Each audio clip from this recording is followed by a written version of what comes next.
there it is. Just like that.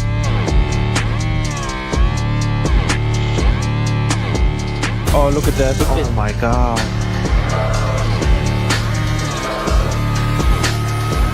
Wow. Final two shots, Jim. I shall leave it to you. The world 10-ball champion on top of the world. Predator WPA world 10-ball champion. Oh, wow. What a shot. No way. What a roll. 7-9 combination. Maybe possible. Oh my god. Oh my god.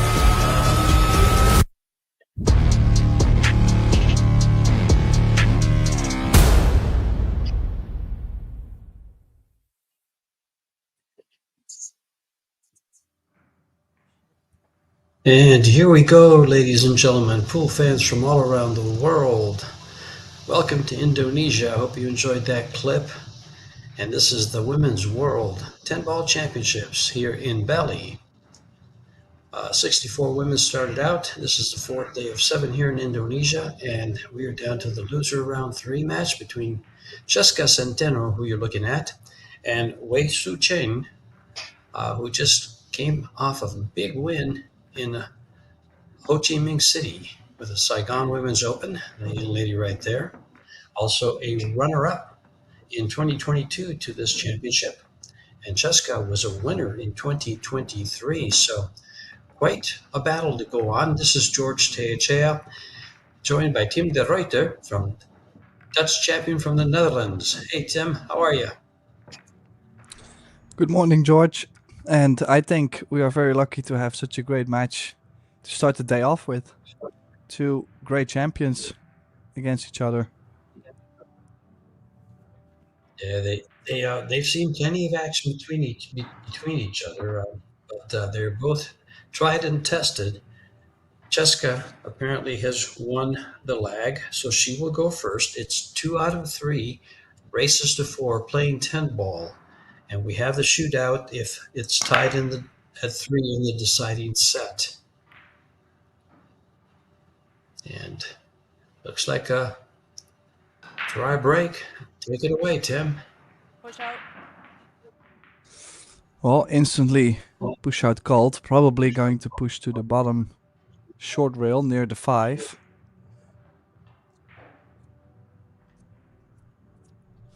Pretty nice layout in general, but well, doesn't really come in handy if you don't have shape on the 1. Yeah, it looks like they're going to battle for an opening shot. See who gets the first opening to put the first game on the board. We've had. This is the. Go ahead, Tim. Well, I was thinking she's now going to push to the right long rail. I was thinking if you push to the bottom short rail, you can bank the 1 ball towards the 3 and the cue ball behind the 6. But she might have hooked herself on the push.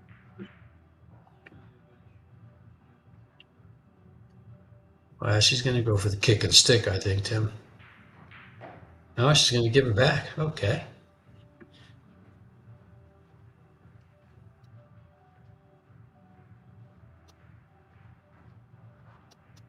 She comes prepared with a jump cue.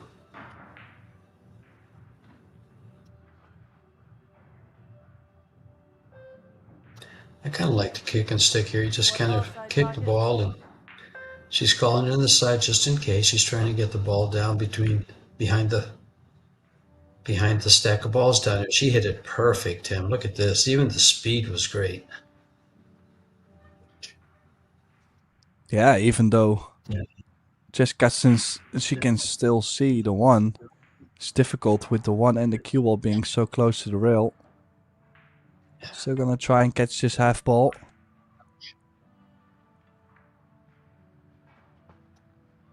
And Wei Wei gets this shot because she made such a good defensive kick.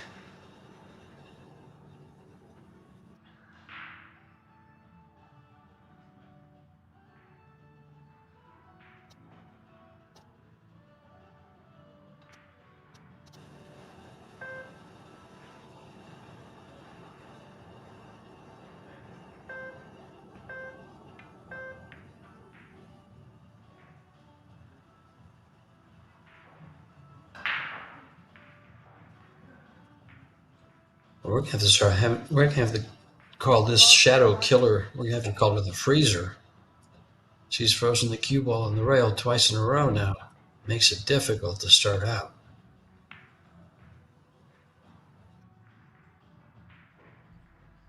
Well, she did play a clever cue ball there.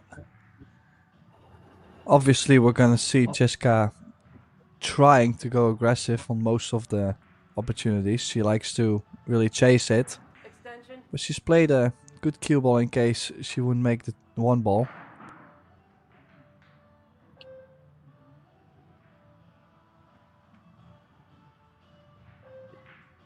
She's gonna go airborne. One ball, corner pocket.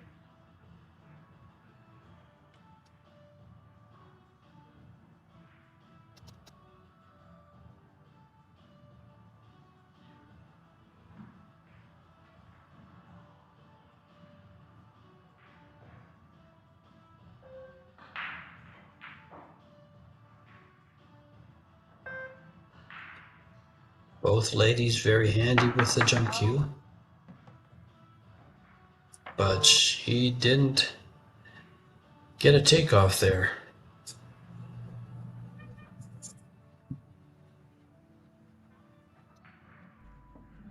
Yeah, so that means Jessica with the first real shot in this opening rack. If you look at 1, 2, 3, 4, it's technically 4 stop shots. Well, 3 stop shots and a little bit of follow on the 4.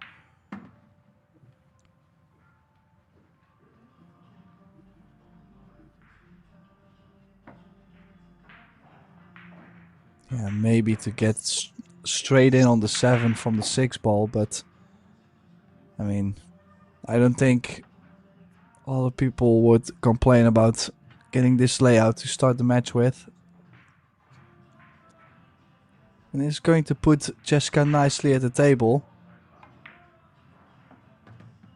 She's definitely the front runner, so when she gets a couple of those, she really gets going.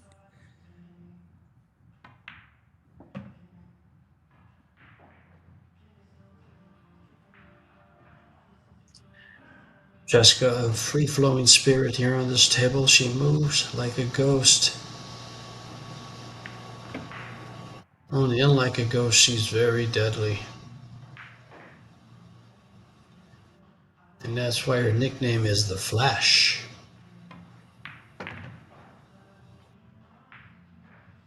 Oh, almost cut the corner. And game number 1 is going to be going to Jessica Centeno from the Philippines. Yeah, good start. Keep in mind, Couple good safety shots back and forth, George. yeah, that kick and stick stands out in my mind, but so did her shot around the stack of balls there that hooked way real well. Yeah, good tactical maneuvering to start out that match. And they waited for an open shot, and both of them very deadly with an open shot when the rack's open. 50,000 first place monies as you see the rack play out. 25,000 for second place. These ladies are fighting to get to the loser qualification. That's where the winner of this goes. And then it's 4 more rounds to get to the final.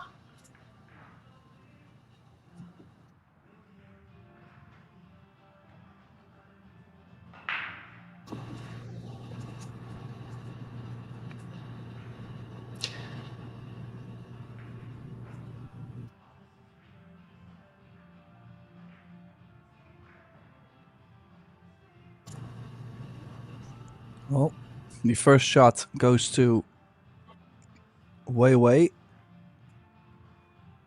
on this one. A little trickier layout than we've seen the first rack. The 5 does not go to the top left, I believe. So ideally, could try to give herself an angle on the 3 ball to nudge the 7 away and be on the 4. Knowing that She has to leave herself a good angle on the 2. Could put herself to the right side of the 6. She is leaving herself...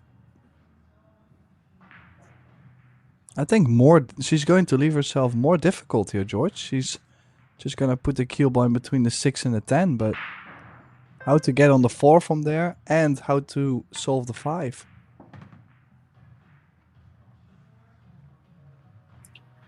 I think she handled it very well. Now, my question is, will she come above the 8 ball or below the 8 ball? Between the rail and the 8 or above it? If she comes above, she has to come close to the corner pocket, dangerously close to the corner pocket. Extension.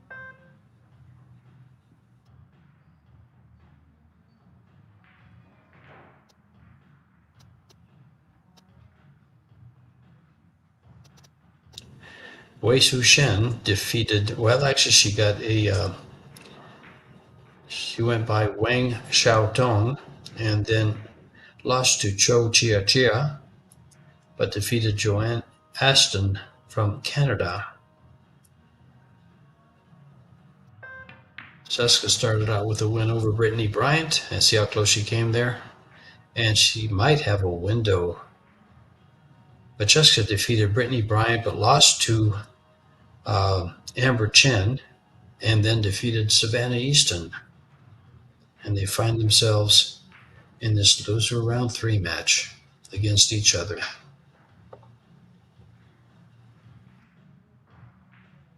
Either one could be a worthy champion of this tournament.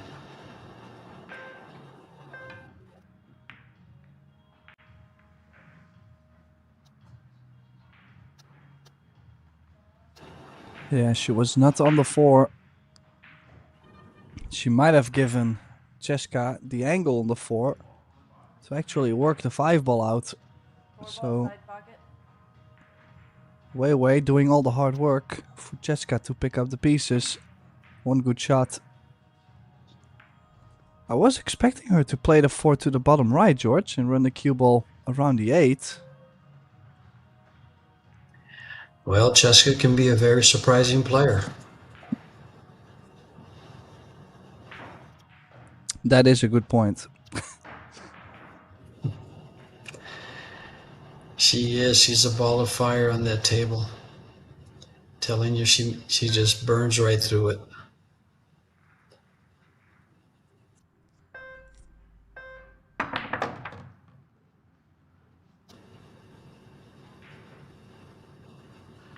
Look how great she played position here. All it is a stop shot. She avoids a 7, almost straight in on the 6. Pocket.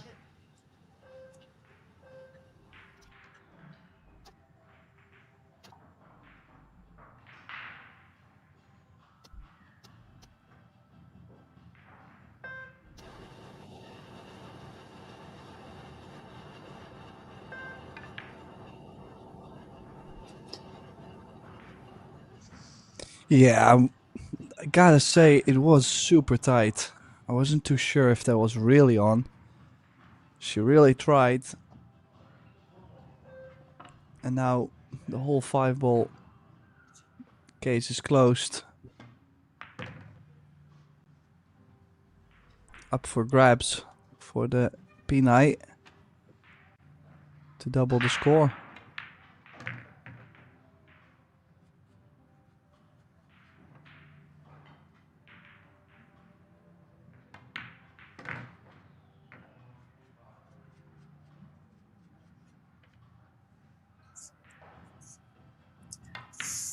Keep in mind they are racing to 4. So every mistake is amplified.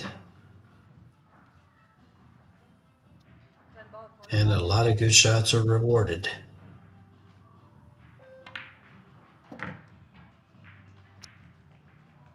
And as Tim said, she does double her score and leads 2-0.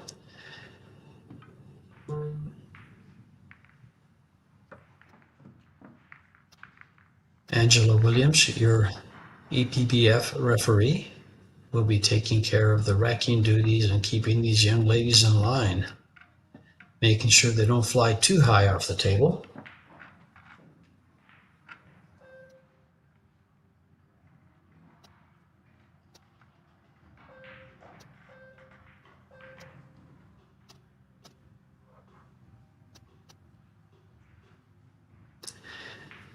Now,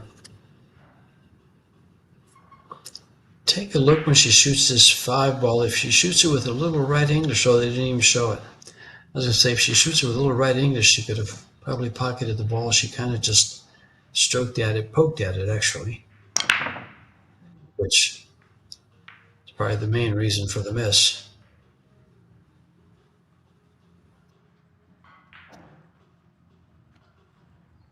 Well, Jessica breaking from the center, but no luck. Nothing disappearing, or maybe a slight bit of luck. She's leaving a shot on the 1, but the 2-ball locked up, so possibly could have to find a way to bring the cue ball all the way down table for safety behind the 10, George. Let's see how she decides to play this. I'll just trust her to do her job. But in the pink jersey, right behind the middle of your screen, is your defending champion in a match. And that would be Christina Tekac.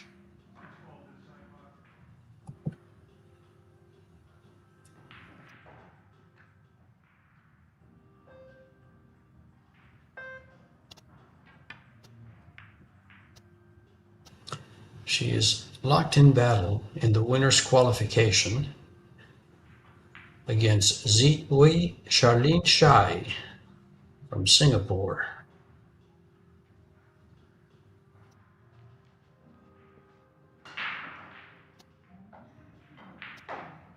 Extension.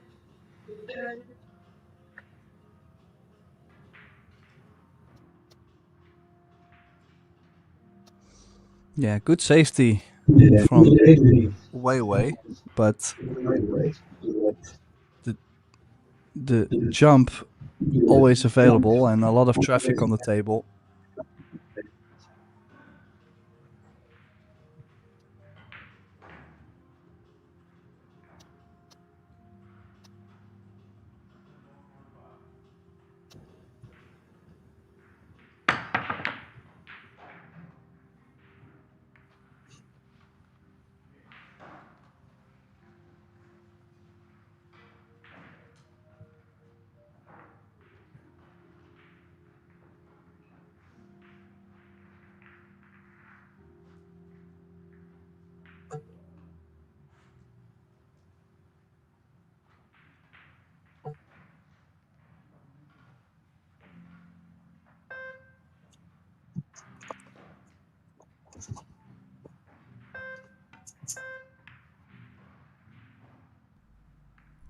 Well, this is probably going to open up the 210. 1 ball side pocket.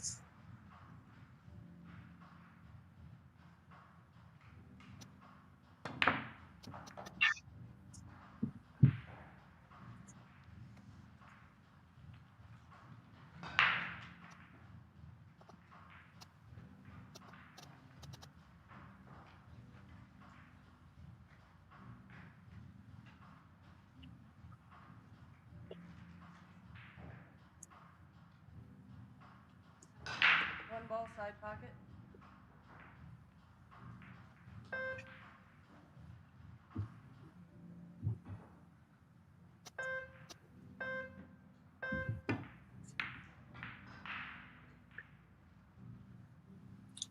Well, that was badly missed, but will she get a safety out of it? She's going to get played into a safety. Yeah, nothing too obvious though.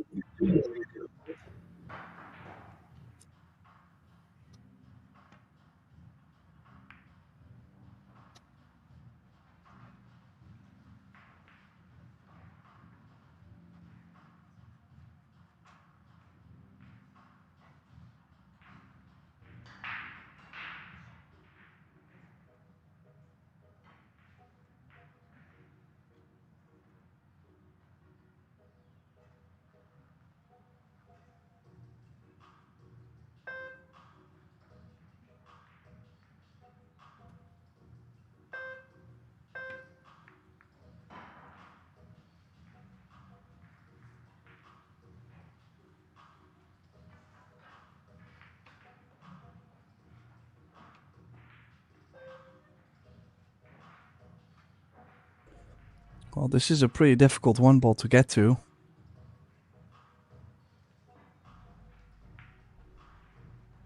And the way This to is get quite... to it is rail first. She could scratch off the 2 ball. Oh, I didn't even come close. Well, she does make a solid hit on the one ball. And the 6 is blocking the 1, so... Not the leave Wei Wei was waiting for. Extension.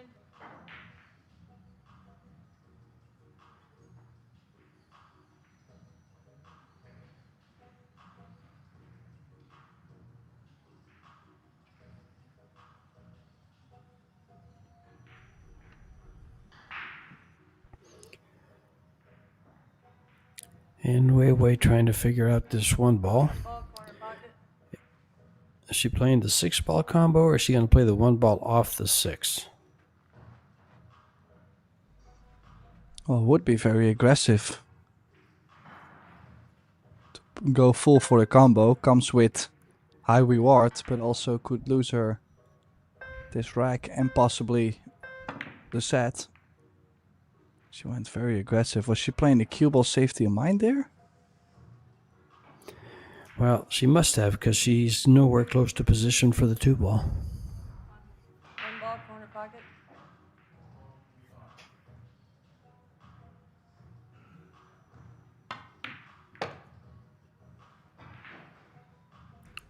But we do know Cheska. She doesn't shy away Ball from corner pocket. the distance. If she has a shot, she goes at it. And oh, not enough draw on the ball.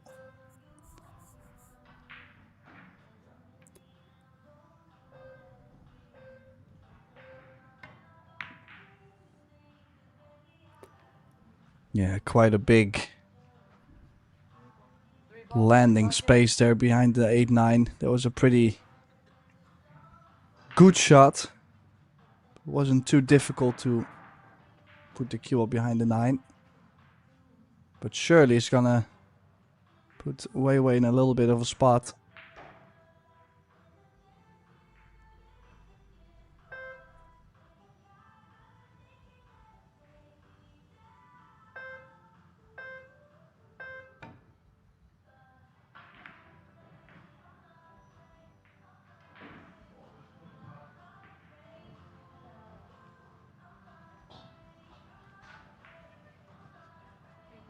Three ball corner pocket.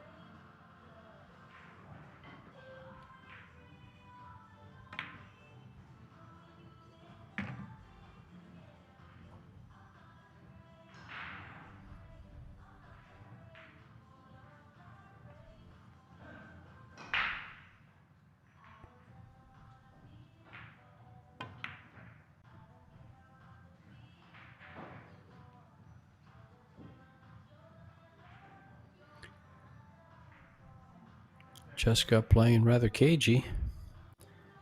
She's got a spin shot on this ball off the bottom rail. She'll put some right-hand English on it and gets the side of it, hopefully slide up past the 8.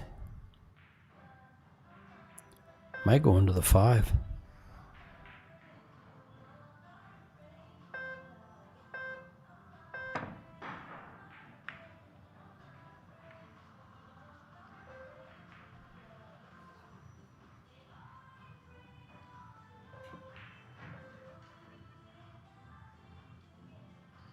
Well, things really not been happening yet for Wei Wei. In general, every time she's kicked at the ball, she's left 4 ball side Well. pocket. something in the open for Cheska to shoot at. A nice bump she's played on the 5. Nice positive stroke. This is to get on the hill in the opening set.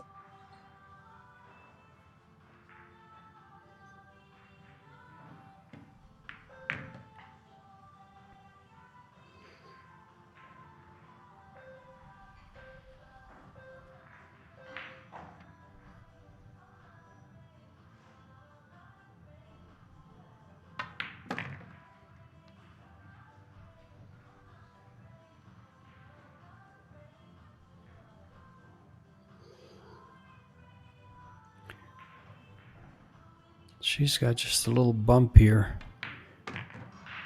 I was going to say, well, she bumped the 9-ball to the side pocket, and she did. It was just pretty natural. Pretty natural.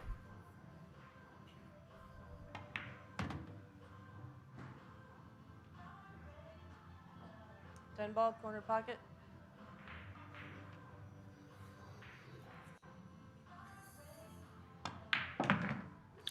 And Cheska does take down game number 3 and leads 3-0.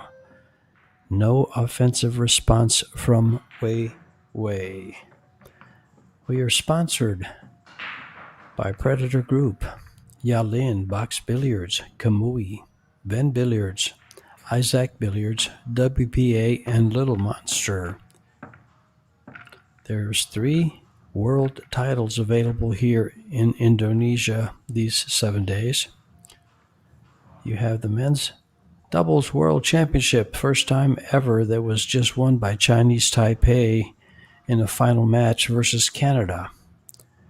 And now you're watching the Predator Women's 10-ball world championship, but also going on is the ever important Yalin WPA men's world 8-ball championship.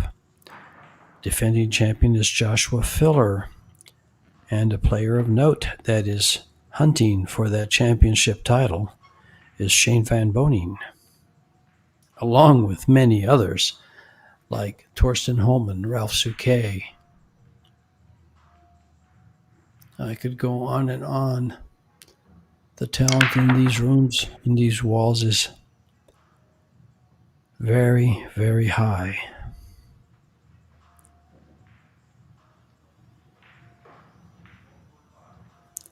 That dry break is not.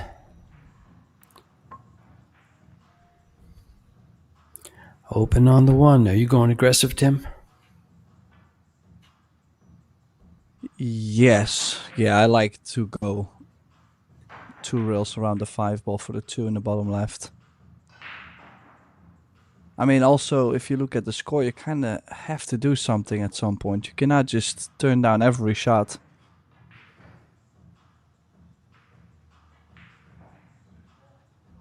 On the other side, it's a little bit of a sensitive stroke. She could be playing safe, the cue ball near the top left corner.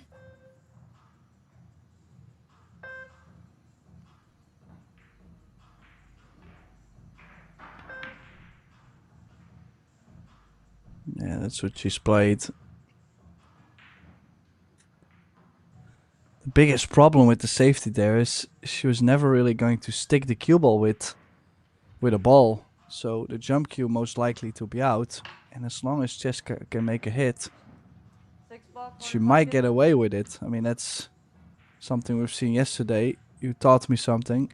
You cannot be lucky if you don't hit it. Well, they made great hits and they had a lot of rolls. Here, this is what I mean. I don't think Wei Wei's position got any better here. No. You know what's funny about that, Tim, is, if you don't hit the ball, it won't move.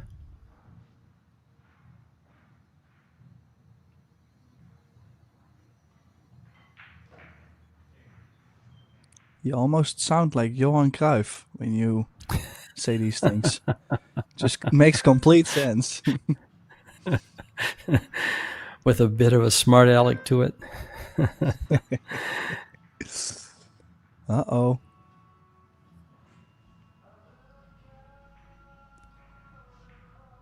Ladies and gentlemen, Tim and I like to have fun. What's funny is sometimes some viewers think that we're upset with each other, but that never happens. No, I think we both sleep very well at the end of the day, so Oh, sure. I'm not too worried.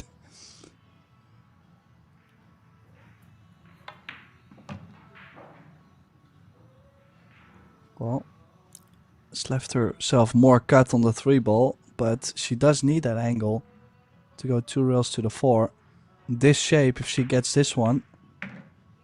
Oh, no, she didn't get. I was going to say if she gets on the 4, she's out. And the set. But we'll have to wait.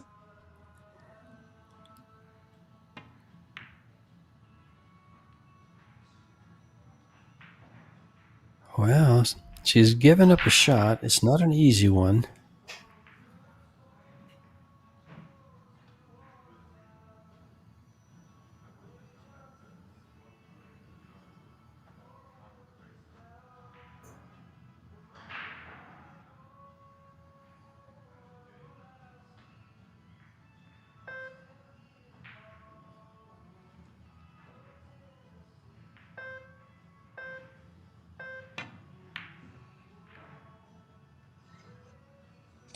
Well, the other thing too is the fact that YALIN has been turning down a couple shots now, and it also gets her a little bit out of stroke. You have to imagine not.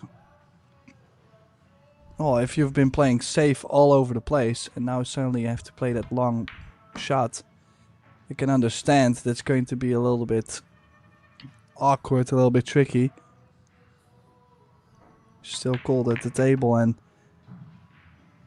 completely has given away the first opening set to Cheska. YALIN will have to step it up if she wants to win this match still. I think 99% of the players have to step it up playing Jessica Centeno just to try to keep up with her.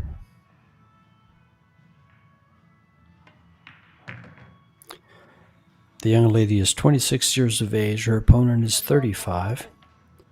She has 13 titles, which include 2 world titles, a World Junior Championship and a World 10-Ball Championship.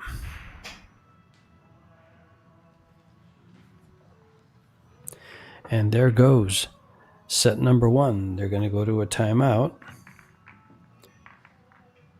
And Wei Su Cheng has just been defeated in the first set 4-0.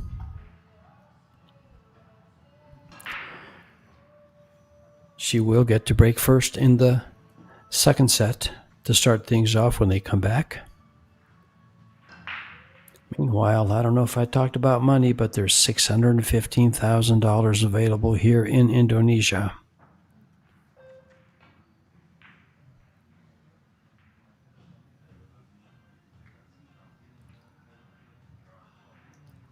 Some exciting pool and some more coming up.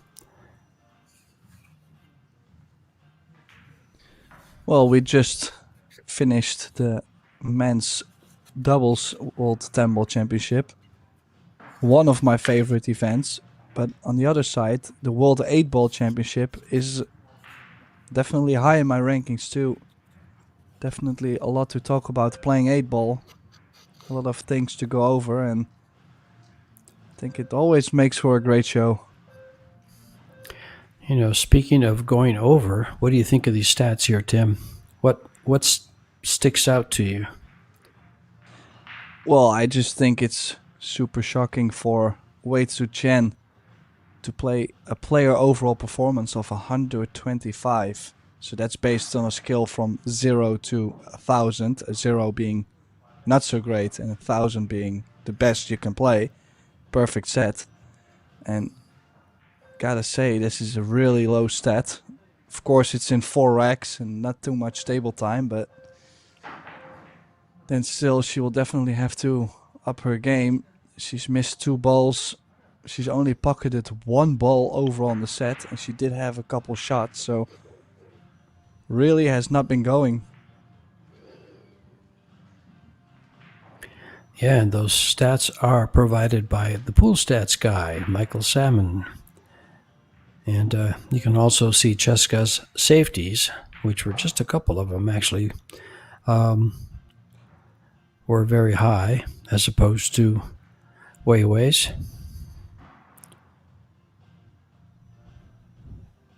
Well, I think it's pretty safe to say that Wei Su Chen still has to wake up a bit.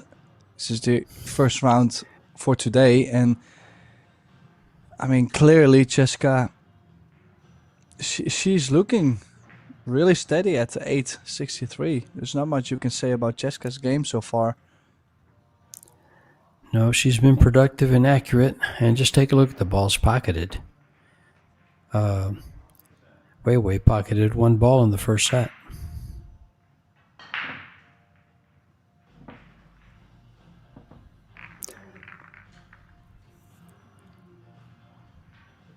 So some good info, some good reasoning provided by Tim there as to why the score line is what it is in this opening set, and these 2 out of 3 races to 4. Coming up, November 25th through the 2nd of December, they're going to have 8 days in Gandia, Spain. You're going to have Little Monster with 2 international opens, one for the men, one for the women, and actually a mixed doubles open. But in addition to those, and some very good money available, $275,000, is the juniors, under 19 and under 17 10-ball world championships, of which that young lady right there is a world champion 9-ball player, Jessica Centeno.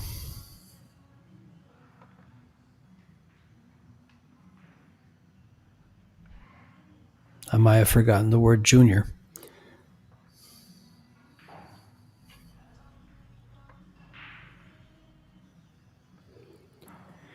And the players are back in the arena. Wei to start things off for the second set. A must-win set for her.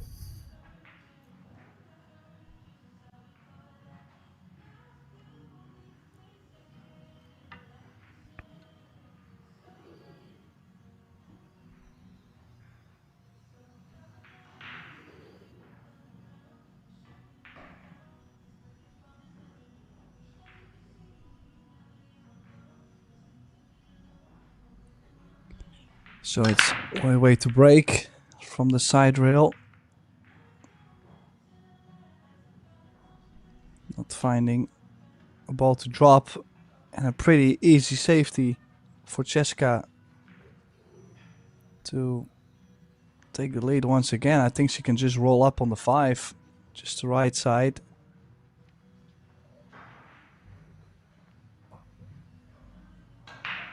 Will be pretty tight to go around the 5.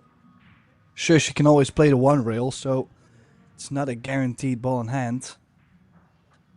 But it's so easy to out a shot on it if you don't catch it full in the face, or if you hit it too soft, you give the ball in hand.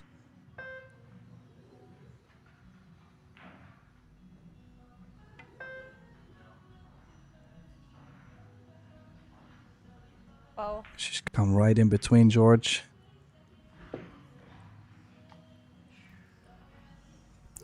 Angie Williams right on top of things, and she hands the cue ball over to Cheska. And in the background, you'll see a lot of players moving around. The men's 8-ball is going on right now in the background, along with some of the winners' qualification matches and some of the loser round 3 matches for this tournament here.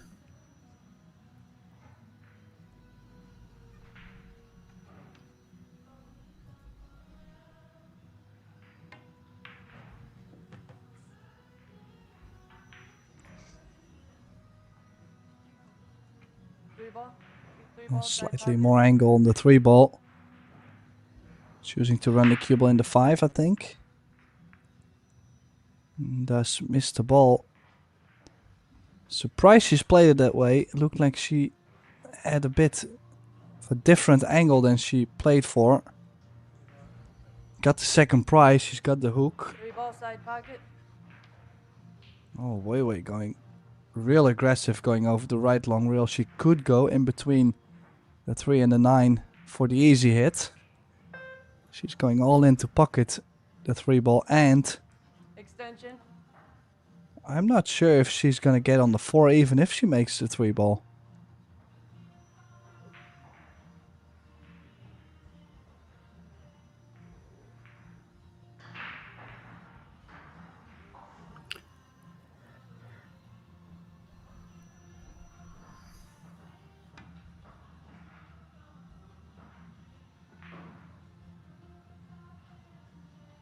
Foul. That was your second foul.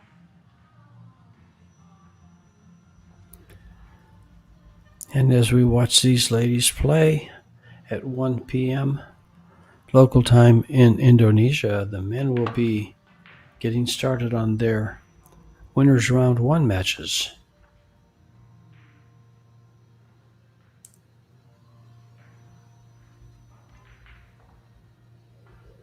And on table 1, you're going to have Torsten Homan versus Clevio Caci.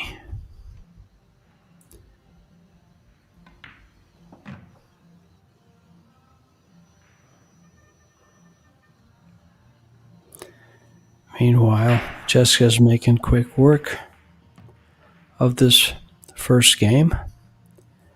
I believe, according to some information that I just came across, YouTube chat, Jessica, right behind her is her father, by where she's sitting.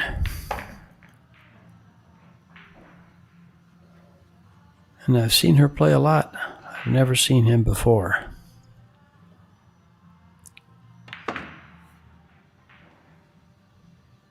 Ball corner pocket.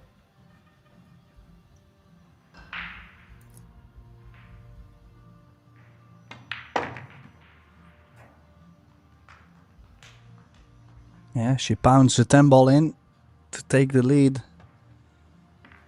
in the second set. I have to say, things are really starting to look like Jessica is on her way to really run away with this match. George, I feel like Wei is not that much involved so far.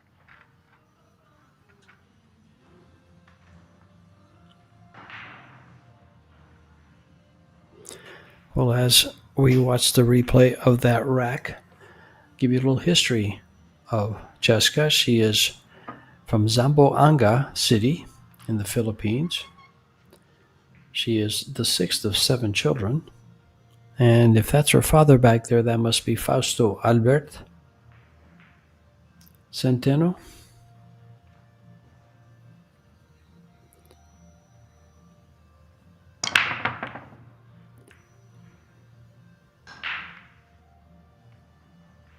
And at 12 years of age, she was invited to play in the Kremlin Cup in Russia and finished in the top 32. This is a 12-year-old.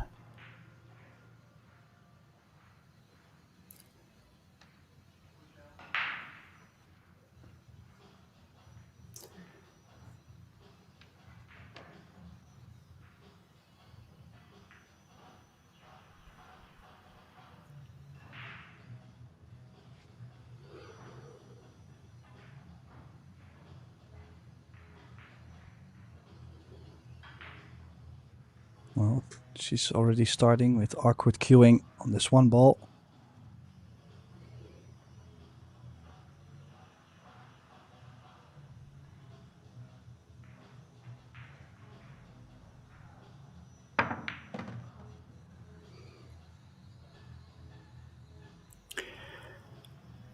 And with that awkward queuing, you got a good view of the Revo shaft, as Wei is a Predator-sponsored player.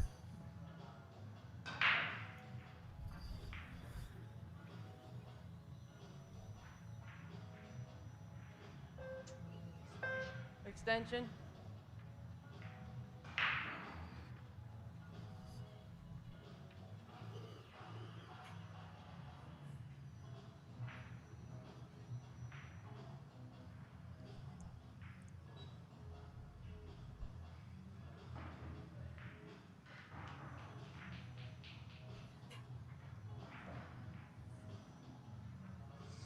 Well, can go 3 rails forward to play the 3-6 combination. She's putting a lot of strokes in there. Really feel like she's not comfortable at all, George. Oh, look at the pace. 6 ball corner pocket. Ooh.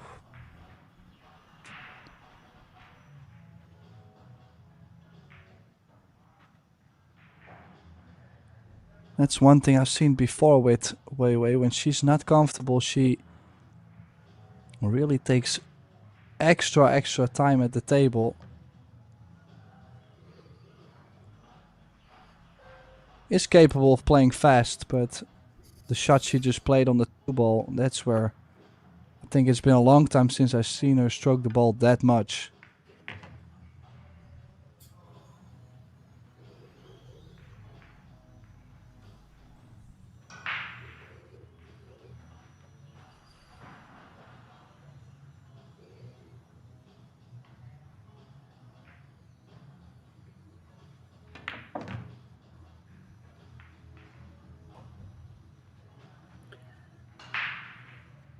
Well, Weiwei was runner-up to Cho Che-Yu in 2022 in Austria in the World 10-Ball Championships, with Jasmine Ocean and Kelly Fisher being semifinalists, both of which are in this tournament.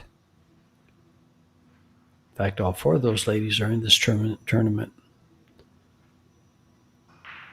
along with previous champion, 2-time World 10-Ball champion Rubelin Amit from the Philippines.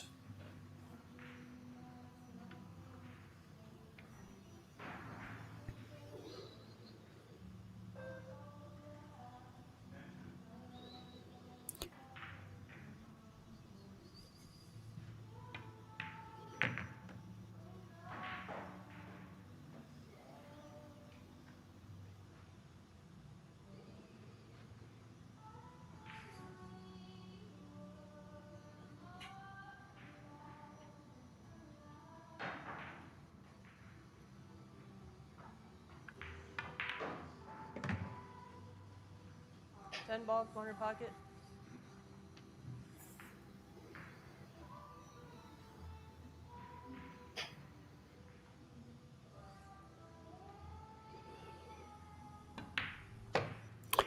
And down goes the 10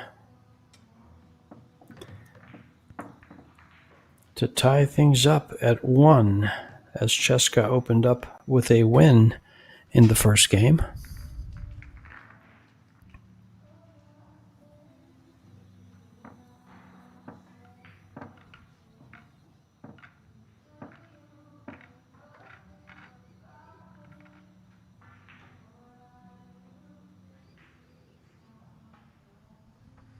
Yeah, Weiwei has to make a run for it.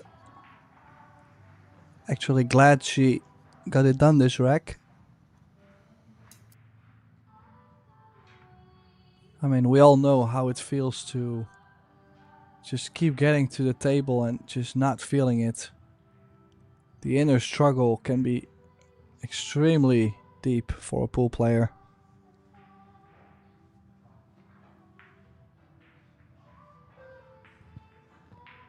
And of course, a lot of that takes place right there in the chair where she was, on her way to break game number 3.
On most tables, this is a straightforward shot to the side pocket. On this table, with the pockets tightened up, not so much. And now you see my point. Well, I definitely seen that side pocket point come into play. Was actually surprised she went for the cut. Yeah. Then again, she does do surprising shots at any given moment. I mean, she likes to surprise us. That's a nice safety, but she'll probably follow the same route the 1-ball took. Long rail, short rail, and 1-ball stick.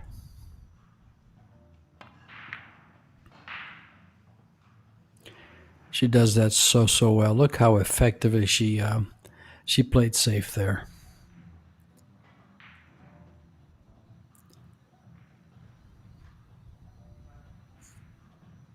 One ball, corner pocket.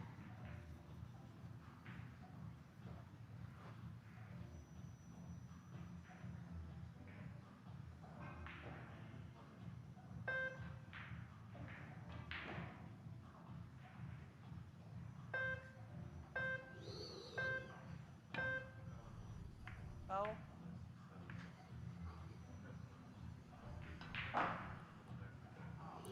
Well, this is laying pretty well for 3 fouls.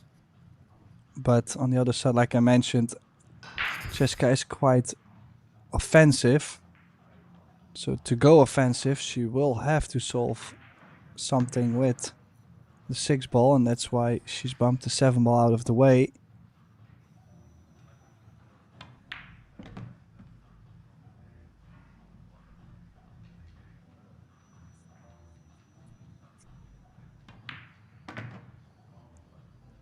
Oh. Little nudge Well, still even though on the this is, floor.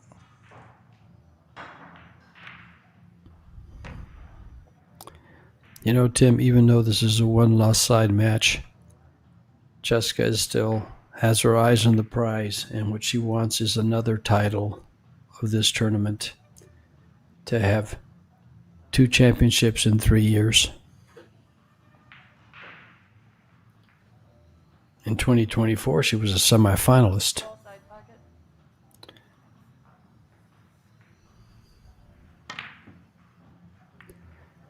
That side pocket again.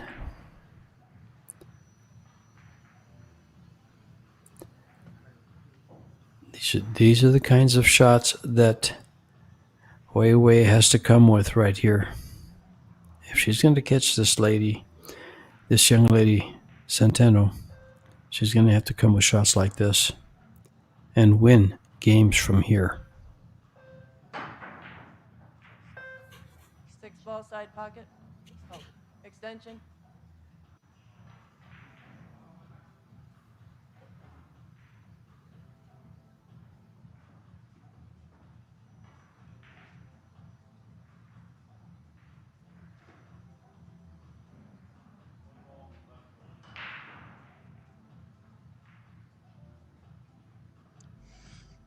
Has to skim off the 10 and get on the 7. If she catches it fuller, won't be on the 7. No, she played safe. And was no good. an inch short. I kind of like what you call there, Tim. I like coming off the 10 to get on the 7 with the cue ball and playing the 6 ball to the pocket. Yeah, but something is telling me that YALIN is just not feeling so great. She's been turning down most of the shots she's been taking on. Exactly. I was about to say she appears gun shy. Yeah. Yeah, it's completely the opposite of how Jessica has been playing this match, or as she always does. Then again, slightly angled to the side pocket.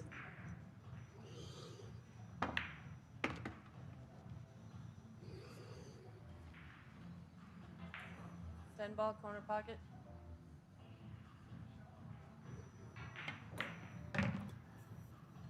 And converting the 3rd game to win number 2 for her, and she leads 2-1.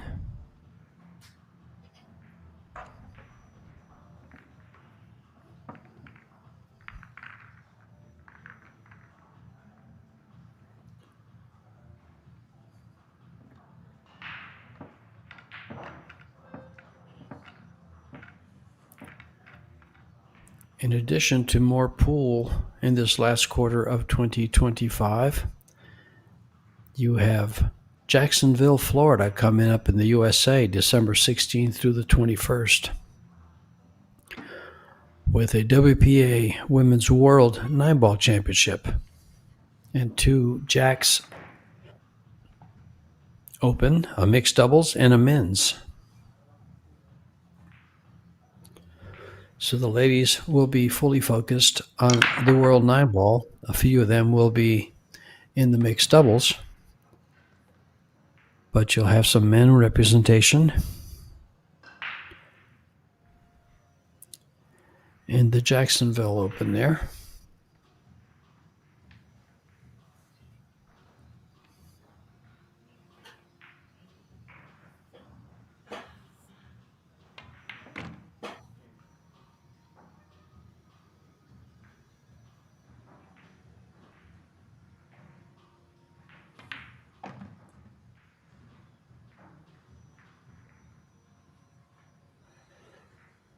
Three ball side pocket.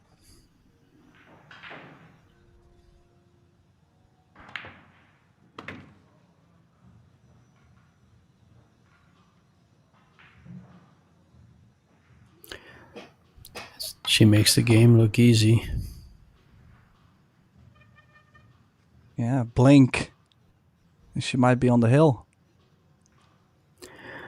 Well, you know, sometimes the pool stats guy gives us stats and he'll tell us, well, that rack took 1 minute and 55 seconds, and the next one took 2 minutes and 30 seconds. And it takes her less than a minute to clear the table there.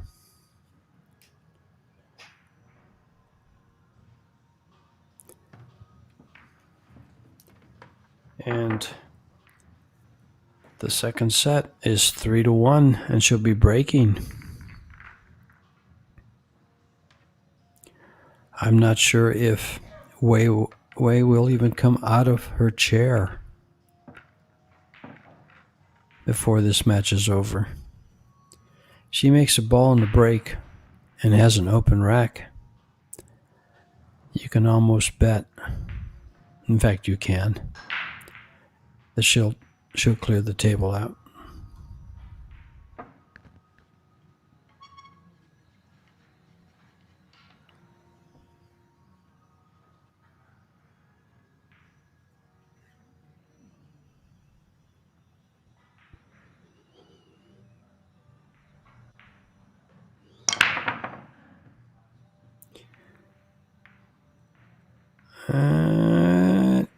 I thought the 2-ball might go in that side pocket. It didn't. And an opportunity for Wei. But how do you like that? Those 4 balls on the left rail there, Tim? Well, one of them might actually go, but the others... Well, she's right in front of it now, so difficult to tell you what I think about it. Well, that one ball... I have to... The 6-7 combination is on, George, so that's the good news.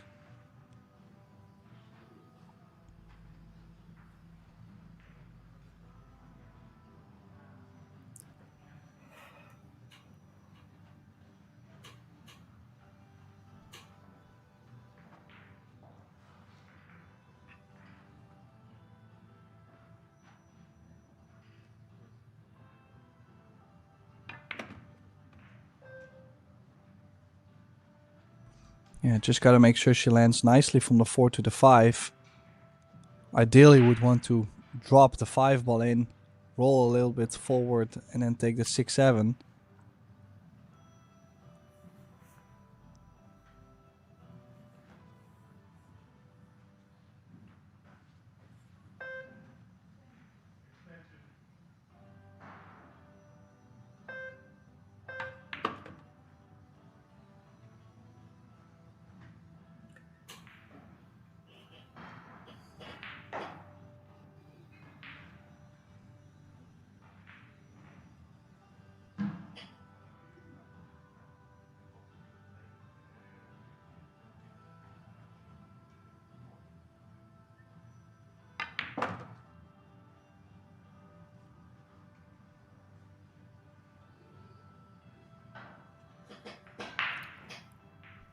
Good speed on the draw shot, and she'll be able to get where she just pointed for the 6-7, as you mentioned, Tim. Combination.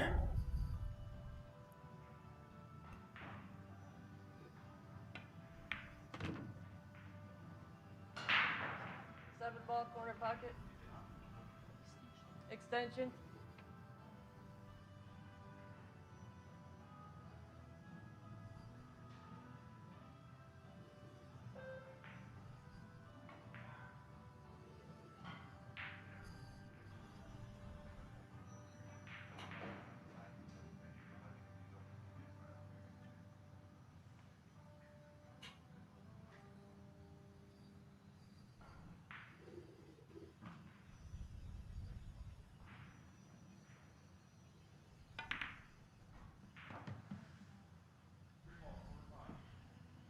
Well, she looked a little bit anxious there. 7 ball just barely dropping, hitting the long rail first.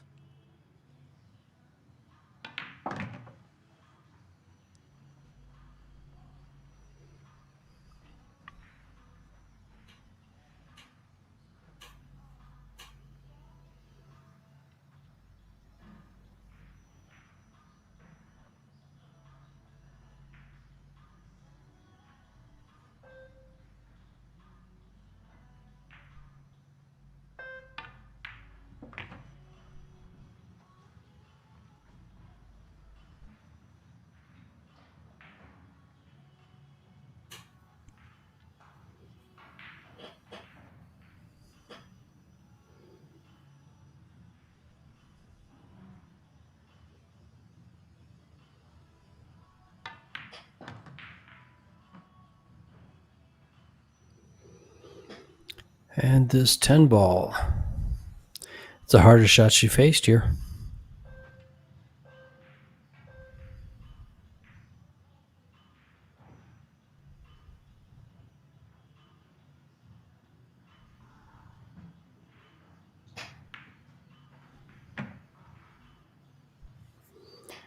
And down it goes for win number 2 in this set. And 1 game away from tying things up.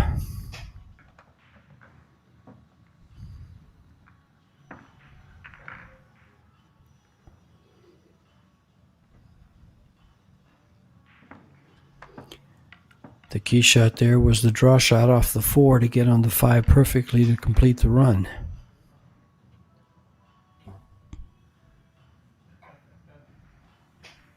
Yeah, all of a sudden, she does come up with a nice run out. So things looking slightly better. Still a long way to go for the wave.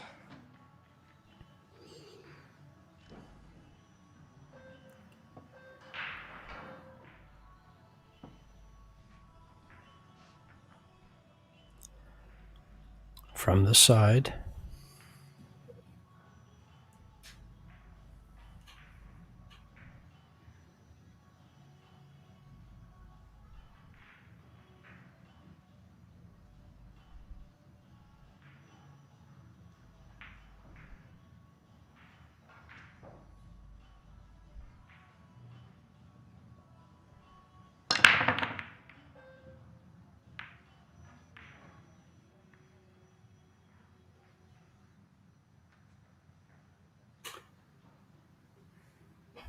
Ball's trying to go down, but nothing does. And not much available on the 1 ball.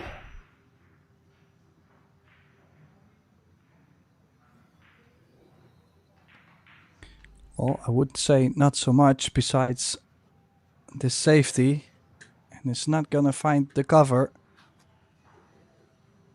So is she going to cut the 1 to the top short rail and the cue ball underneath the 5?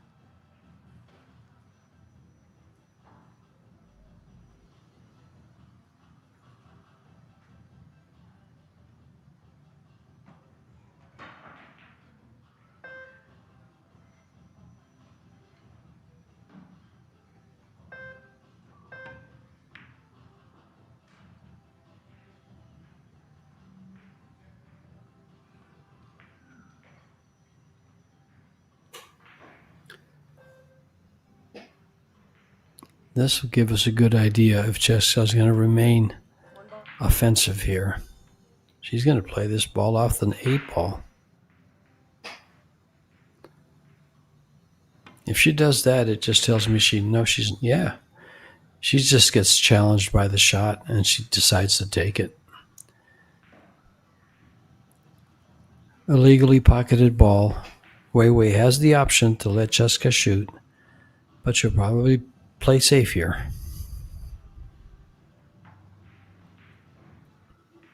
Well, she could go aggressive, I believe, on the 8 ball, doesn't she? Never mind. No value. The 2 ball is in a different position. Oh, it's going to be a might leave. window. Yep.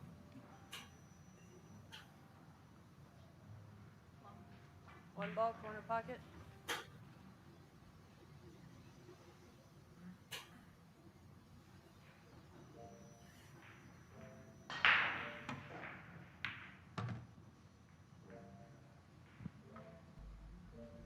Yeah, knew she was never going to get something easy on the 2 ball.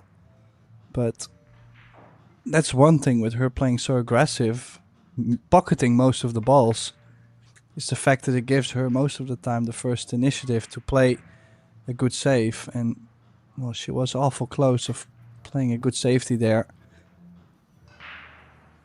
Could have been a set winning safety if the cue ball tied with the 9.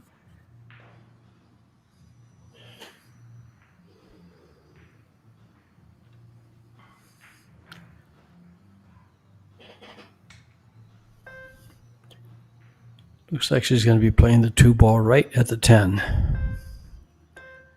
And the cue ball were by the 8. Kind of like that. Nice shot.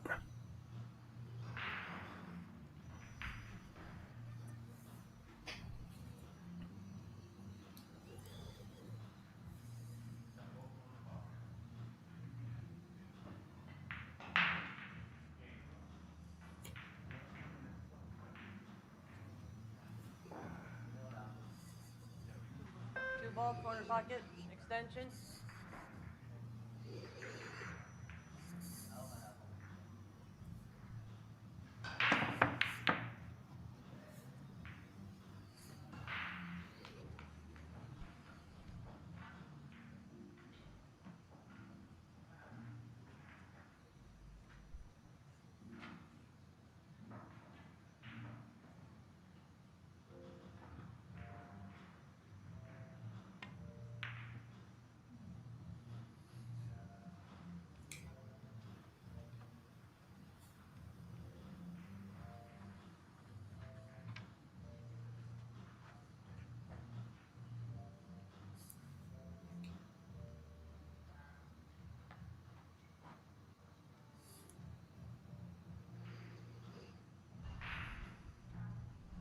Oh, awkward queuing.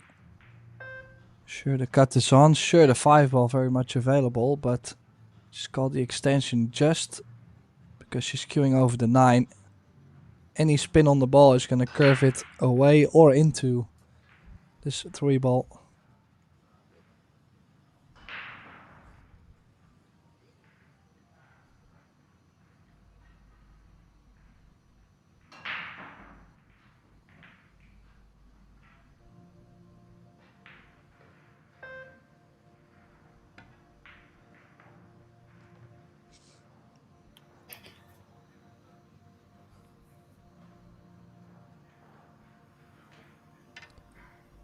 Well, 6 balls for a tied second set at 3.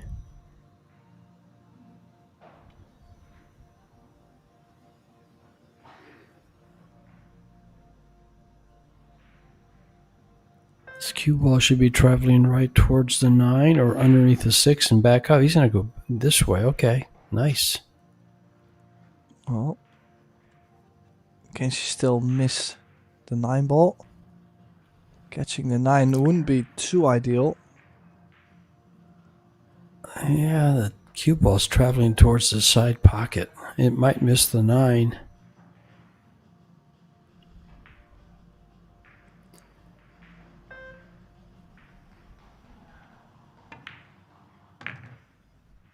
Yeah, I was afraid she Double was base. awfully close. Perfect.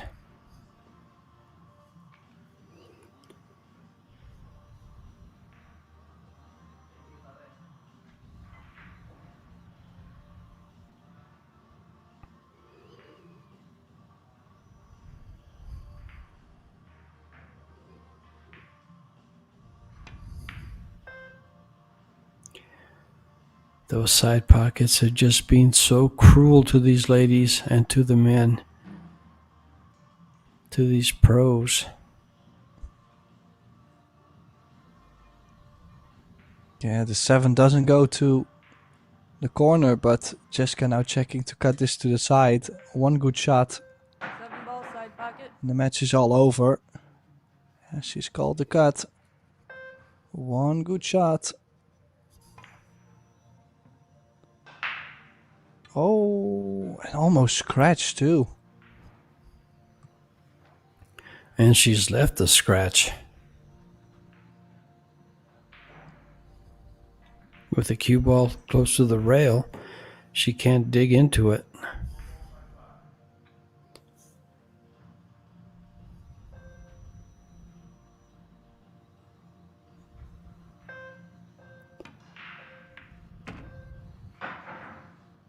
Oh, catches But it she dug nice into and it. thick.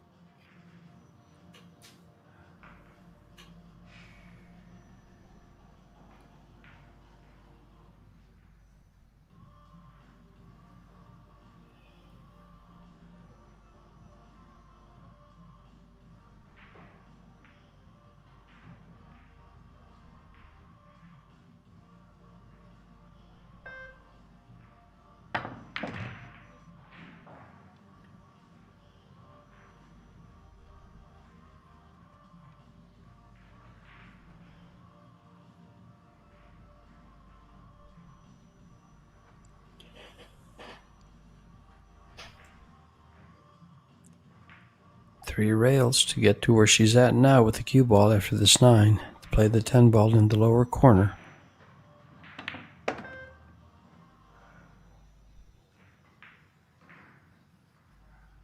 And there it is.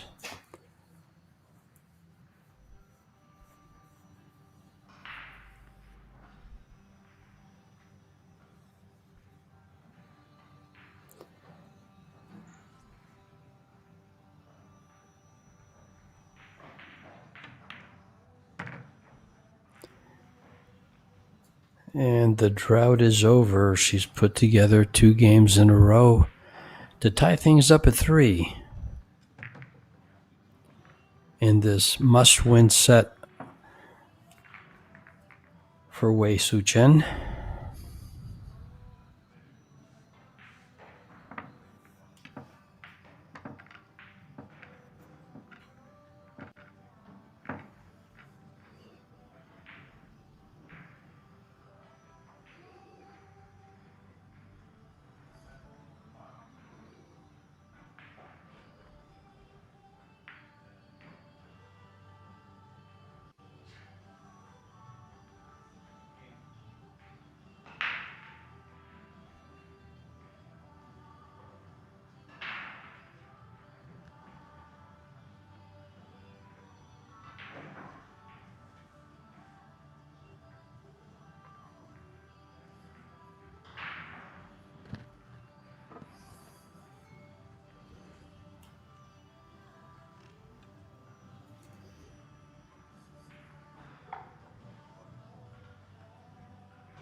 Cue ball got kissed out there at the last minute of the side pocket.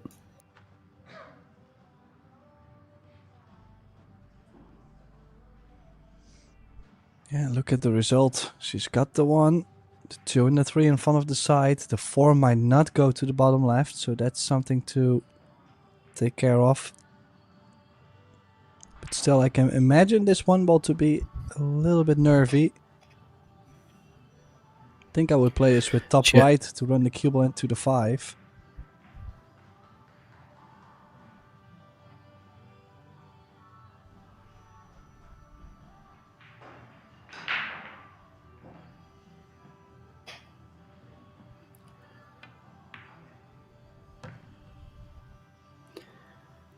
Good call, good shot.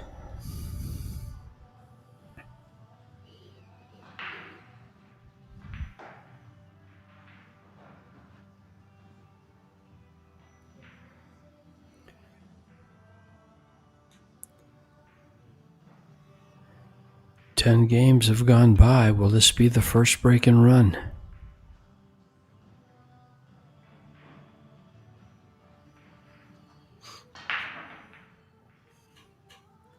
A very much needed break and run.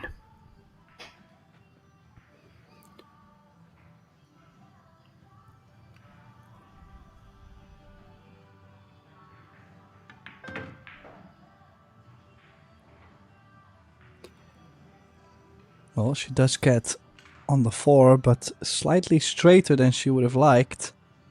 Now I'm wondering, is she going to play with low left, possibly into the bottom short rail to get to the 5? I don't think she might be able to stun over. Yeah, she's playing low. Difficult shot.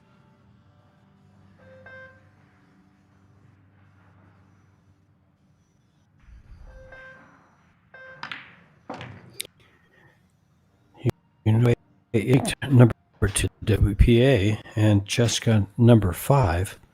Jessica with a 74 Fargo and Wei Su Chen with a 755.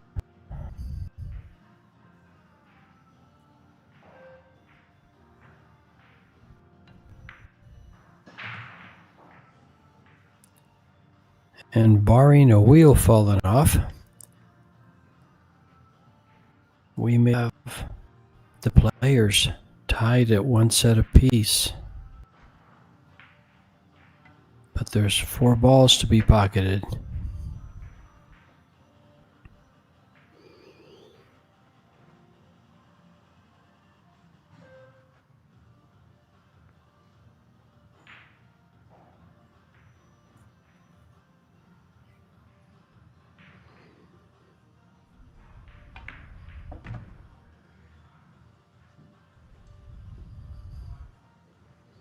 Yeah, looking to close out the second set. We might have a deciding one.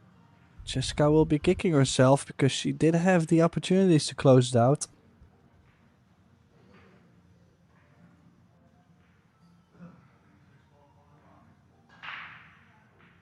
Deep breath there prior to the shot for Wei Wei. This is the shot to win the second set.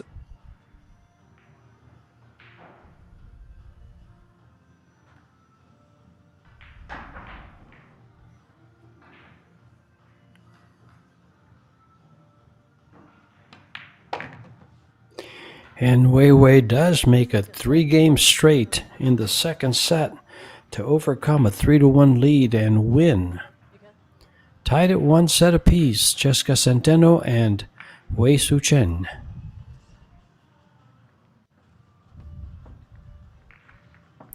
Affectionately known as Wei Wei.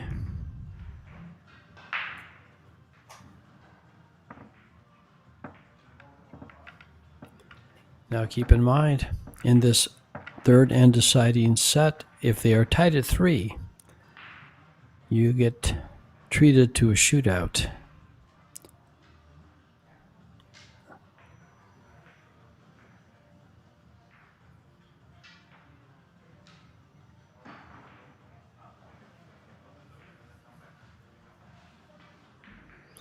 And a look at the stats now, and you'll see a much better performance from Wei Wei.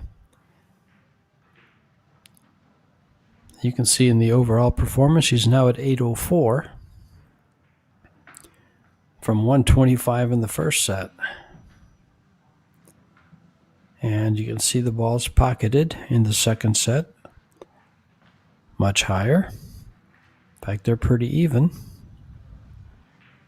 38 to 38 in the balls pocketed. I guess you can't get much more even than that. Her safeties went down a little bit in the second set, but she was busy pocketing balls. So she didn't have to play safe. What else stands out, Tim? Anything? Break success, about the same. Well, Missed one shots, thing that I none. find, yeah, yeah. Well, I was gonna say missed shots 4 for Jessica Centeno in the second set. So it's not really surprising me that she has lost the second set because, well, averagely that would mean a ball per rack, or well, in this case, well, let's say they played 7 racks, so it's every 2 games she's missed a ball, which, I mean, I wouldn't be expecting to win a set missing 4 balls in one set. But the bright thing of everything there was the break and run to close out the set. Very timely, first time in the set for either player.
That is Robert Evans, head table mechanic for Predator. For these Predator ARC tables that are about a year and a half old now. Not in the American market, but they are very prevalent in Europe.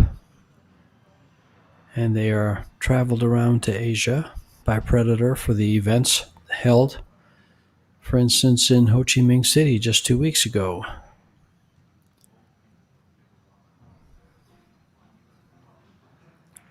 And here in Bali. And prior to that, in Jakarta.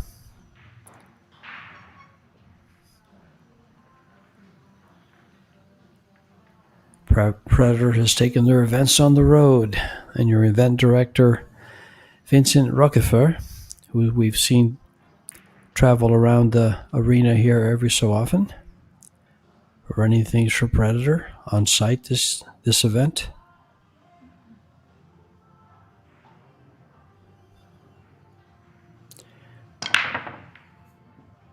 The left-hander opening up set number 3 with the 4-ball down.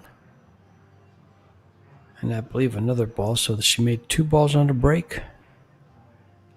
No, just 1. Well, just 1 does work. As long as you get the shape, she did.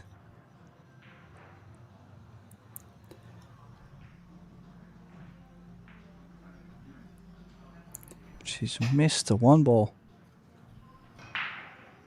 I mean, gotta say, if now Jessica starts to struggle in this third set, we might see Weiwei run away with the match, and I'm quite sure nobody was expecting that after the first 30-40 minutes. Well, she won 1 game out of 8. Weiwei did, and from the beginning of the match, and then won 3 in a row to close out the second set. She only made 1 ball in the first set.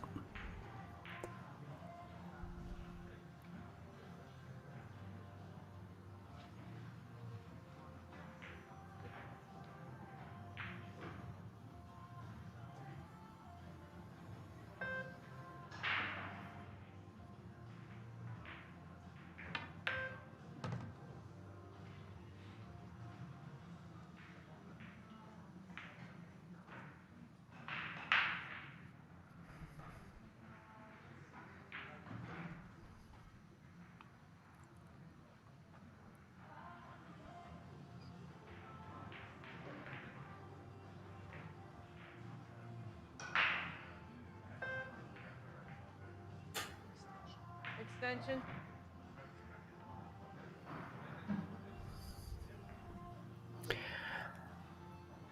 What do you think of coming 2 rails out of the right-hand corner attempt to shoot the 5 ball in the same pocket as the 3? And then just draw Yeah, I back like for the it. 6. It just lays Just so don't think natural.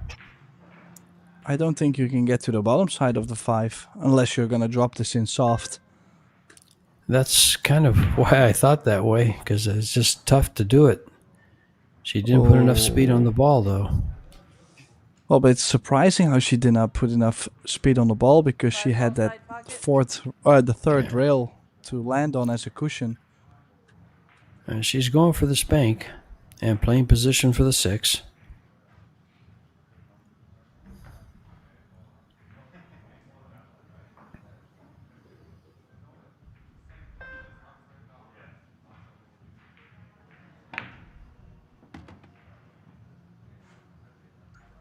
And how nicely has she done there? Excellent cross side. Natural angle on the 6.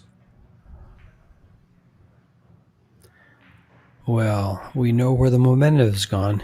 The shift is real.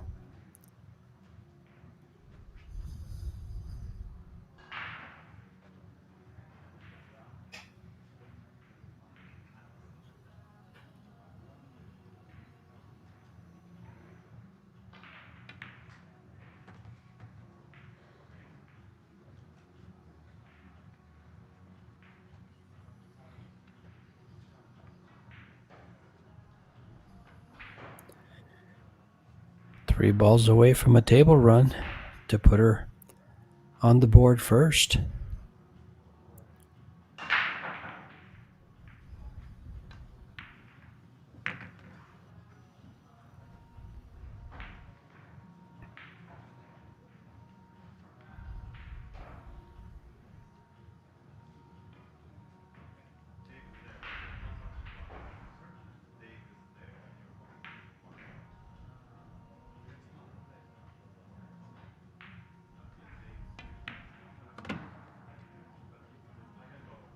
Ten ball corner pocket.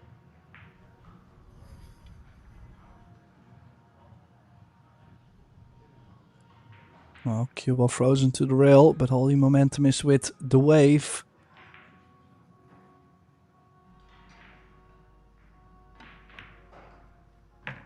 As the flow drags the 10 ball in, it's the wave that succeeds once another rack.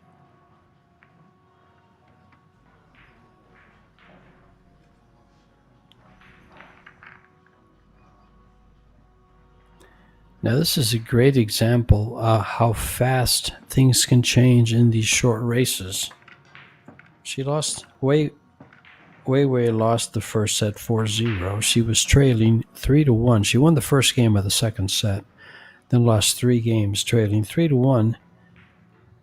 She wins 3 games in a row, ending it with a break and run. And then Cheska breaks and Wei pockets all the balls to take the first game. Completely erasing the misses from the first set. And in the second set, she had no misses. And none so far in this set. The momentum has shifted, and the shift is real. And Cheska is now being challenged to see who moves on, because this is a loser round 3 rack, or a round. So the winner moves into the loser qualification, and the loser moves to the audience.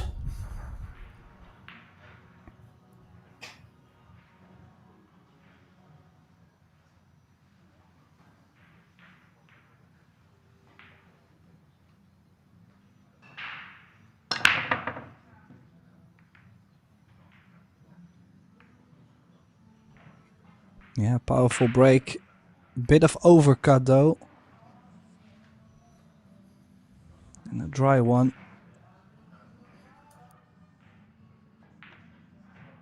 Now if you look at the 2 ball, it doesn't go. So it really doesn't make much sense to make this one. Sure, there was no easy safety shot available on that 1 ball. But I would not want to always be the one to open up the cluster. Because she does give the first initiative to play a good safety now to YALIN.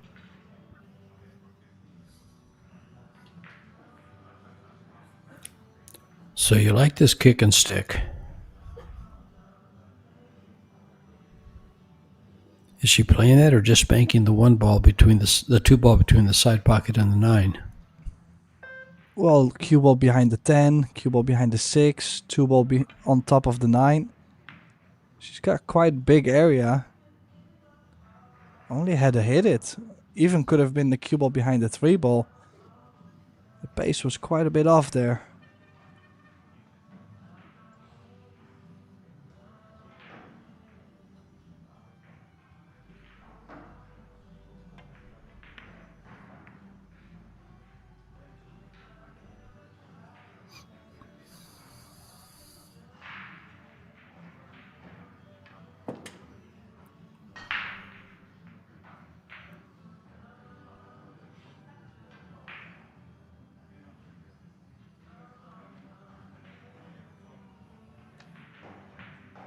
Two ball corner pocket. Extension. Well, looking to jump into the 2 ball, leaving the cue ball possibly behind the 8. Sending the 2 ball all the way around the table for the hook.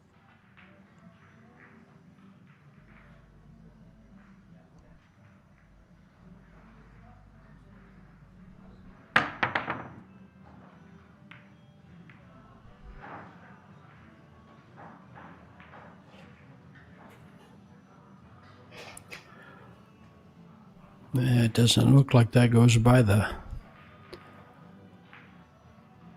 7 ball.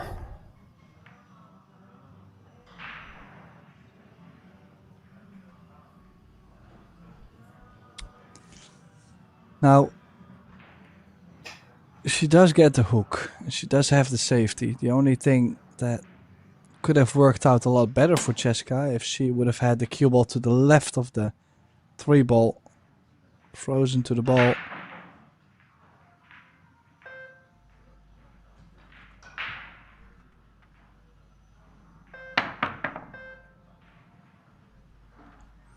Yeah, good shot. Took a little bit of a risk with where the cue ball was going to, but knew there was a big, well, not a cluster, but there was quite some balls to get cover behind. The 3, 7, 6 or the 10 is laying as a good corner to get behind. Extension.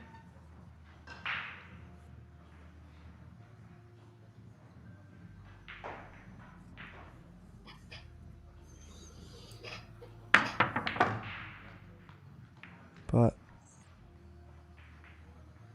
look at that for a shot.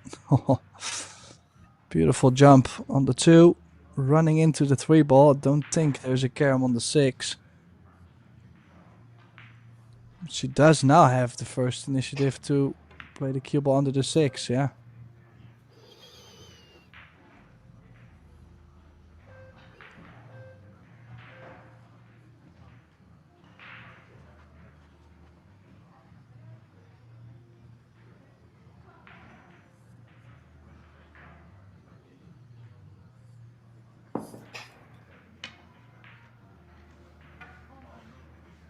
What's that? Three ball corner pocket.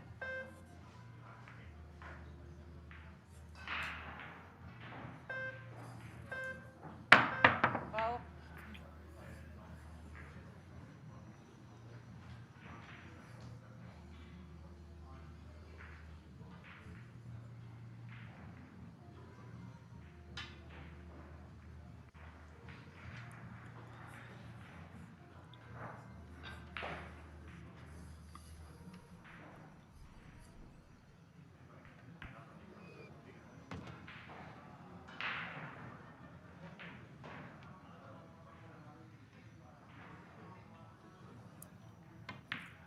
Pretty self-explanatory here.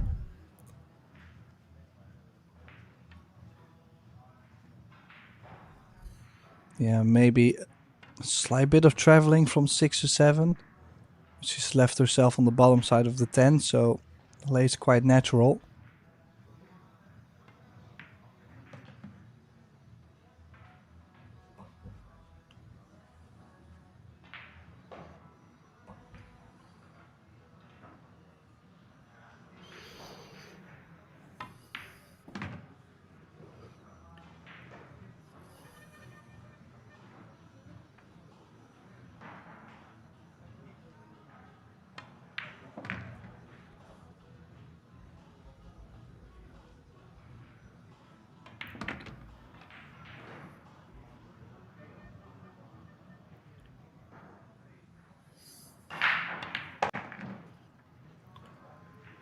And Cheska ties things up in the Yeah, third set. It was all looking to be Cheska overall in this match, but now I'm starting to feel like Wei Wei is playing slightly better. And this set could go hill as well to get us to a shootout. Now, that is Cheska's father. I wonder if that's her younger sister next to him. But two previous champions in this 10-ball championships, Cristina Tkach and Cho Chae-yu, have moved into the final 16 from the winners' qualification in 2 straight sets.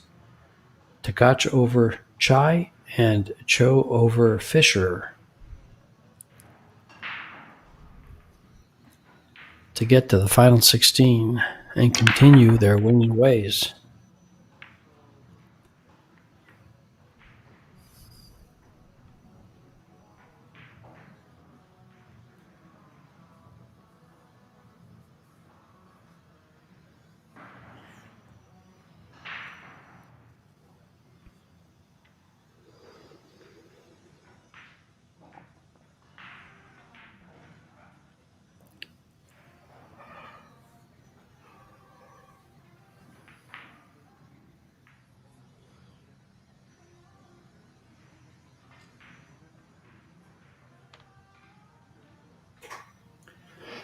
For all information for these tournaments, the brackets, the payouts, the player list, go to probilliardseries.com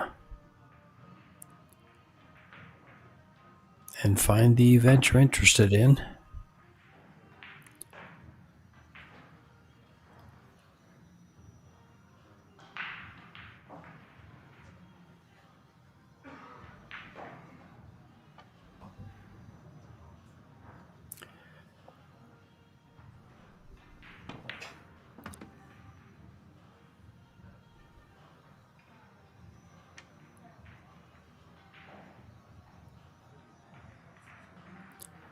This is the 9th year of these Women's World 10-Ball Championships. They started in 2009, 10, 11, 12, and 13, and weren't played again until Predator brought them back into Austria in 2022.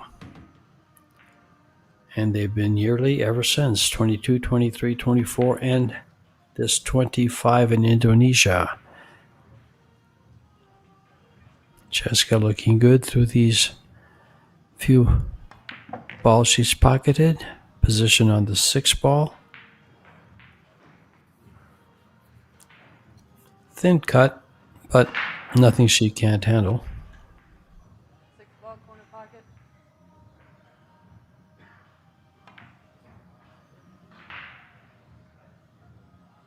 I was just gonna say, gotta watch the speed. That's why she's played it 2 rails.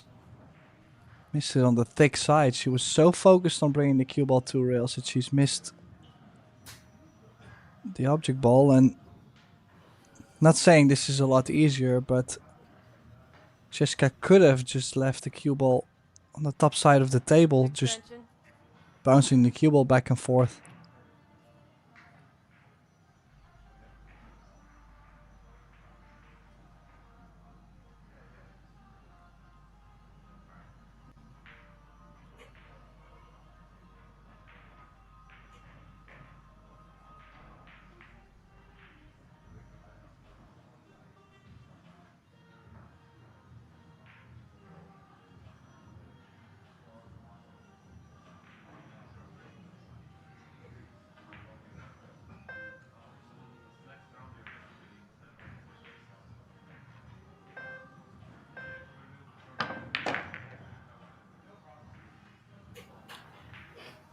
That was one fine stroke by Wei Wei there.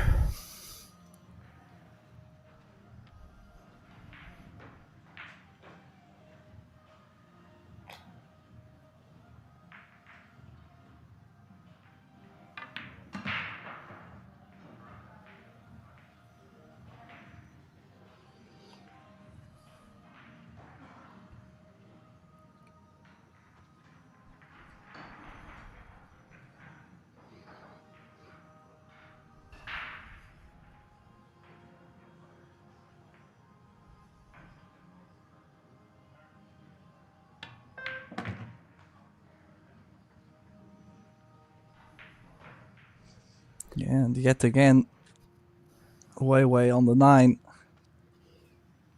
to take the full lead in this match.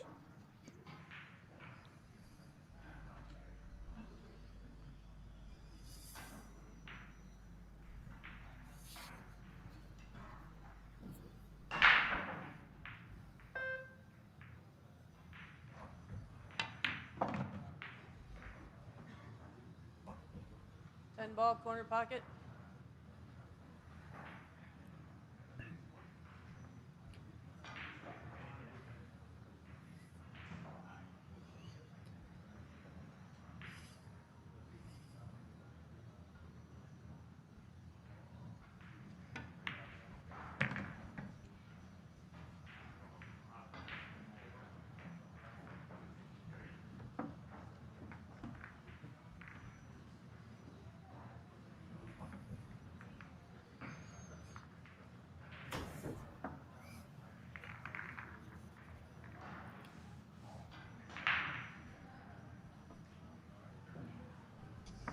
Yeah, complete initiative with Wei Tzu-Chen now.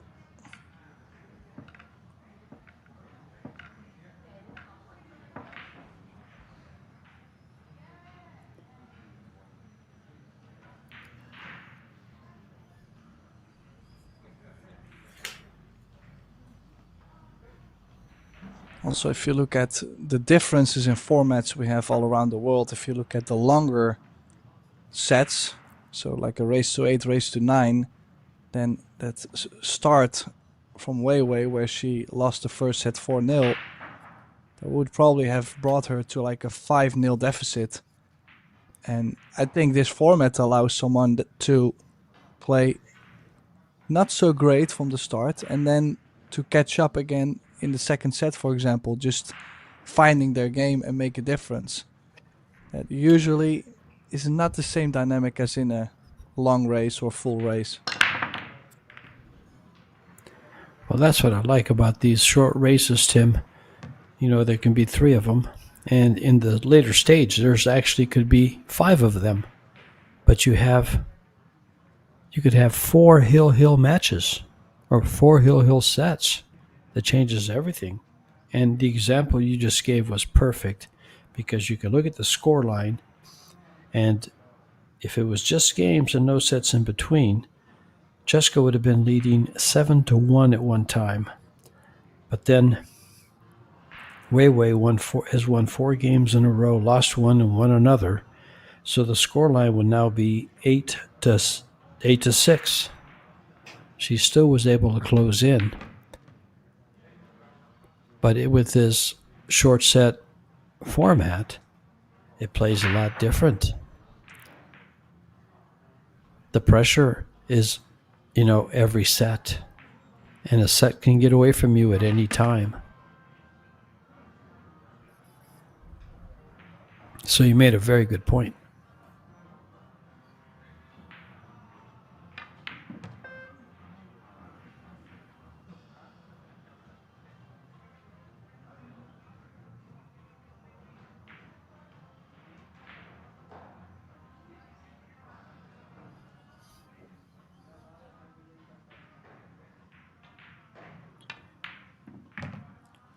And Wei Wei has shot her way back in form.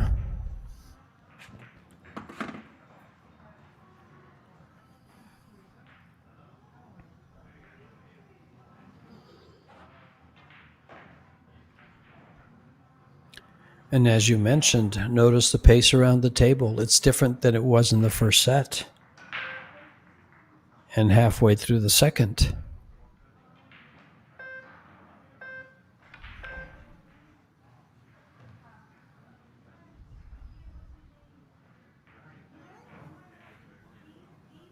Well, slight bit of draw to bring herself on the hill. I mean, if she gets straight on the 7, cannot really imagine much to go wrong with the 9 over the side, bringing her close to straight in on the 10.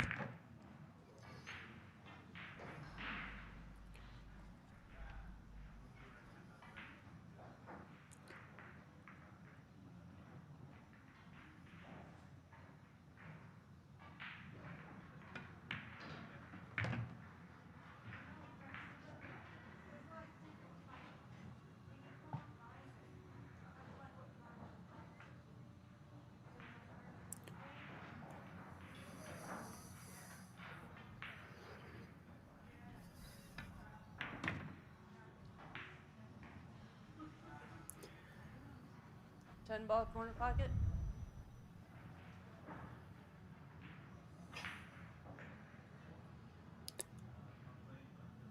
And by pocketing this 10 ball, she assures herself of not losing the set in games. It'll have to go to a shootout. She is at the magical number of 3 and 1 game away from moving into the loser qualification and sending our previous champion, Jessica Centeno, into the stands.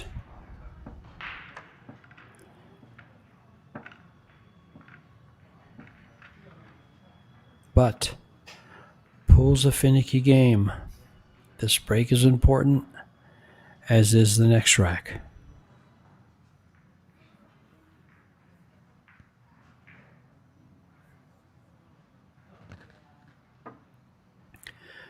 And you have 2 prior 10-ball, world 10-ball titleists.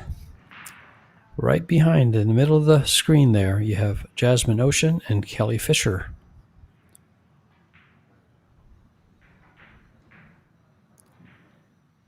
After her performance a couple weeks ago in Ho Chi Minh City, YALIN shows she belongs and is a contender for this title.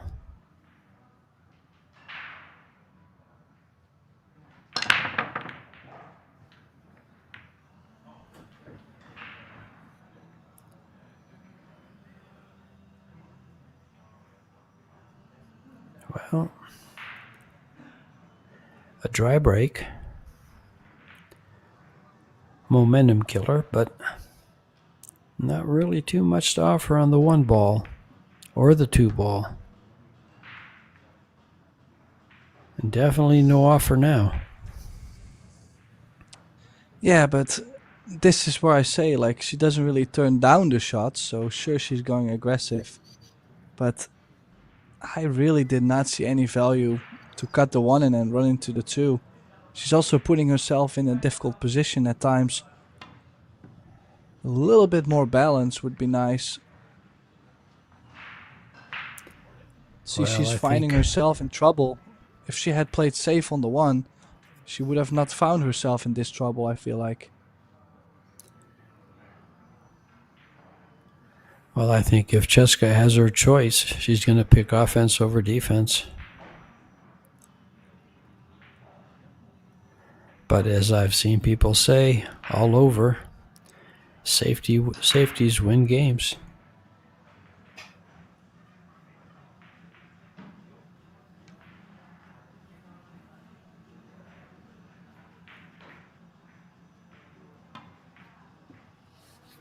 Foul.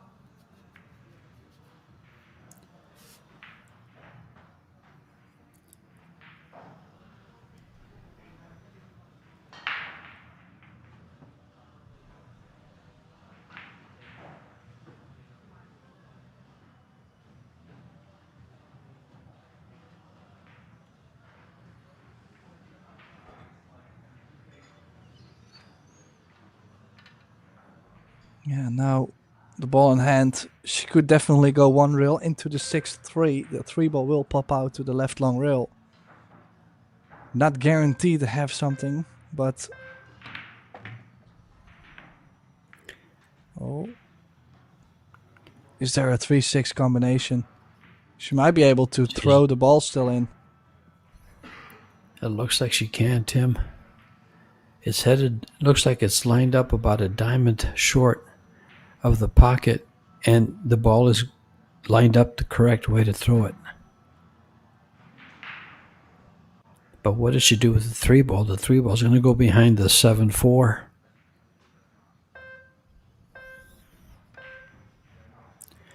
She's just going to play safe. Very smart shot.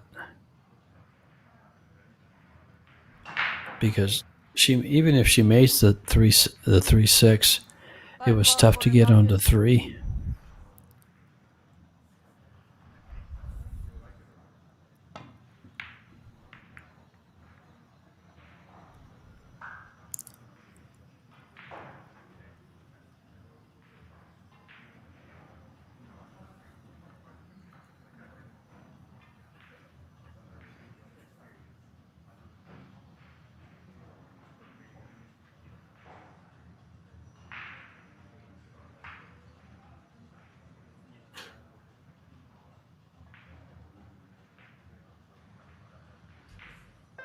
Oh, cue ball 2 rails under the 5. Could be the trap for the match. Could be the trap for the match. Is the speed okay? No. Still does have the hook, and I don't think Jessica can get left or right over the long rail. But if she had gotten the cue ball behind the 9 or the 5, that would have been a death trap. Yeah. 3 ball corner pocket. Yeah, this is about the only shot she has here. That Massey. But it's... Wow. This could do it. It's there. It's there for Way. Way.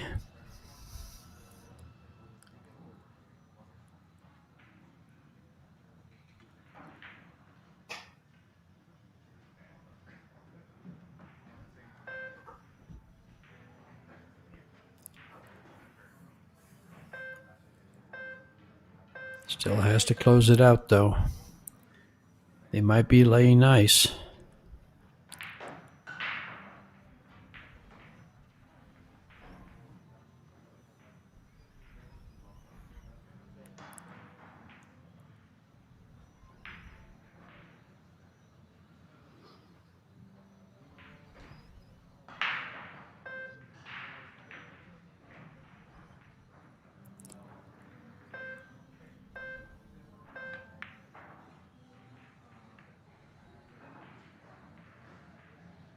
Oh, she's left an opening.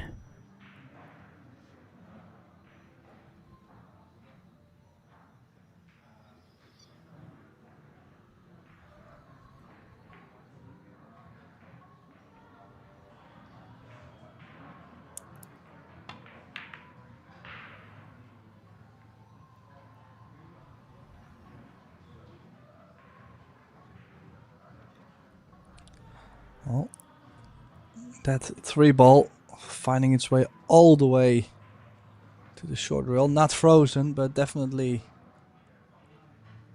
very close to the double kiss. We might see her just play the 3 next to the 10 and stay patient.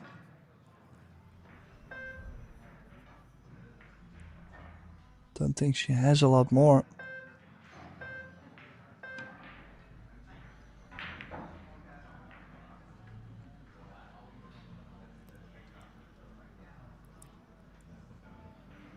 Way staying with it. If you've just joined us, the brackets, the draw, the info for these tournaments can be found at probilliardseries.com.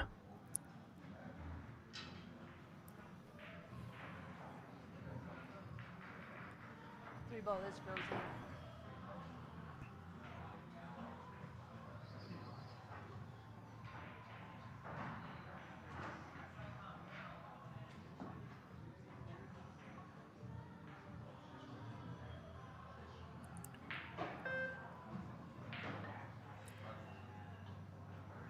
Does she have an edge here? Sure does.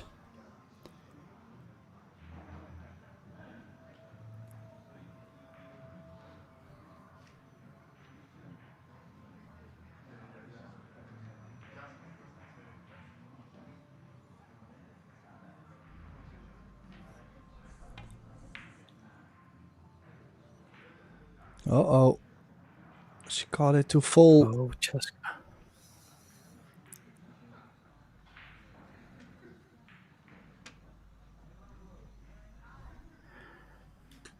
The momentum continues for YALIN, and the mistakes keep piling on for Cheska. Got a feel for her. She was in complete control of this match. And all of a sudden the tide turned.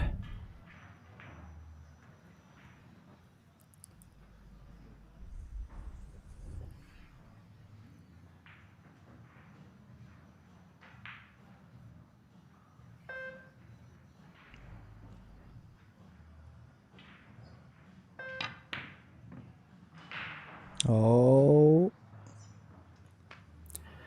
There's still hope.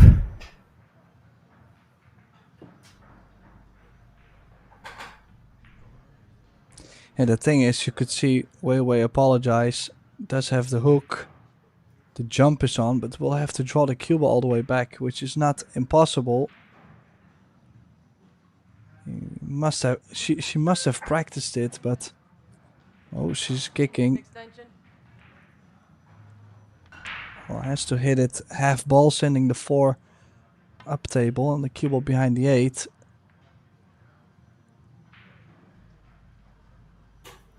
There, somewhat she's of a gotten result. A little bit a good little roll there.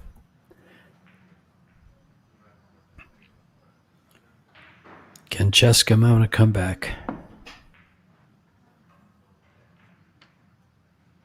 Four ball corner pocket.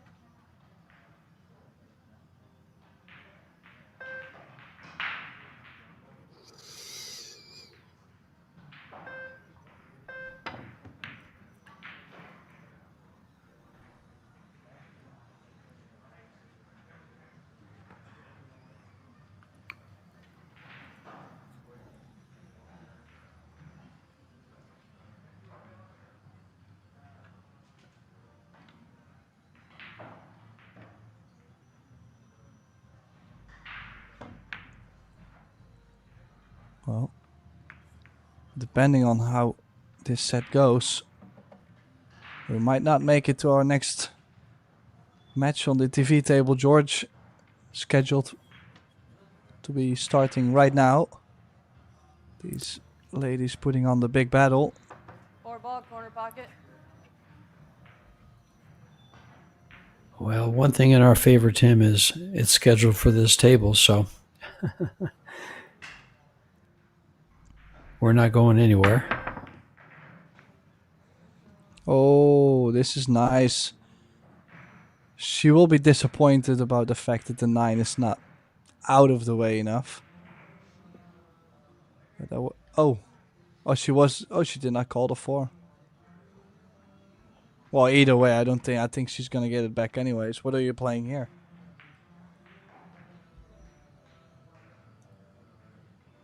The double kiss.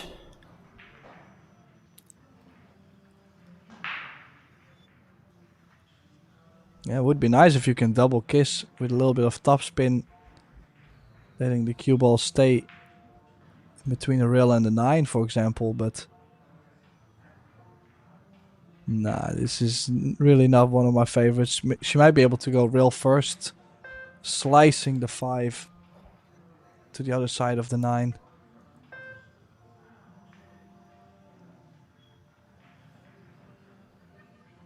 I guess it wasn't frozen.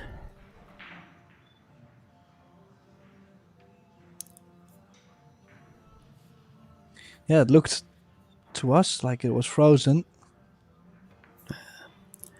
It wasn't called frozen, otherwise that would have been a foul. Oh, this might be on, George. This is, well, A little bit sloppy. If the 5-ball is on, then Corner pocket. Jessica's played a poor safety shot.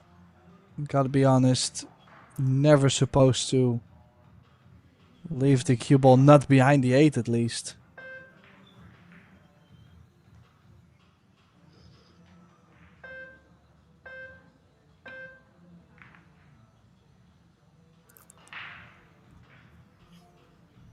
Well, the spin got her. Well, this young lady never gives up, so here she comes.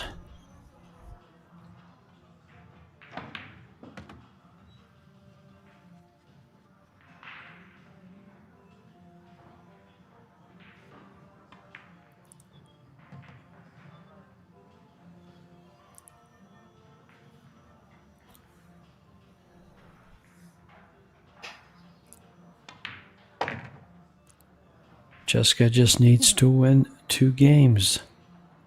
This one and one more to tie things up at 3, and we go to a shootout.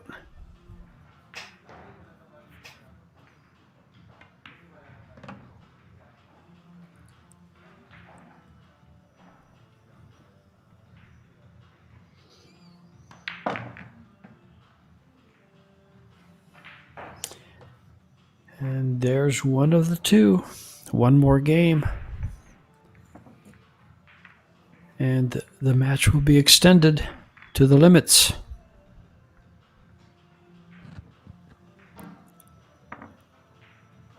And we've seen some pretty exciting shootouts.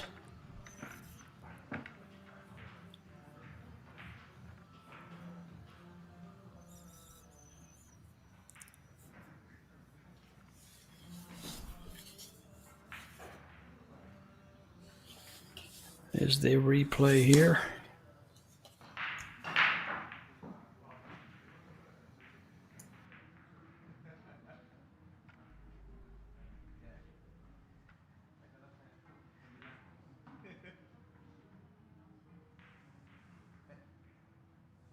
Well, a lot depends on the break too. If she breaks the balls and leave an open shot on the 1, could be all over. And knowing that puts a slight bit more pressure on it. Not just the dry break, you could be lucky, but leaving a shot on.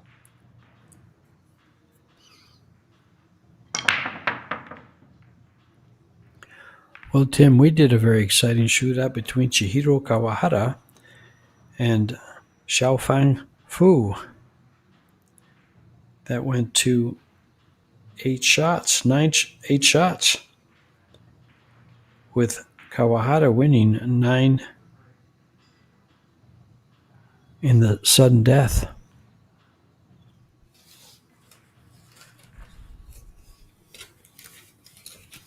So, not to jinx this, but This Jessica is going must to win this game. You want to jinx it? You want the shootout, huh? Well, I mean, it's just been going like this too. If you look at, Sure. she could have left the 1 over the pocket, and Wei had another chance to run out. You know, it's really starting to shape up like it, and That's not going to go. It's going to work out in her favor. That inside English turned over and hit the ball too full, too thick.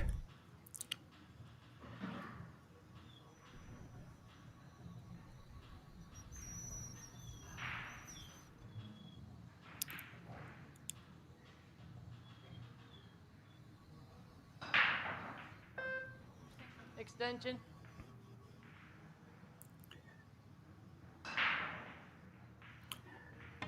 This could work out for Jessica. Oh, caught the 9 ball.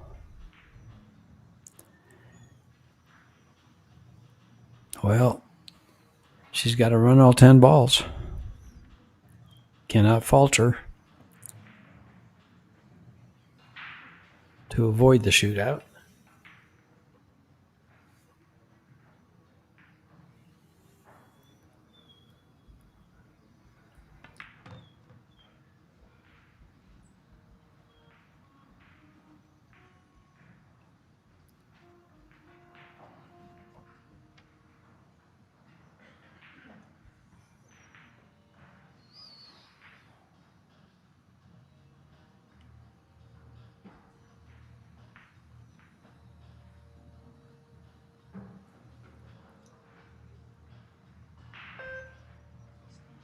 Extension.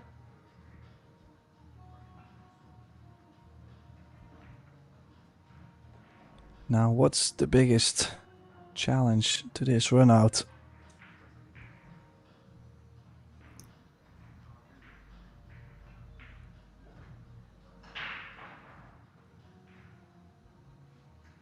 Not missing. Well, playing this with stun right spin, probably into the short reel and running straight to the 3-ball. Catch the 9, most likely not going to be the run out. Draw it too deep, She's not. be hooked behind the 6. Yeah, very sensitive in between shot there on the 2. 3 ball corner pocket.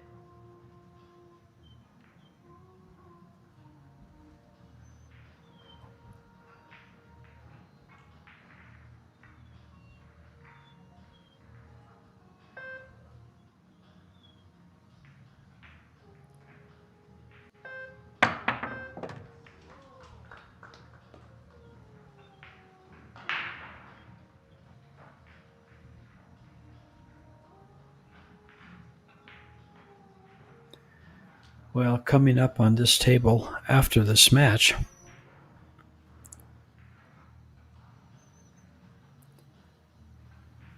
looks like we're going to have Sanjin Pelavanovic and Eklund Kachi.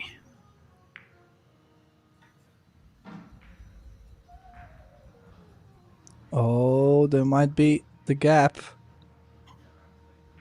Awful close. This 4 might go to the side.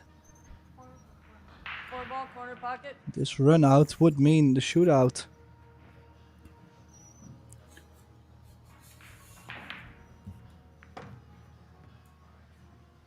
Even went to the corner. What a chance just from traveling from 6 to 7.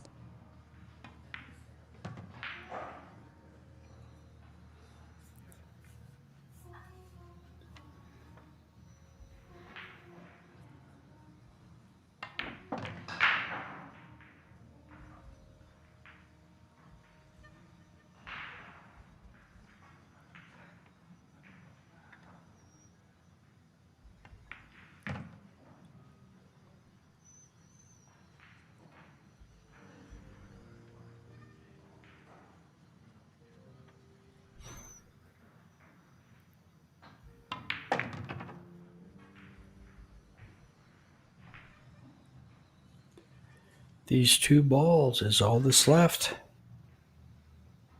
10 ball corner pocket.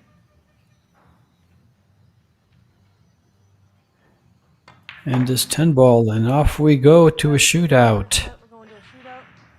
You on the leg? You want to shoot first, or do you want which side do you want to start from? Right side. Cheska's going to shoot first, and she'll shoot to the left-hand corner pocket. It's 4 innings. At the end of 4 innings, if they are tied, it goes to sudden death, and the cue ball is moved back 1 diamond.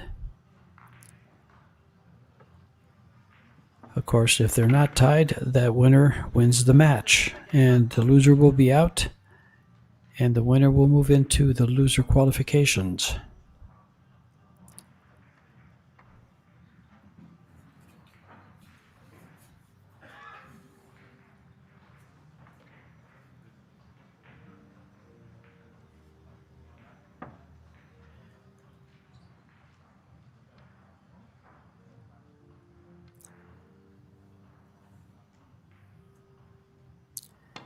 And here we go. Shot number 1. Fires it right in.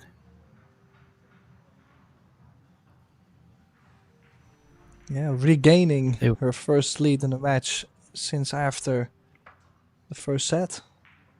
Or after the second set she's lost.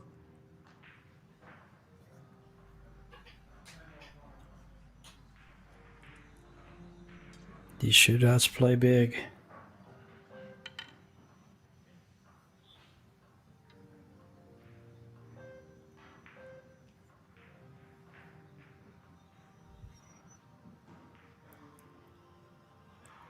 As far as games went in the set, Cheska won 10 games,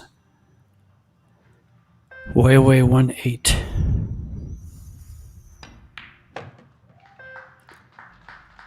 Yeah, some good queuing too.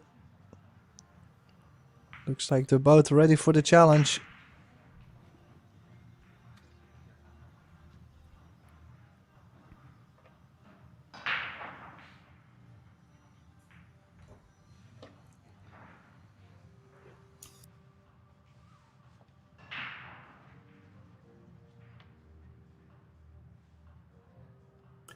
Over to the left-hand pocket.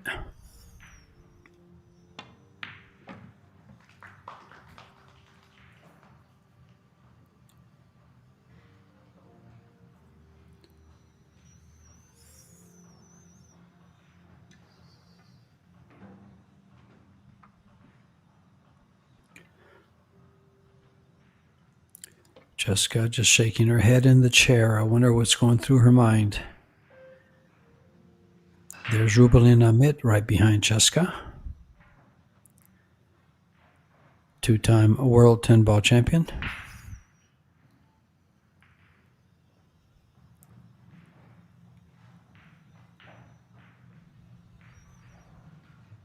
Along with tons of other titles.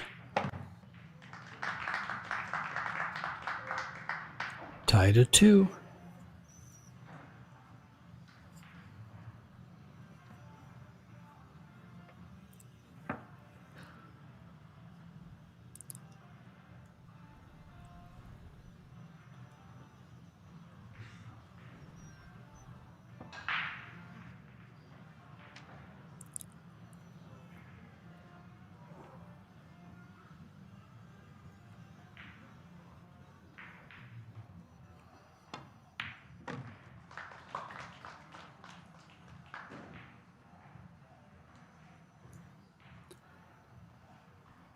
Jessica doesn't seem very bothered by the spot shot.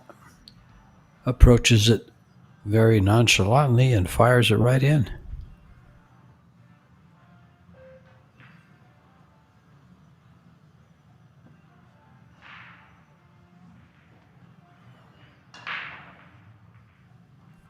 In the pink shirt right behind Weiwei is another world 10-ball champion, Cho Che-yu.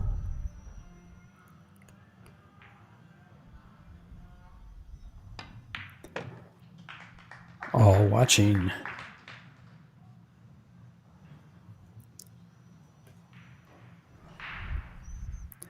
Knowing that one of these two ladies won't be around makes things easier for them. They won't have to face them.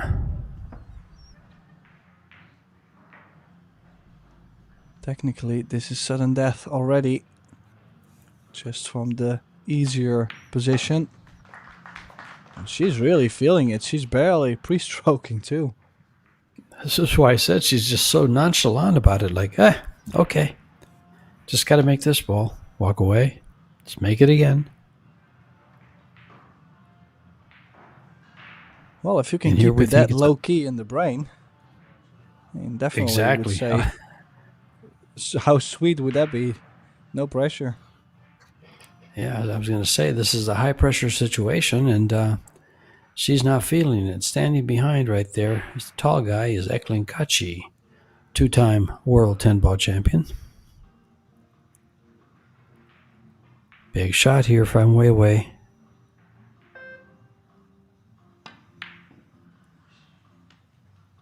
And out of all the shots, that fourth one at the second turn is the one dismissed the most, from what I've seen. And Jessica Centeno moves into the loser qualification. And a hard-fought match by Wei Su Chen. But nonetheless, she goes to defeat and is out of the tournament. We'll be right back with a men's 8-ball match with Sanjin Pelevanovic and Eklund Kachi. It's a winner's round 1. This has been George Teachea and Tim de Reuter bringing you the live action here in Indonesia. Come back and see us.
26051. Yeah, that.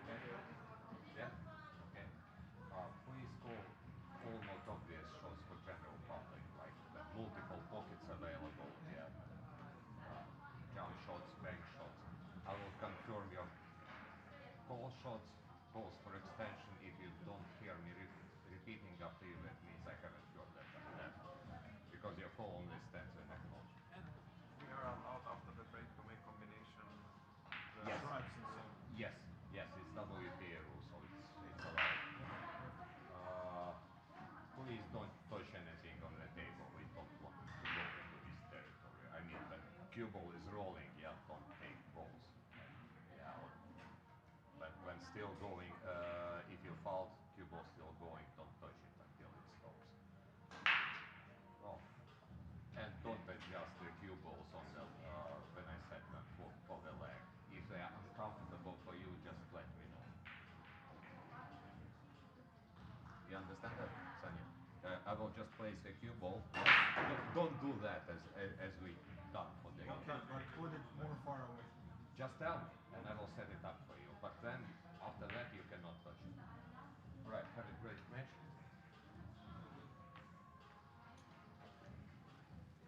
You sound like a Russian mafia. I'm trying. From Russia? No. But close, from Latvia. Latvia? Russian is one of my languages. How many do you speak? What? How many do you speak? 3? I can speak 3 myself.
West, of course.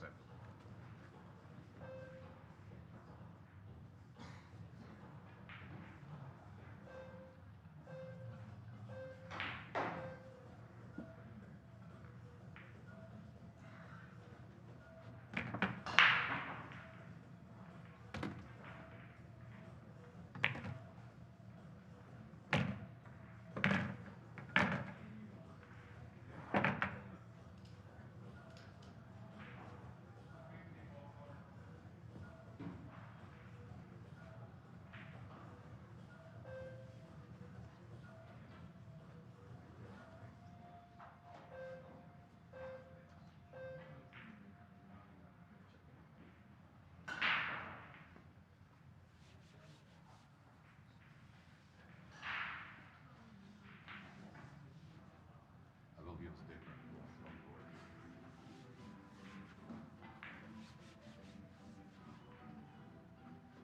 On the table everywhere. I thought in WBA it's not allowed to use putters. Strange, formulation, like allowed, in like relatively small amounts, so it's always it's easier in Europe, it's not allowed.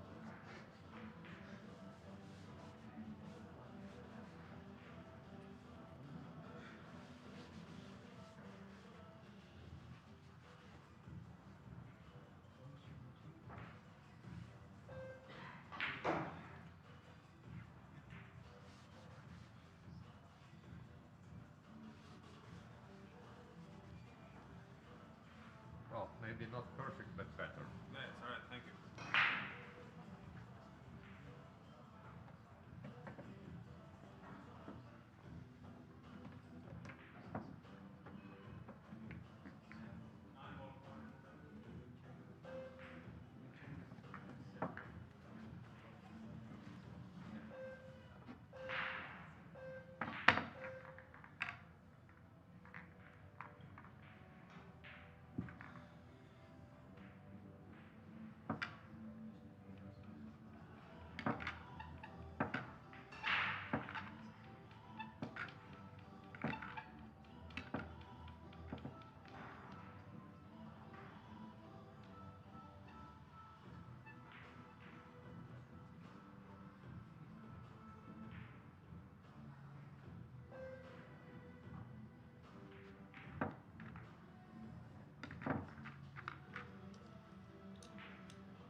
was when they could start, I was set up the balls.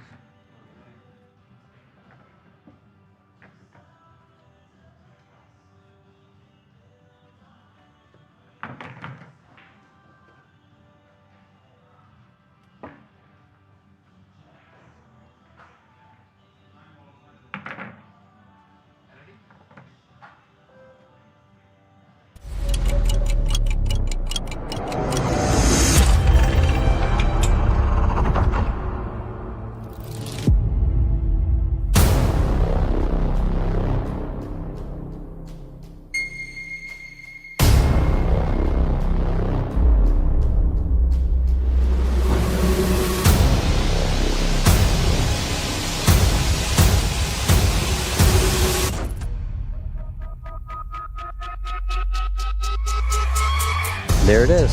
Just like that.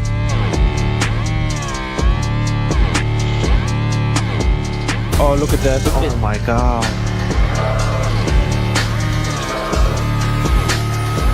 Wow. Final 2 shots, Jim. I shall leave it to you. The world 10 ball champion on top of the world. Predator WPA world 10 ball champion. Oh, wow. What a shot. No way. What a roll. 7-9 combination, maybe possible. Oh my god. Oh my god.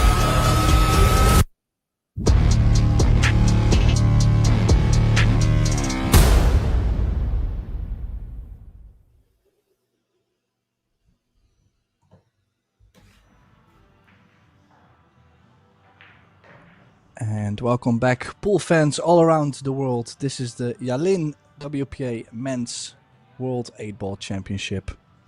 Our next match for today will be featuring a 2-time World 10-Ball Champion, Ekland Kaci from Albania. And he will be facing a good friend of himself from Bosnia, Sanjin Perlivanovic. In the commentary booth for this match, we're very lucky to be joined by my good friend George Teachea, and it's myself, Tim de Ruiter, in the booth. Welcome, George. Hello, Tim, and what a match we have. Sajin Pelavanovic was runner-up in 2023 to Shane Van Bonin in the 8-Ball World Championships held in Austria in 2023. And, of course, Ekland Kaci is a Euro 8-Ball champion. He has 18 titles, 2 of which are the 2 World 10 balls you mentioned, and quite a few Euro Tour championships, along with American Straight Pool Championships, Mosconi Cup titles, UK Open 9-Ball, and Kaci looks like he'll be breaking. Race to 8. This is a winner's round match. Kaci defeated David Salman from the Czech Republic 8-4. And Sanjin, because of his number 19 ranking in the WPA, had a bye in the first round, so he's right into this winner's round 1. And they face each other. Sanjin is 24 years of age. Kaci is 26. Used to be ranked number 1 back when he was about 18 or 19 years old in the world. So, arguably one of the best 10-ball players in the world. As is Sanchez. Sanchez is world class. He's an 813 Fargo, Kaci an 831. Break him down, Tim. What a break here. Yeah, very interesting to see that Kaci is choosing to break from the side rail. He has probably one of the biggest breaks from the center, but he does make a ball on the break. And I have to say, the solids look quite alright for me. It's just that the 8 only goes to the bottom left. But for stripes, for example, the 10 ball doesn't go to the bottom right. And stripes doesn't really have an easy starter, I believe so.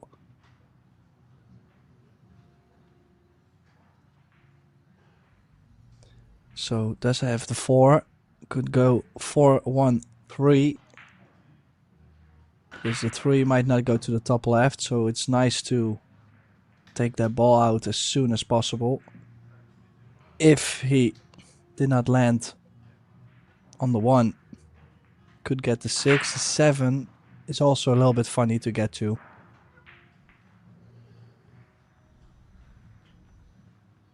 So overall, not the easiest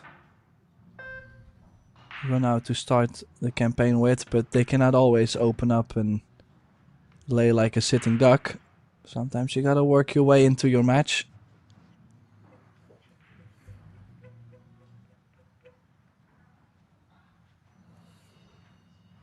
Of course, everybody else has a different rhythm, but I kinda believe in starting slow until you get some rhythm and then start to pick up the pace a bit. And I think Kachi is the same way. Does the same routine from ball to ball until he really starts to catch the right stroke and the speed of the table.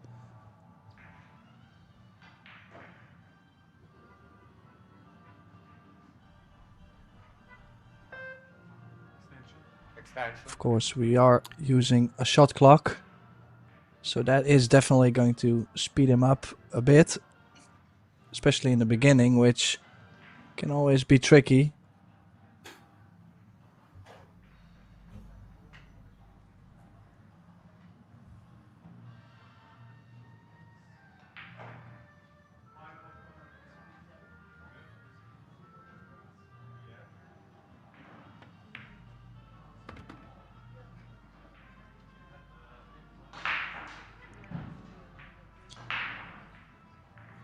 Yeah, easy to get too much angle on this 7 ball.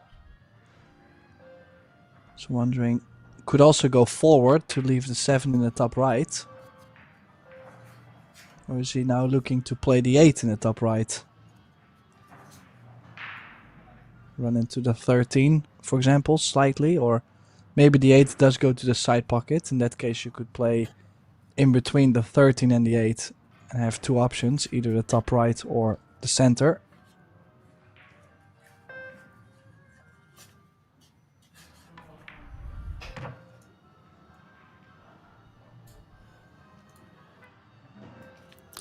And you called it right, Tim. 8 ball to the top right, or is he going to go to the side? The sides have been horrible to these players. Well, it's quite the cut for the corner, so he's going for the side.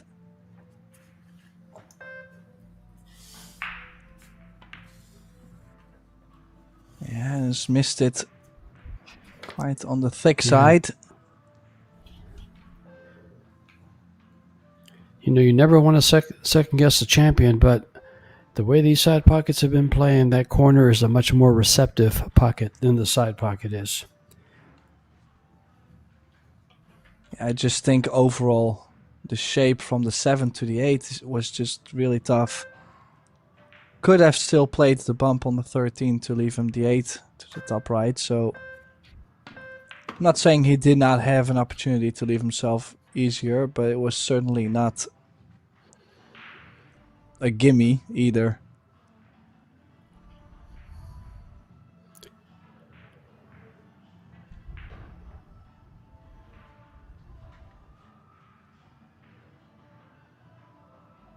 This is a winner's round 1 match, as you mentioned. Extension. Players looking to put themselves in the winner's qualification round. The winner of this match goes through to that round.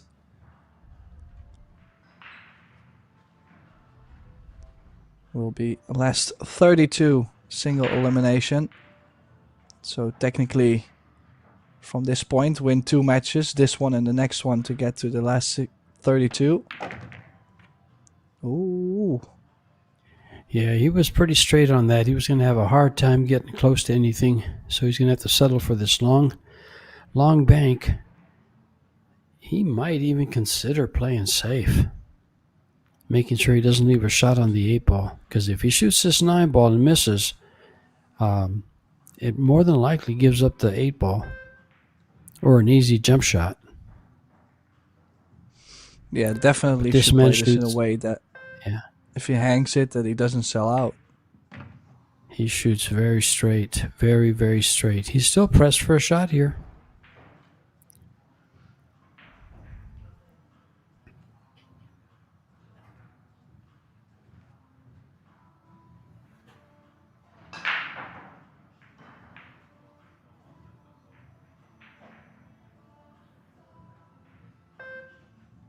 Back. 3. So 10 balls side pocket.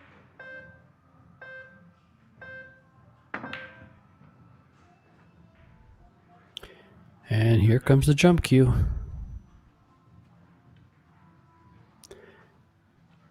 Is he borrowing Sanjin's jump cue? Or are they sharing? They are both sponsored by Predator. So they might just be sharing the jump cue. Who knows? It might belong to Kachi and Sanjin asked to borrow it. But he's got a jump cue over there. Looks like it. No, I don't think Kachi so. jumps the balls He's very made it. well. Great jump on the 8 to secure the opening rack. Does give the jump cue back. But that's also what I was going to add to this match. I mean, I know for a fact that they have spent a lot of time traveling together. I mean, they're both from the Balkan area in Europe, the eastern part of Europe. So obviously they have traveled together. They have visited a lot of places together. Also outside of the matches, they spend time hanging together, share rooms together. So it's most of the time when you play a friend, it's either gonna be a great match or both are gonna play absolutely horrible. Like, you don't very often see both of them, or you're not gonna see one of them play very great and the other one not so great. Like, most of the time it's just gonna be one of the two Wow. to come I out have a on top feeling we're in and for, afterwards shake the head. I tell you, I think we are in for a great match here with these two gentlemen. They're both very, as you can see, great sportsmen. I've been doing commentary now for a long time, and it's the first time I've seen a player reach over and borrow the opponent's jump cue. And next time I see Kachi, I'm going to ask him if he can't afford a jump cue. All in jest, of course. Oh.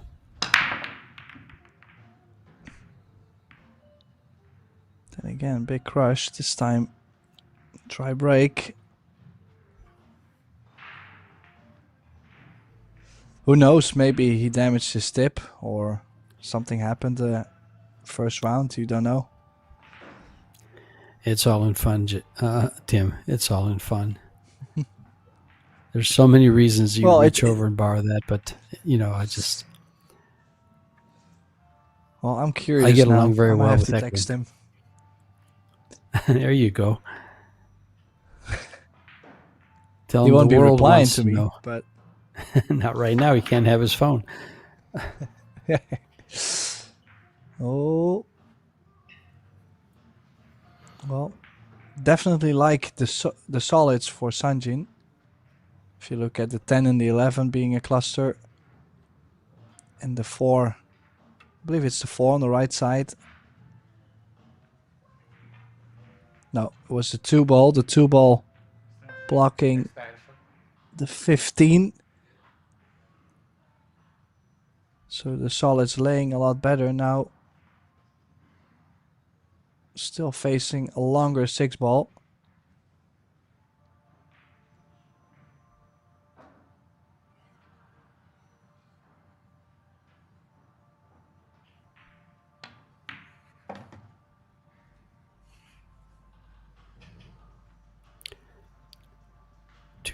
$250,000 available here in this YALIN WPA Men's 8-Ball World Championship. $70,000 to the winner. And second place at $40,000 is not a bad payday either.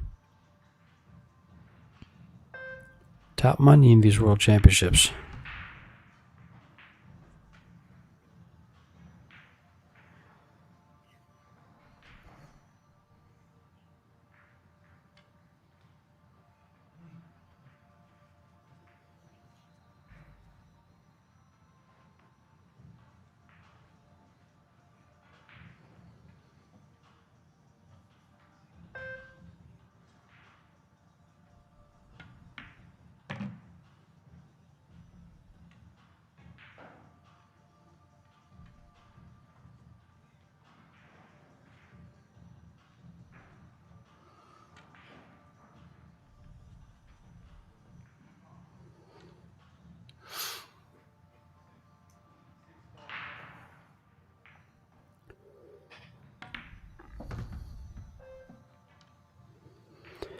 These 2 balls and then the 8 ball. Just does not want to clip the stripe that's next to the 2 coming back for the 7 in the same pocket.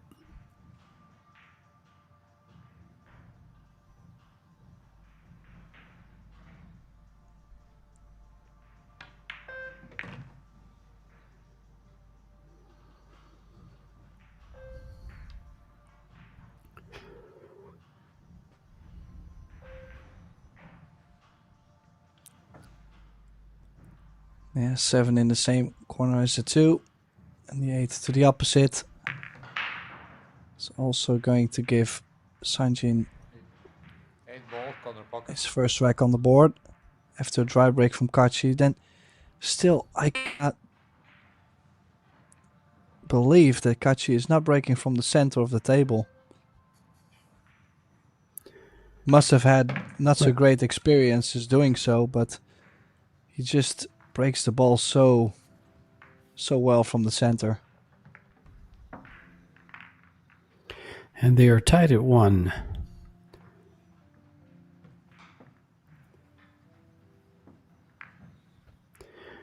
At the same time as we are holding this YALIN 8-Ball World Championship, we are also holding the Predator Women's World 10-Ball Championships presented by Van Billiards.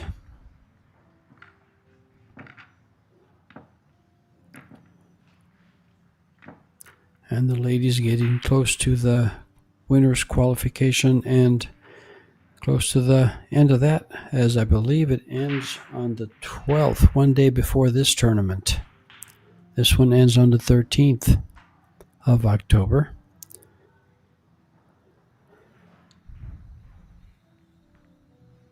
And today was the first day? Yeah, today was the first day of the first round matches.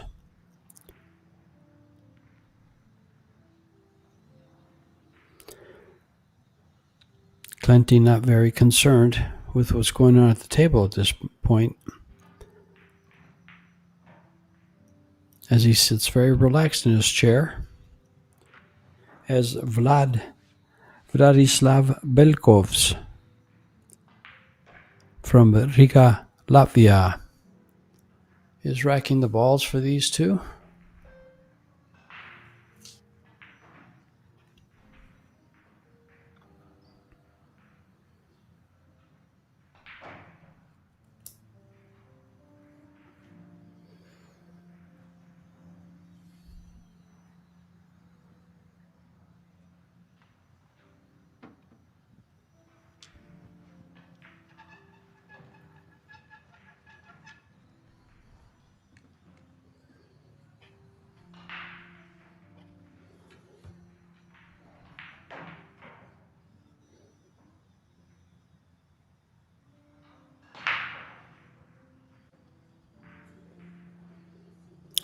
Game number 3, breaking, as you mentioned, Tim, from the middle. 3 ball goes right into the pocket, in the side, just the way it's designed. Oh, and that 5-4 did shape up as a combination.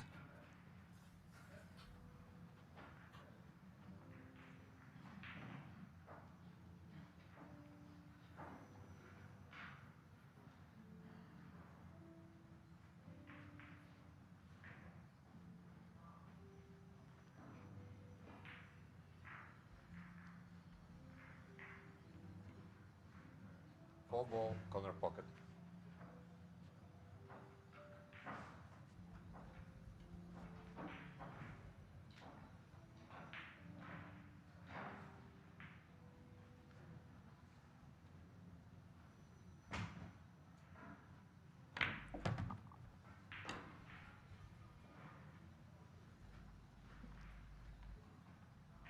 Yeah, just gotta make sure to still think about the pattern. I mean, that's maybe the difference with rotation games in 8-ball is the fact that in 8-ball it's still easy to mess up a layout.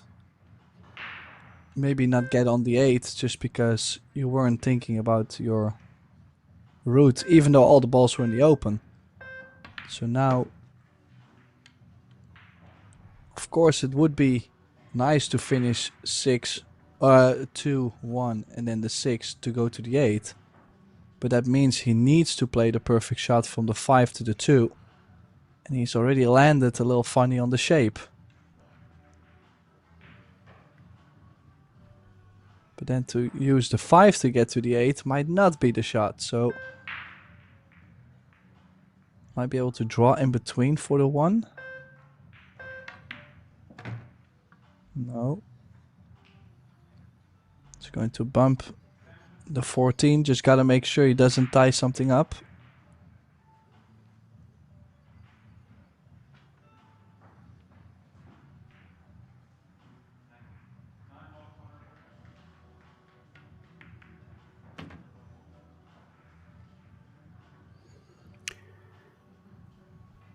He's got to hold for the 1 ball here. Is he going to have to go back and forth, Tim? Oh, he's going to play the 1 ball first. He might stun the cue ball just... Yeah. Well, just, yeah, stun the cue ball to the right side of the 1. Or could even run into the 11, yeah. Either way... Yeah, I thought he was lining up to play the 6 ball first, and I was wondering about that. Nah, the problem with shooting a 6 ball first is if you land with too much angle on the 1, now suddenly you're not getting onto the 8. So he's managing nicely. Still getting the job done. Sure, cue ball most likely to be on the rail. Won't be able to bring it off the rail from the 6 to the 8.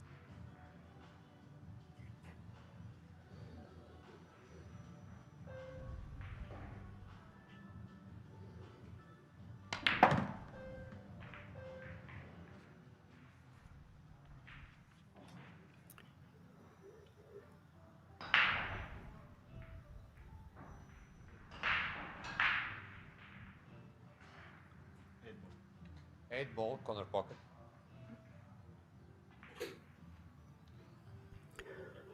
Tied at 1, and he's about to take a 1-game lead in this race to 8.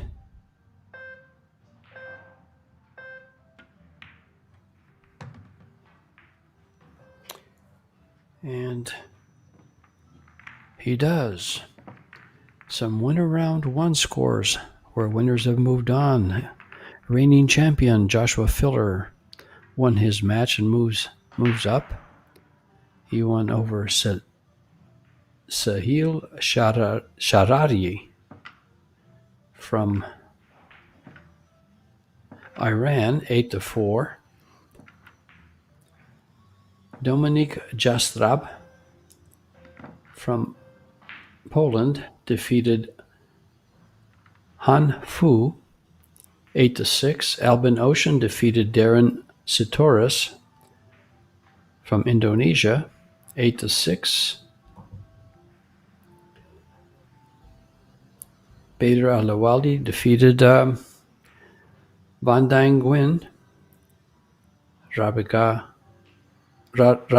Babika defeated Max Eberly from the US, 8-0. And Shane Van Boning moves up with an 8-6 win over Yipkin Linglio. Back to this match, and I'll bring you some other winners and players that moved on from the winners round 1.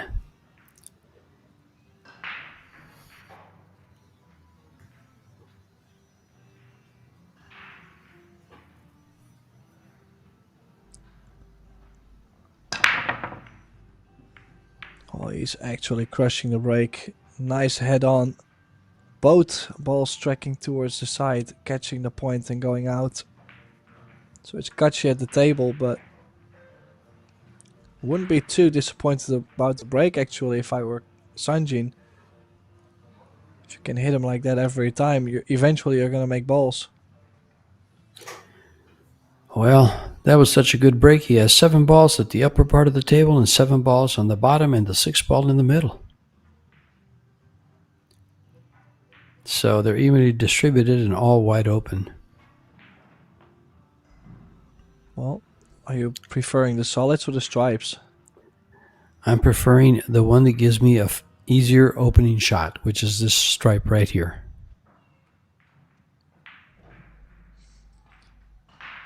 Because they're really, well, the 7-ball to the side, but they've avoided the side pockets like the plague.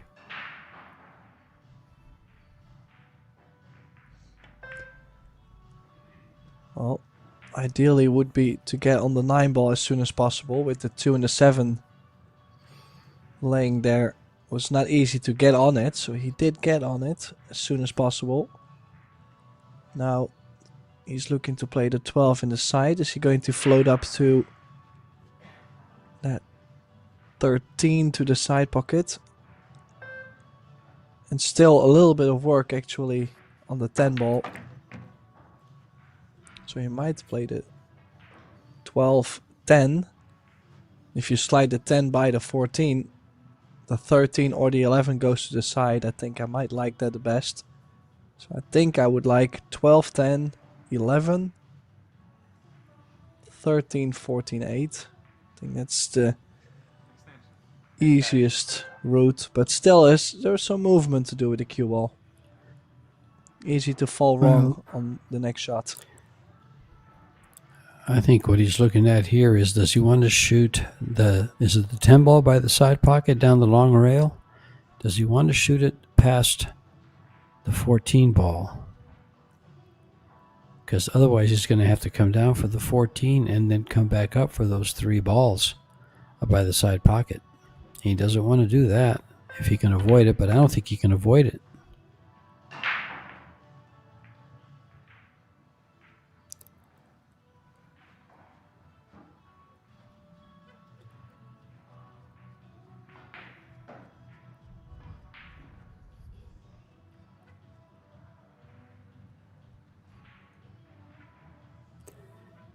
He could come up off this 14 ball. Where's he going to play the, take the cue ball into the 8.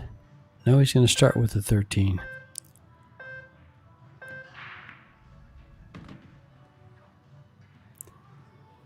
Now he has to play for either the 10 to the bottom pocket, to the same pocket, or the 11 to the side.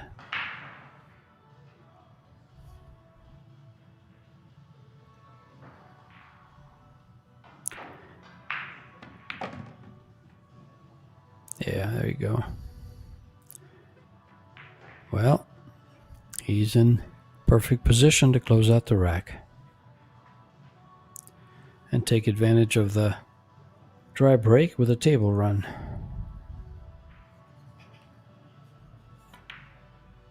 Oh, looked slightly thicker than I expected it to be. Now, of course, like I was mentioning, often you don't see two friends. You don't really see an easy match overall. Well, it sure is not looking like an easy match. We might see this one get real close if both keep playing like this. Because they are both starting off with good stuff. Not perfect, but high quality.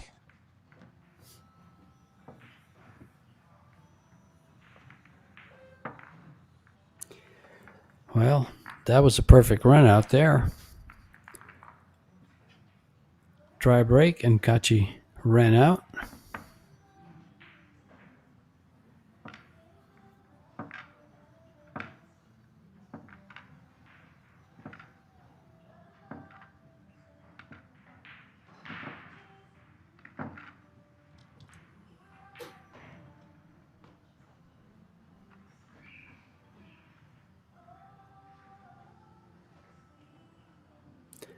Now let's see where Kachi breaks from. See if he breaks from the side again. That's where he broke on the opener, right, Tim? Yeah, I think that's what you pointed out.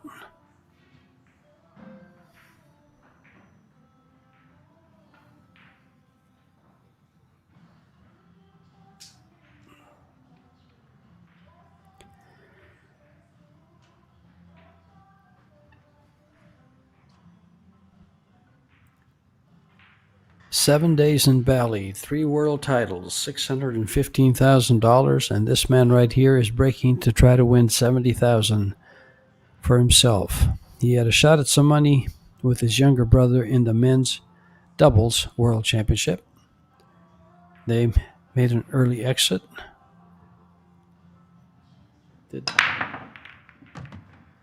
Did they get to the money, Tim? Did they make That the I quarterfinals? would not be able to tell you. I'm not sure either. I'm going to take a look. I'll see if I can find it. Well, one thing I am able to tell you is the fact that Kachi has made plenty of balls on the break.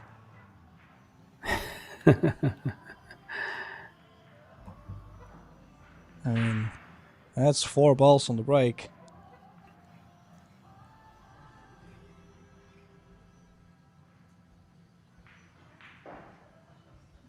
And that's also one thing I like with the World 8 Ball is the fact that I'm happy there is no templates involved. Because in general I believe if you have a big break or you break the balls with good energy and good accuracy, you shouldn't be struggling with this format. I think you will have plenty of chances making a ball. And most often we see the players with the big breaks get deep in this tournament.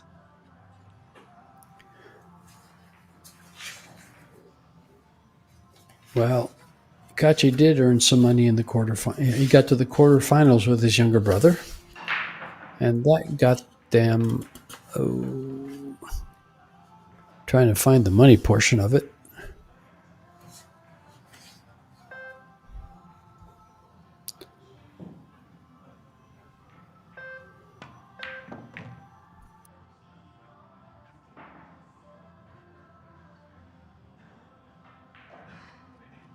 Still, imagine George making 4 balls on the break. The 9 doesn't go to the top left. The 7 and the 11 are a cluster. I don't really think he deserved this kind of a layout for that break.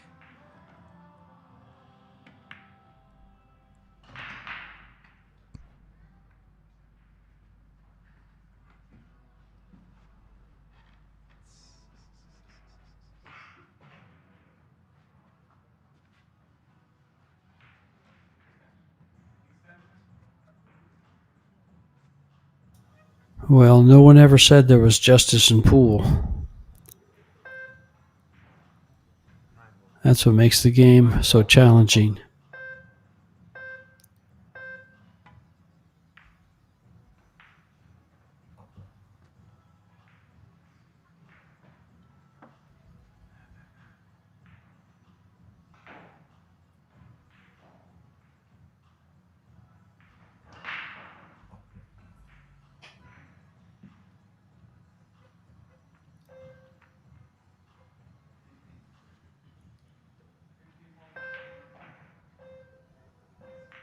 Yeah, quarterfinals. The Kachi brothers made $10,000.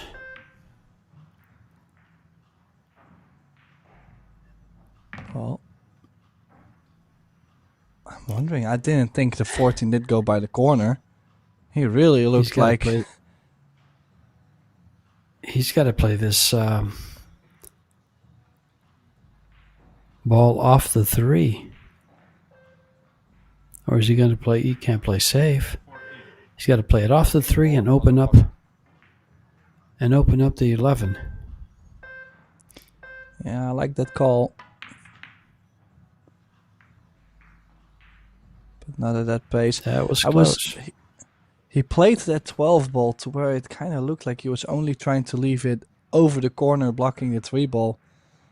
And then by accident made it, because that look on his face right after did tell me that he looked like he didn't want to make it.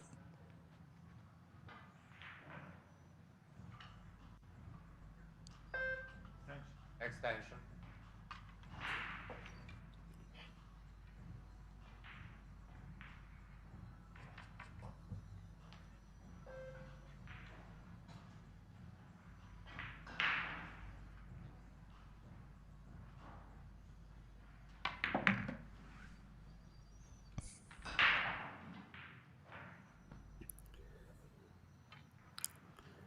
Well, here at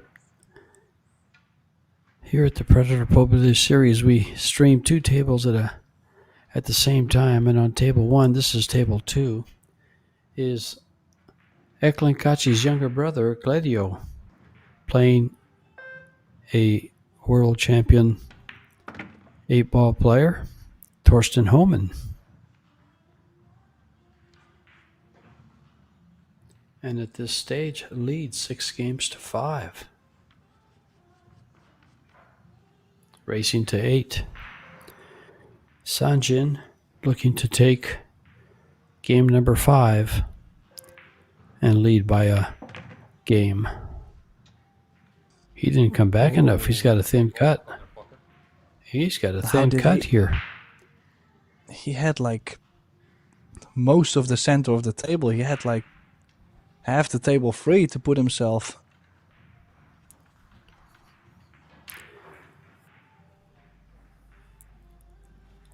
Well, I think it only counts as an unforced error if he misses this ball. True.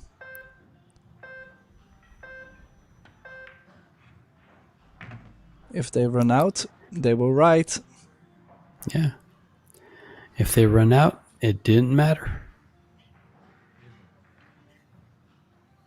8-ball, corner pocket. Funny thing is, if he misses that ball and loses the game, he'll never forget it. If he runs out, he's already forgotten it.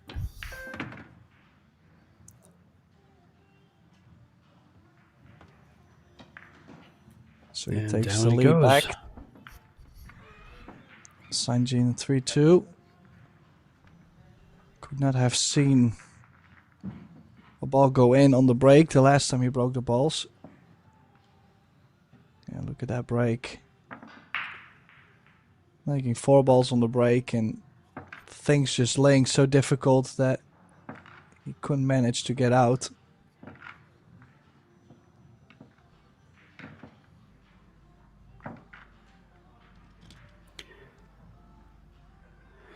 You know, he hit that 14 into the 3 about as good as he could. The only way to possibly make it was to hit it a lot harder. Yeah, I was also surprised he played it with that pace. I mean, I don't think it was going to hurt him opening up the 11 ball by playing it more speedy. The aiming was Well, you perfect, ready? though. I got a test for you, Tim. You ready? Okay. The WPA played the first World 8-ball Championships in 2004. Who won that? I'll give you a hint. Efren Reyes? Yes, very good. Oof. And the runner-up and the semifinalists were all a Filipino. Bustamante and Was Jose a Barrica. semifinalist.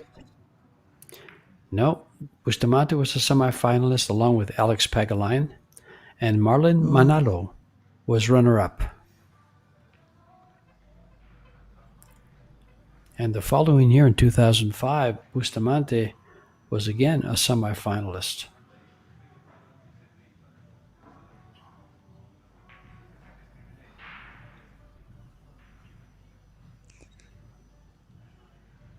Well, I learned something new today. Oh, I can give you lots of tests on this on this World 8-ball Championships. I had fun with Eric with this. Well, I'm sure, because back in 2000, even 2008, I didn't even know what a pool cue was. So that's what, in 2004, 2005, 2007, 8, and 10, 11, and 12, all the tournaments, those were the tournaments. They were held in United Arab Emirates. In 2022, 10 years later, is the first time Predator brought them back to Puerto Rico, and Francisco Sanchez Reis won the 8-ball world title. Shane won it in 2023 in Austria, and Joshua Filler last year in New Zealand. And as I mentioned, Pelovanovic was runner-up to Shane Van Boden in Austria.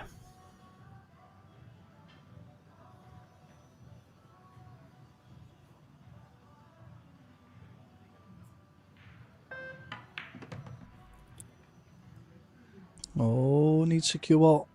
Oof.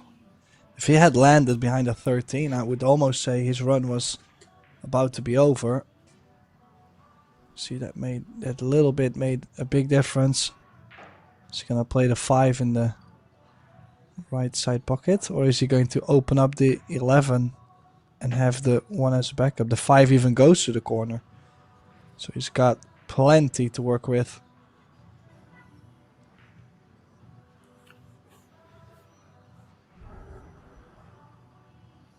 Well, they're keeping it close.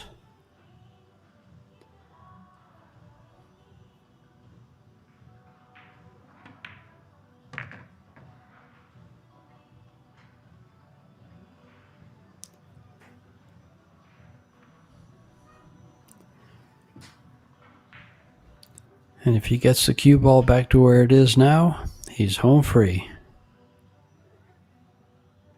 Or on the same line.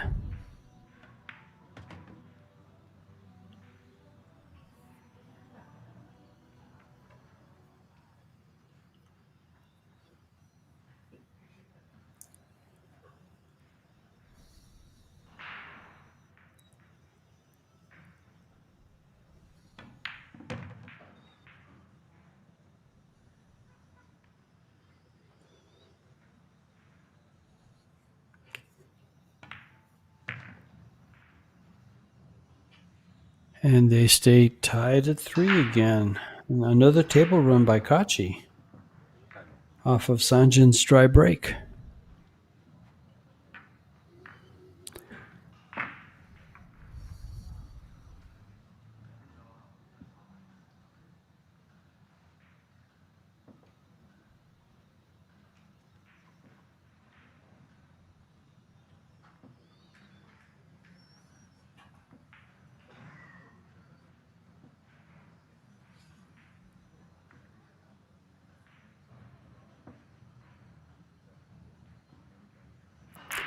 Well, there's a lot of big names in these winners and runner-ups of this 8-ball championship.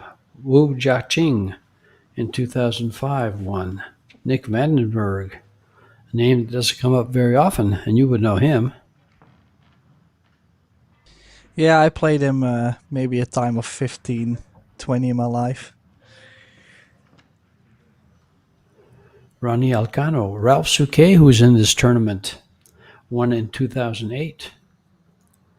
And a name you don't see very often anymore is Marcus Chamat, semifinalist in 2008. Dennis Ercolo won in 2011. And the great Shang Zhonglin in 2012. The great and late Shang Zhonglin. Ronnie Alcano in 2007. Niels Fyan was runner-up twice, in 2010 and 2011. He was also semifinalist in 2007 and 2005. So he was up in the top 4 for 4 different years. 5, 7, 8, 9, 8, 5, 7, 10, and 11.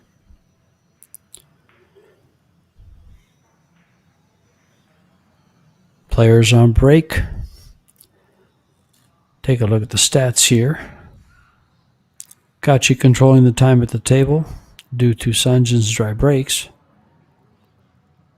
Overall performance, both performing at a very high level. Let's take a look at missed shots. 1 by Kachi, nothing by Sanjin.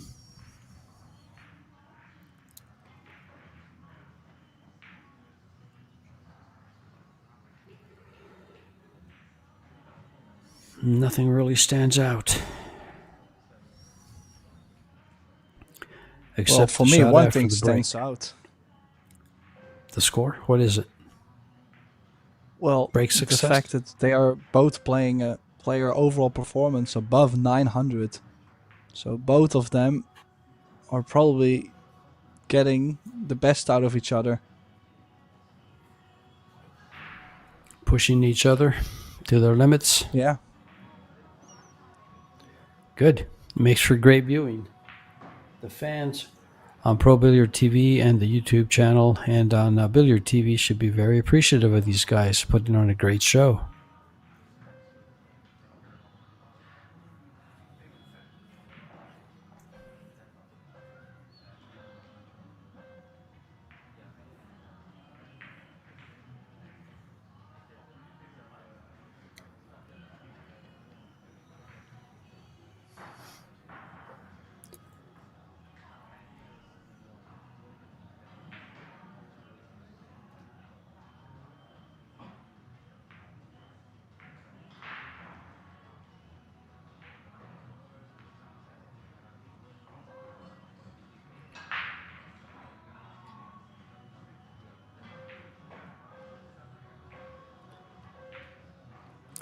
Your friend Marco Tucher was a semifinalist in 2000 last year in the 8-ball World Championships.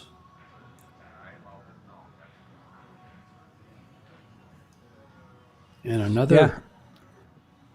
another big name is Darren Appleton. He was a semifinalist in 2010, 2011.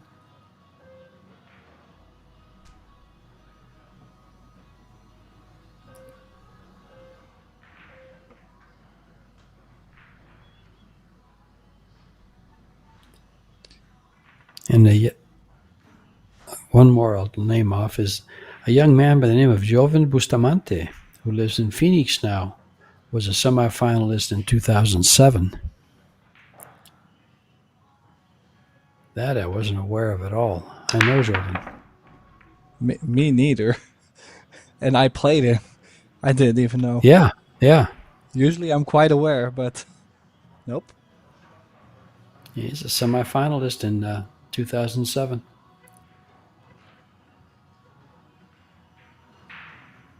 I had a state championship in 06 and then runner-up in 07, but he wasn't around then.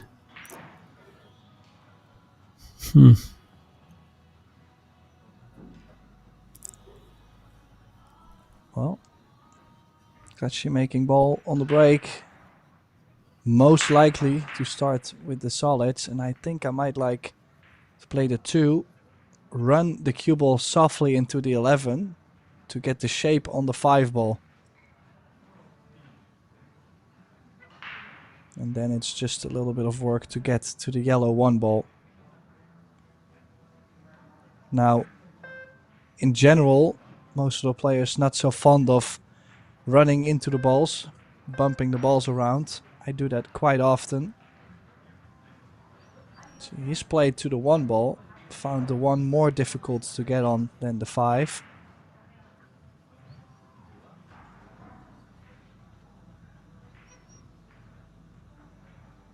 Will be interesting to see what he's going to play to get on the 5 ball. A little draw here, maybe. If he can draw it, he should be able to get to it. Because I was looking at the same thing you were. I thought he might be able to see it now. But no, I don't think he can get to it from the 1. He's going to have to go to the other side of the 1 and then from there get on the 5. I doubt that he uses the 4. He can't. Yeah, he's hard pressed to find a way to get down there.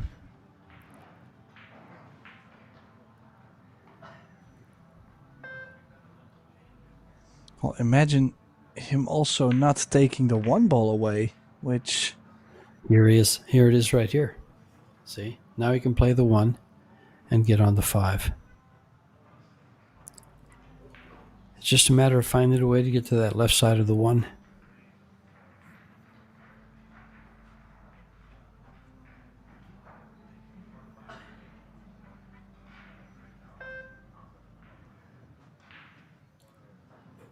He's going to take the 4 first.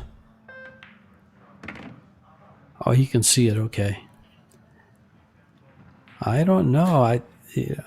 I'm a firm believer in if you're on a shot that's hard to get to, don't pass it up. Take it now. He'll have to go for the one in the corner. Oh, look at this. He was able to stop it. Kachi's such a cagey player.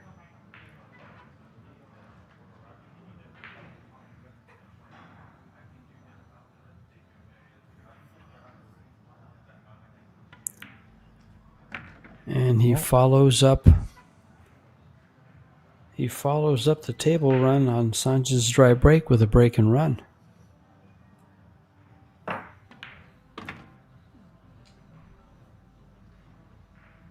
And that was a tough out.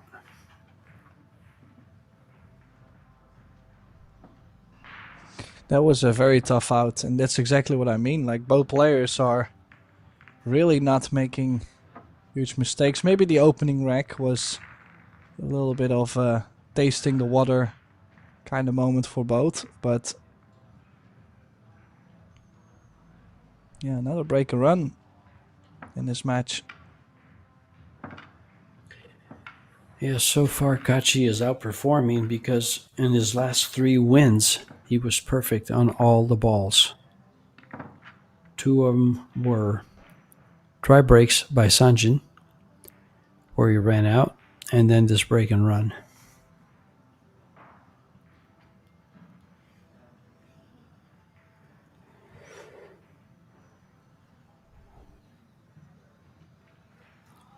Nonetheless, Sanjin has 3 wins and only trails by 1 game.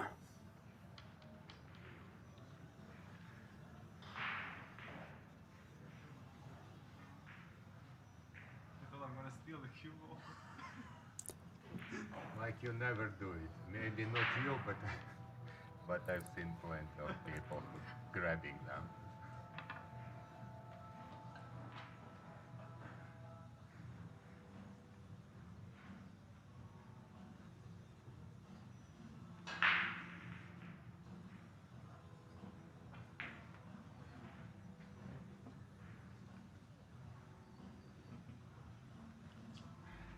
Well, something funny going on. Honestly, not too sure what happened, but Yeah. I think Vlad and the referee, Vlad and Eklund, have been joking around since the very beginning, since they were warming up. I noticed they were having some laughs and getting on pretty well.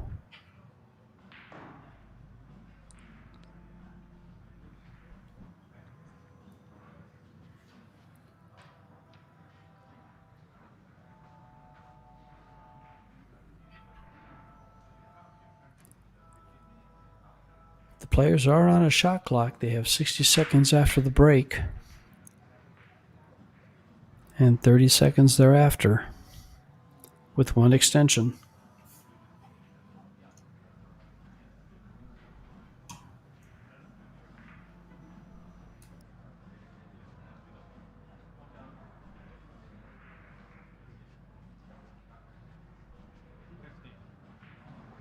So 15 corner pocket.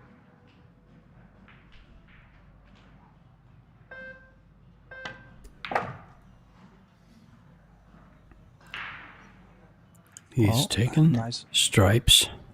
Go ahead. Well, nice split for the 11 ball already, just to open the options a bit.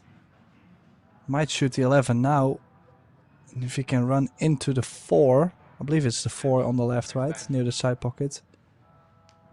Yeah.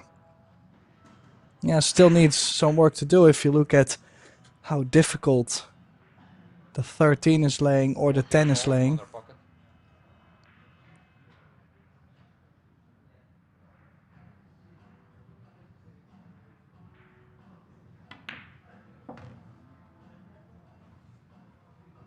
So the 9 really helps out to get to the 13. This 12 could help him out to get to the 10. Get to the left long rail. then leave the cue ball in the center of the table on the 11 to go around the 9.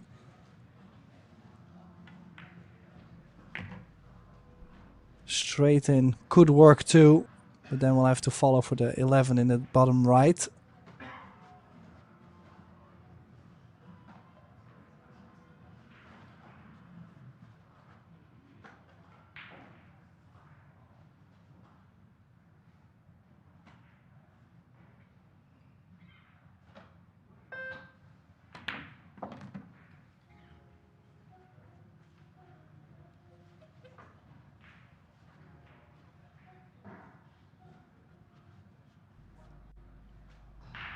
Yeah, probably 2 will shape the center of the table. Slight angle on the 9, get off the rail, get straight on the 13, and it's 2 stop shots to take a 5-3 lead. And you would say the main difference between the two of them now is just the break.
And this 8-ball for another break and run. 2 in a row.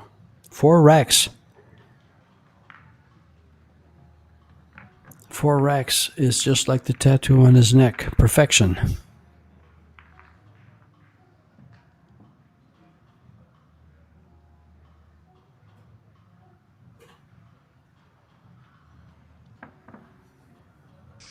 Yeah, and especially catching, breaking from a little bit more to the center of the table. I really like this position. I think overall it favors you to make balls on the break a little easier.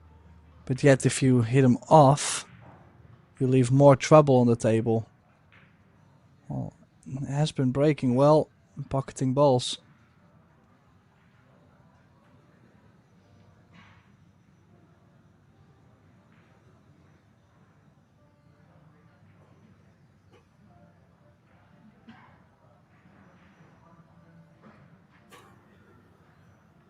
Sanjin really hasn't done anything wrong, but he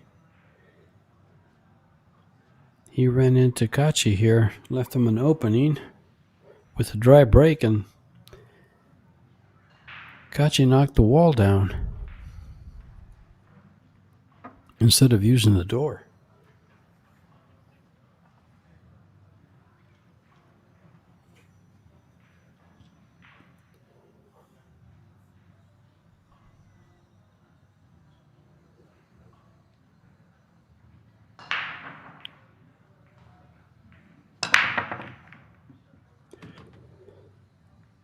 Five ball down. Oh. Last ball Nice moving on the spread. table was the 10. Last second did cluster up with the 7. But indeed, overall, very nice spread. I do like the stripes. Well, it depends, by the way, if the 7... Yeah. It might just be the 10 ball that's blocked and the 7 might go. In that case, I would love the solids, of course. I agree with you, Tim. I think the 7 ball does go, and he might even take it now. He's looking at it now. He might take it. I mean, not now, but I mean after the 6.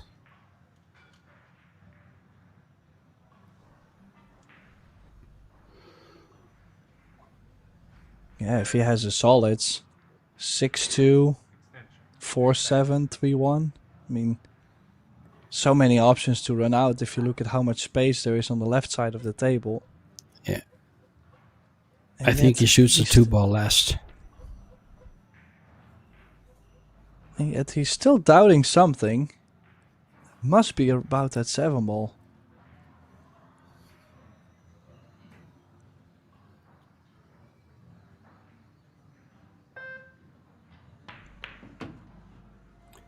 It may be that the 2-ball doesn't go by the 8.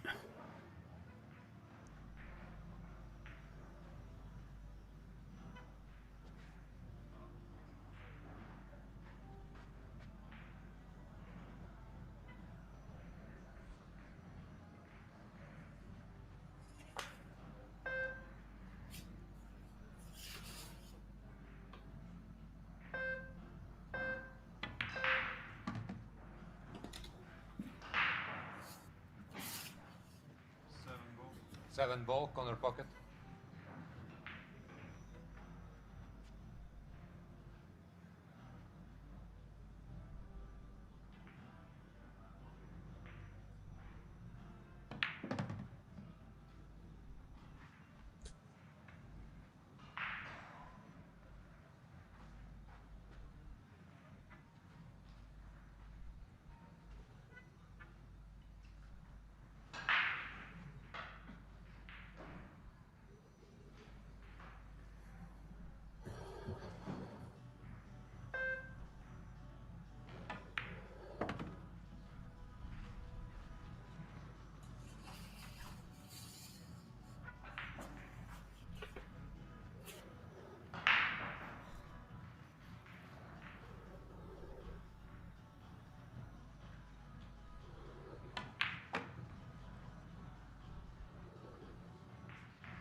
Another break and run.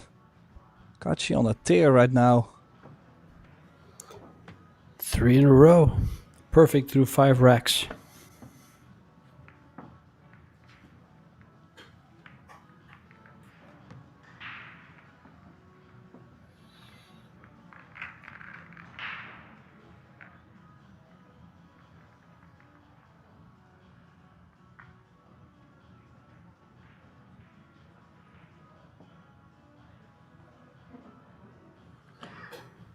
The only thing that keeps him from being perfect was that missed 8-ball, I believe.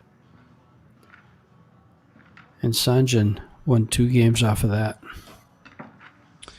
Well, I mean, if you're really going very specific, you would say the 8-ball and possibly, what is it, 1 or 2 dry breaks? But 1.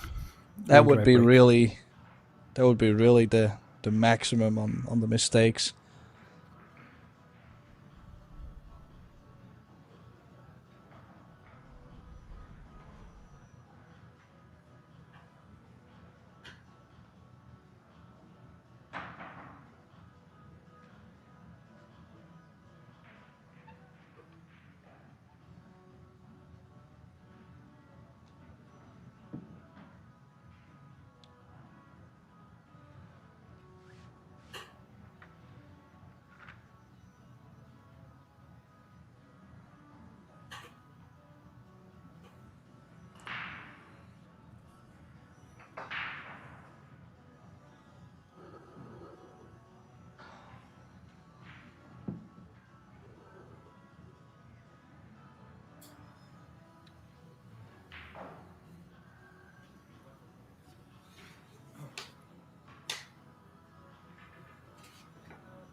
Vlad making sure those balls are racked good for these players. Tell you.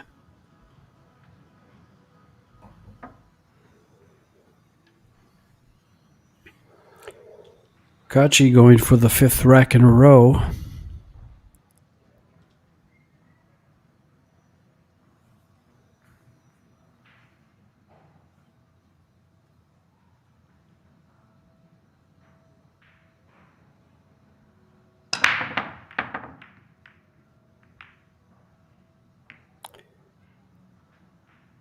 There goes the 3 ball.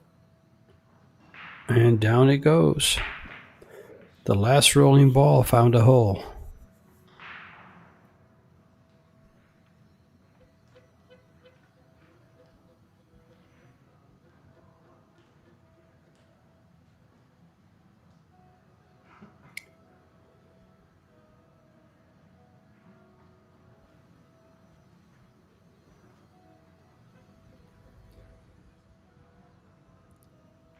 And while Kachi decides what to do here, the women in the 10 ball, there are 8 players into the last 16.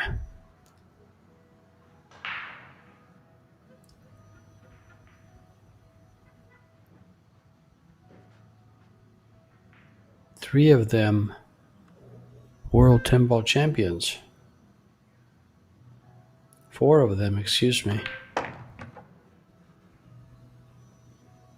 Tekach Sosoa, Kristina Zlateva, Jasmine Ocean, champion, Cho Che-yu, Rubelin Amit, Chihiro Kawahara, and Cho Che-yu's younger sister, Cho Chia-Chia.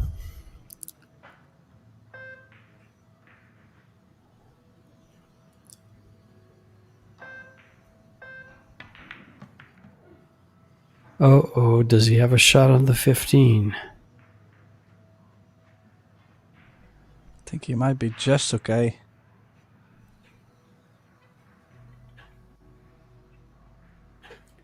Sanjin hoping that he doesn't. He wants to come to the table.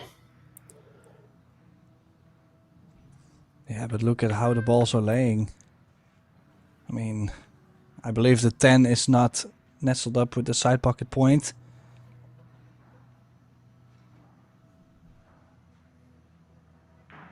So either different options to play too. Could play 13, 14, crossover, 12 in the bottom left, or the 12-10 combination soft.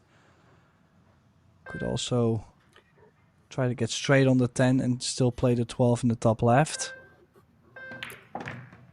I kind of like what he's doing here. The 12, the 10, over, yeah. And the 14. Yeah, that way you don't mess around with the side pocket. If it rolls a little too far or whatever, nah. He's done this perfect.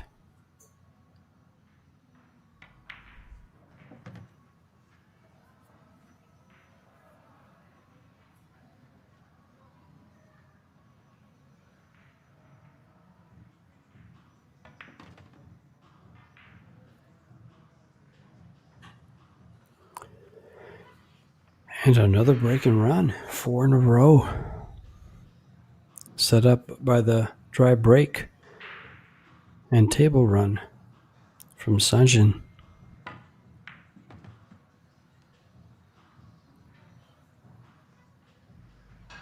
Yeah, brutal stuff. I mean, you gotta give credits when they're due.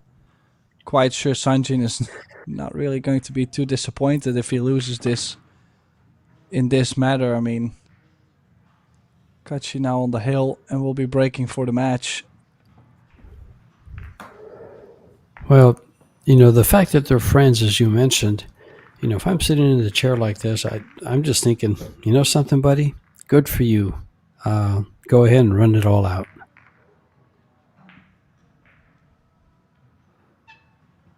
Because you really don't wish bad on anyone, but especially not a friend.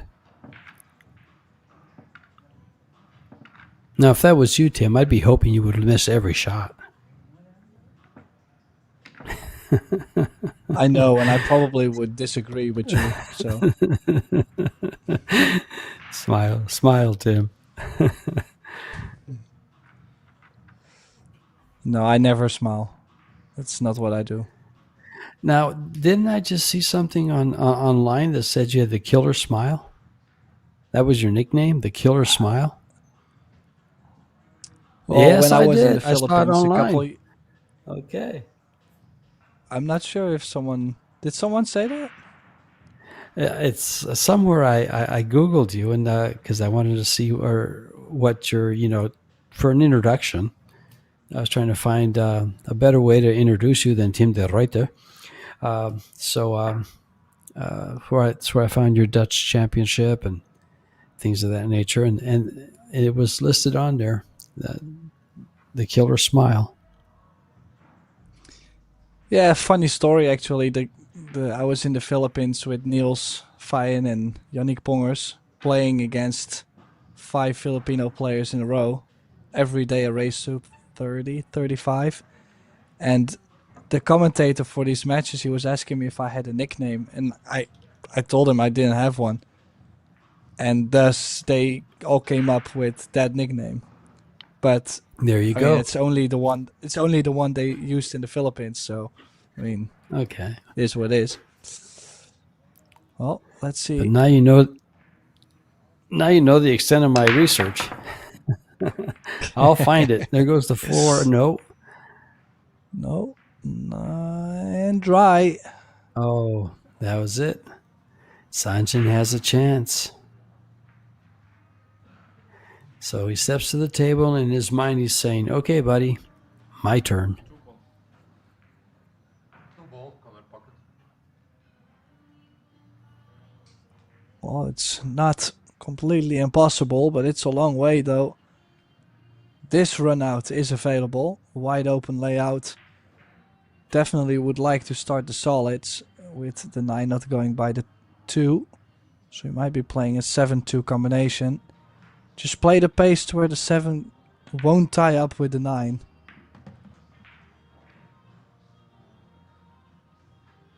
Nicely done.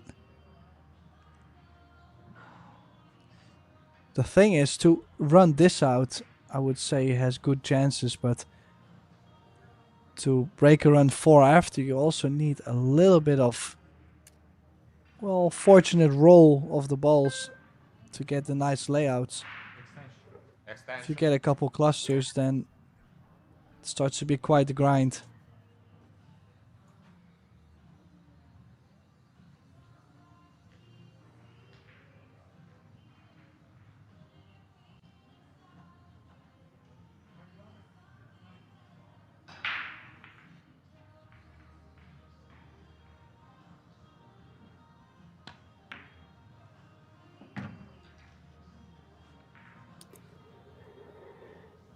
Does a 7 go by the 9?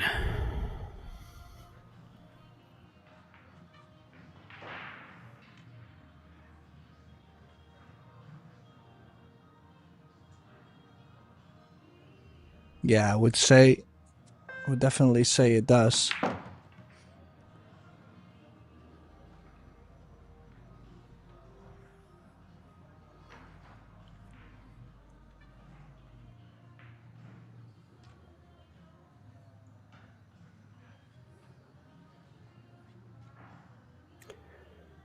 I'm playing the 1, 3, 7, 6, or 6, 7. Either way, whatever the easiest way is to get out.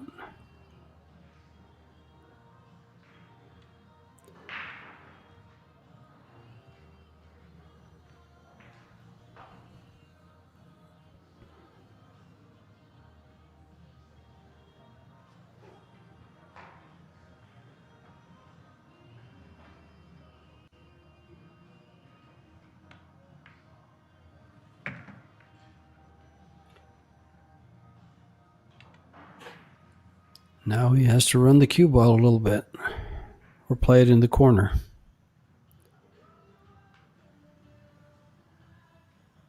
I guess you can still stop it there. A little more distance.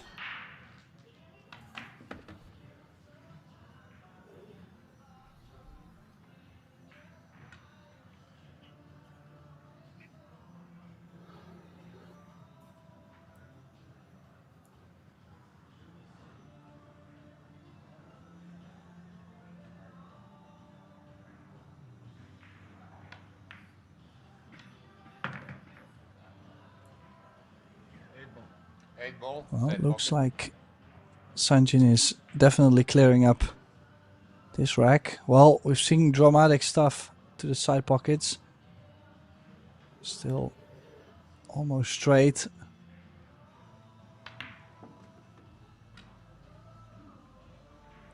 So he pulls one back, the Bosnian, now trailing 7-4. Needs 4 more, so it's a long way to go.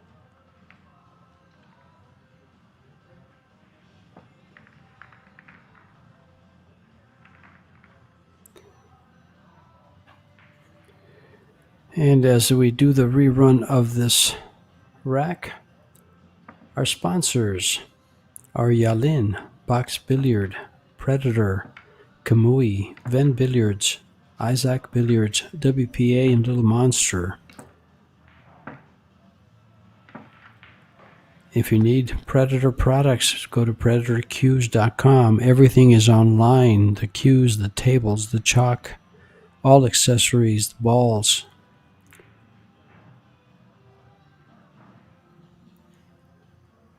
You can order them and have them delivered straight to your house.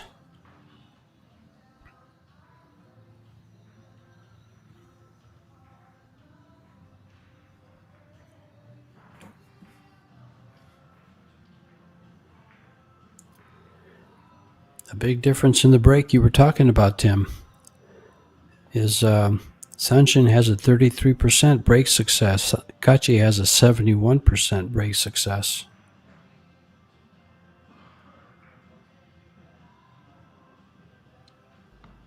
Well, Sanjin will have to get that number higher up if he wants to win this match. I don't think he's gonna be able to win this match with a dry break or two. Of course, still could leave a lot of trouble, but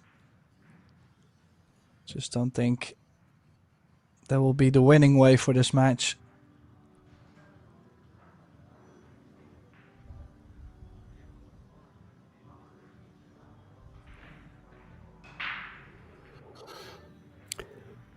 You know, I'm trying to remember back to the opening game. Did Kachi break and run the very first game? I can't recall. I don't think so, because he's missed the 8. He missed the 8 on the game after the first one. He missed the 8 in the second game. Oh.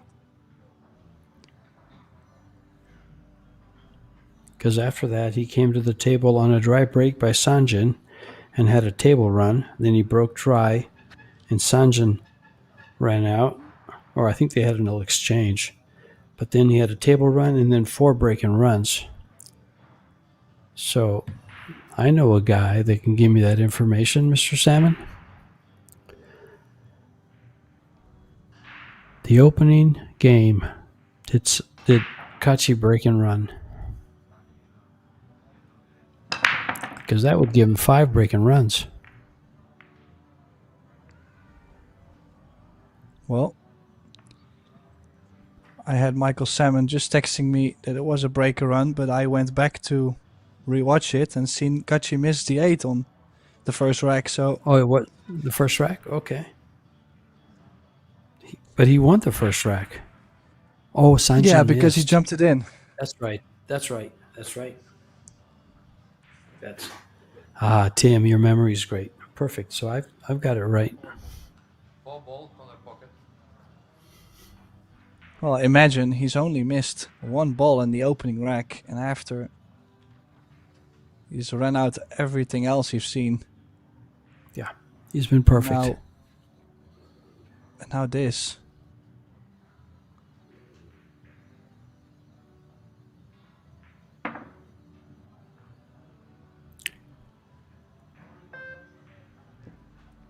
Foul.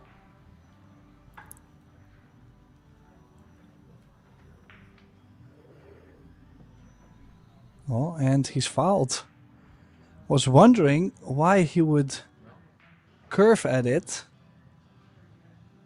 instead of playing a jump, for example. I mean, I understand he was then going to ask Sanjin's jump cue again, 7 ball, which corner maybe Sanjin at this scoreline would have said, no, you better take your own, get your own, but Don't think it was necessary to play the massé there, George. I couldn't tell what he had. I thought he had an open alley to the 4-ball. But I think he might have been trying to slide it off the short rail there, and it grabbed and missed the ball.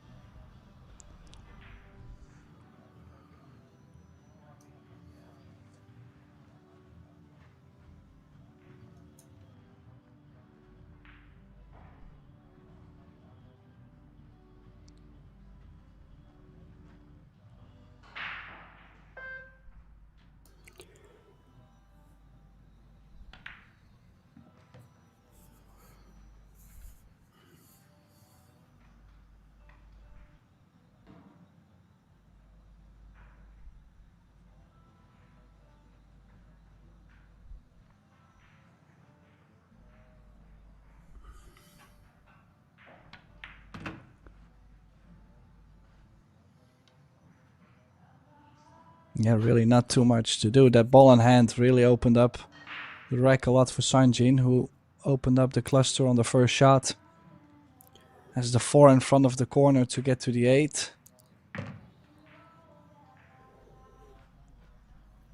You know, this match was looking like a runaway, and all of a sudden, it's turning around.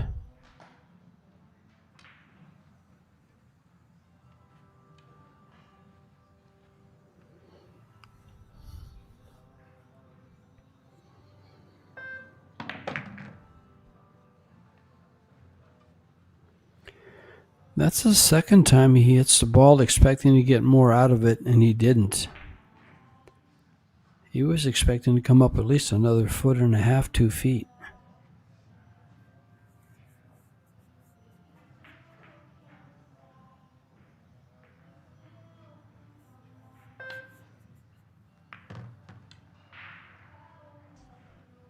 Yeah, nicely done. Played it with drag to keep the cue ball straight on track. And also to take away some pace. Sometimes the rails are a little bouncy. In that case, cue ball slows into the rail with a little less speed, of course. So completes the clearance. And it's now trailing 5-7, 7-5. Kachi leading. And I have a feeling, I think they have a mandatory break, or they have a break every 6 racks. It looked like both players are gonna look for a little bit of a break. Make sure they're sharp for the ending stage of this match. This is the ball in hand he's played, nudging the 9 over. Really just opened up the whole rack for him.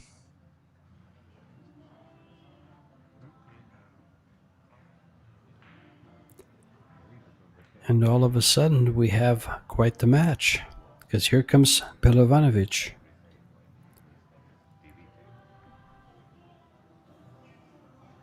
Two games down, but he has the break. That takes me back to the break statistic of 31%.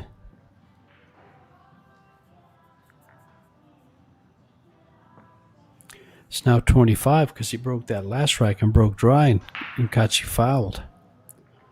So this break is pretty much everything for Sanjin. If he wants to win this match, he's going to have to be successful on his break. Because on his dry breaks, Kachi has run out twice.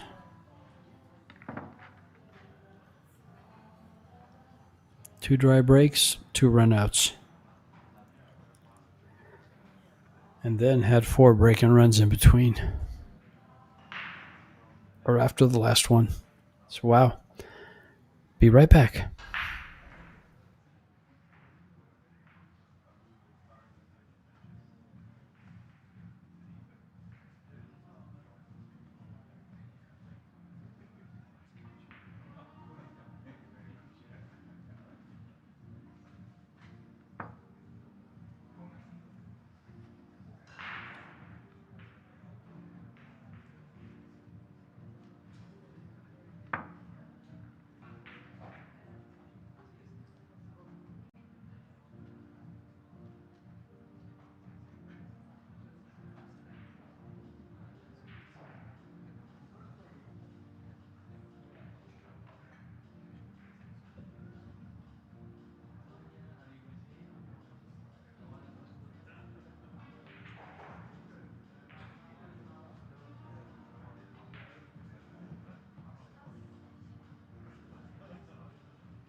Alrighty, I'm back. Now I left off with the winners from this winners round 1, with Shane Van Boning defeating Yip Kin King Ling Leo, and then it was Jeffrey Zen Mantra from Indonesia defeating Jose Alberto Delgado from Spain. Stefan Kasper from Germany went down to Hayato Hijikata from Japan, and Sajin Pelavanovic will be breaking in this 13th game, trailing 5-7 in a race to 8.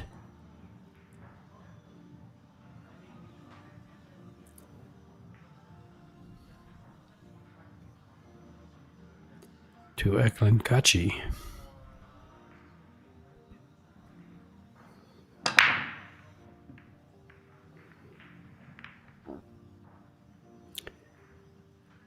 And it doesn't look promising because I don't think anything went down on the break, and Kachi at the table, needing one game to close out his opponent.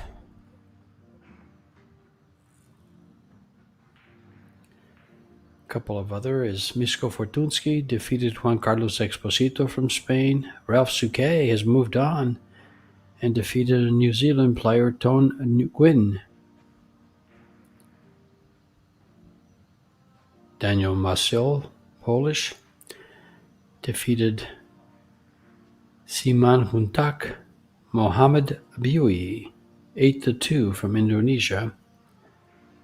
Dennis Grabe defeated Javier Martinez from Venezuela.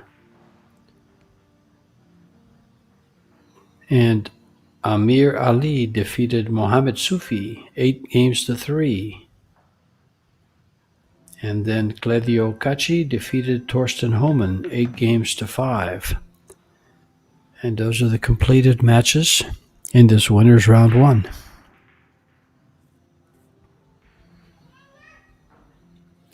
Meanwhile, Kachi here, still at the table, working hard.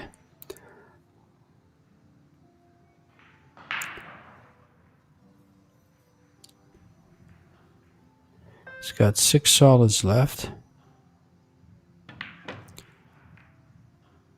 Broke out the one you had to. It's open.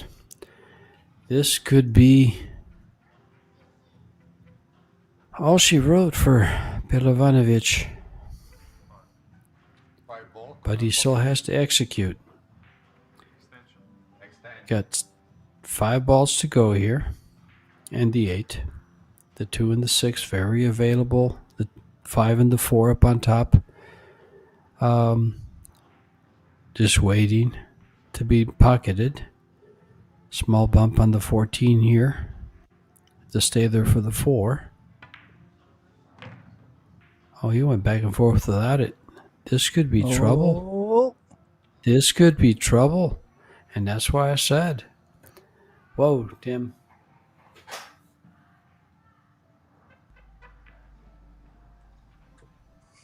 Well, definitely a good call. I'm just not sure. He might still be lucky to have the 1 to the bottom left. Oh, wow. If it's frozen, throws in. What a big break for him. Oh, he's kicking at it. He's kicking to make the 1. Running out of time, too. Oh, he's left the door open for Sanjin. Oh, yes. He looked to be there with that run out, though.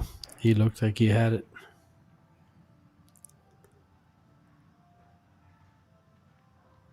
I thought he was going to choose to run into the 14 and stay on the rail there for the 4. He went straight back and forth.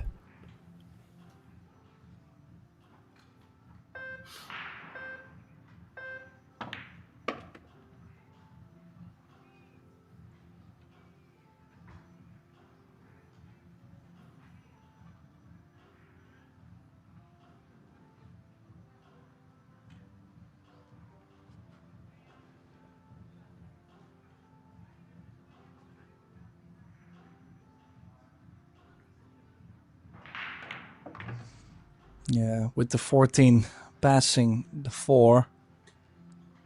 Slightly more angle on this 14, but can choose to play with top left to give the 13 a nudge, he's always going to have the 9 or the 10. Why Well, not just could play also the play the 13 to the 13, by the side? way. Yeah. Yeah, why not just play the 13? Well, he was so much looking at the 14 that he got me into it. Yeah, I've had that happen. I had that happen just a little while ago with Kachi. Well, it was a long while ago. It was way down, I think, on the second or third game that he won. He kept looking at one ball and looking at one ball, and I'm thinking, why doesn't he go for this other ball? He fouled. Where was the foul? What did I miss? Replay, please, if we have it. Was it the I didn't see time what the clock? foul was. I looked away. I was looking at the scores, trying to remember which game it was that Kachi confused me on. But this will certainly cost him the match. Oh, very shocking ending there. I mean, the only thing I can imagine is the time clock running out. What else? I'll play it back on YouTube and I'll find out. Well, I was on my way too. I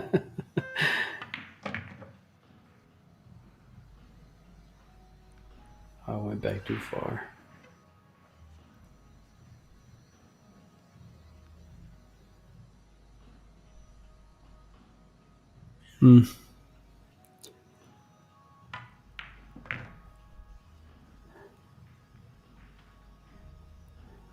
Oh, Wow. wow.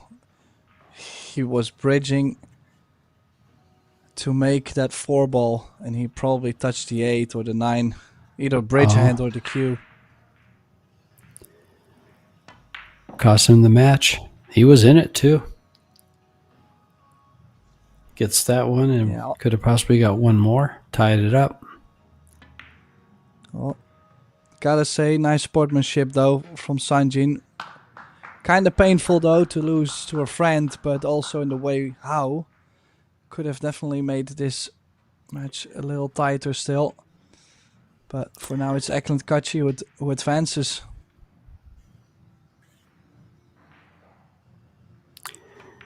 Eklund Kachi advances. Sanjin will be back and he will come through the one loss side. I'm sure he'll stay with it and come right through.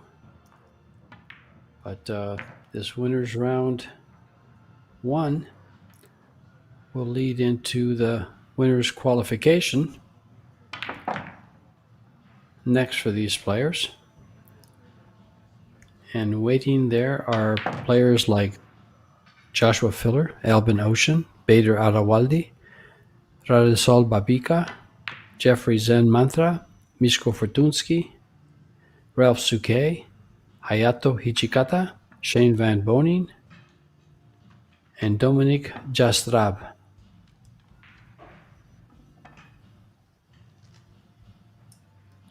And that's all of them. This has been George Teachea and Tim De Reuter bringing you the live action here in Indonesia. Stay tuned. We have more matches coming up. Thanks for joining us.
bayar.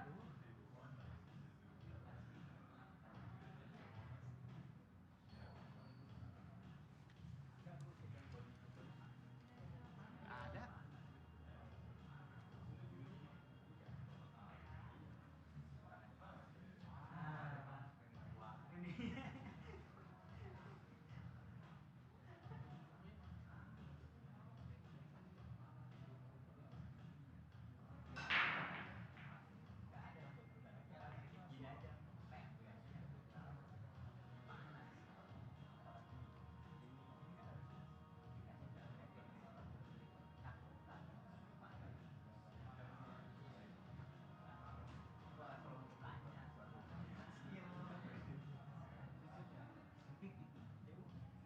Kan kita udah menenangkan kepala.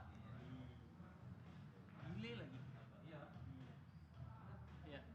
Delay kan? Iya. Iya delay pasti. Ya, panas ya. Tuh. Iya. Itu kayak ini. Kayak filmnya ini Marvel. Yang putih itu tuh nggak? Itu Marvel nggak sih? Yang mana tuh? Nggak tahu. Gini kayak banyak kayak udah bule tuh ada. Udah bule. Iya, itu kerasa. Delay sih kan? Itu. Delay.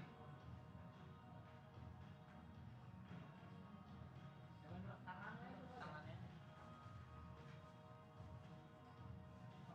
Pelan-pelan aja bro, pelan-pelan nih, tuh. Delay. Ini berapa second? Bang, ini nih berasa nih, delaynya lumayan. Oh iya bener, agak delay nih.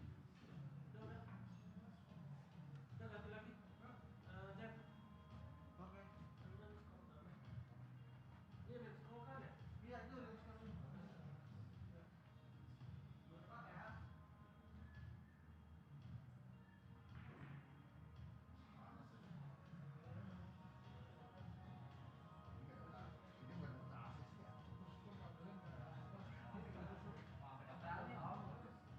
Nggak bakal bisa ini. Bisa mau dikasihin itu. Nggak dapat AC sini ya? Nggak dapat angin. AC mah ada. Iya nggak ada berasa. Buat lampu. Mas.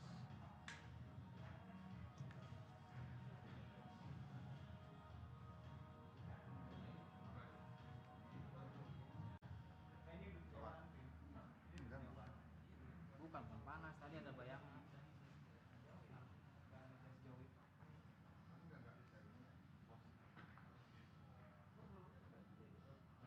Ini mah delay pasti delay.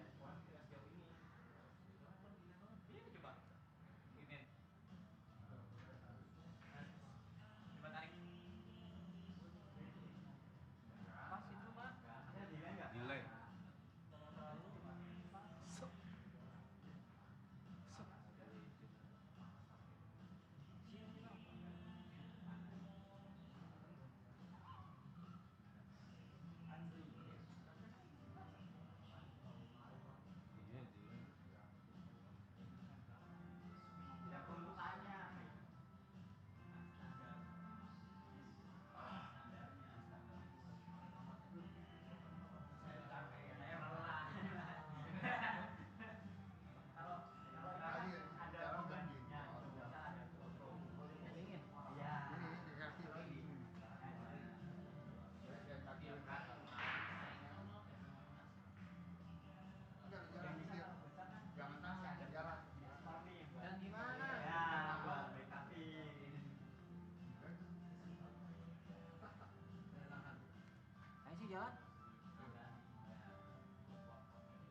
Well, this match will start in 10 more minutes between Levan Corteza and Stefan Kasper. Kasper, an 8-ball champion, European 8-ball champion. Levan Corteza, Filipino champion, Las Vegas champion. And it'll be Eric Hortlison and I calling the shots here in Indonesia.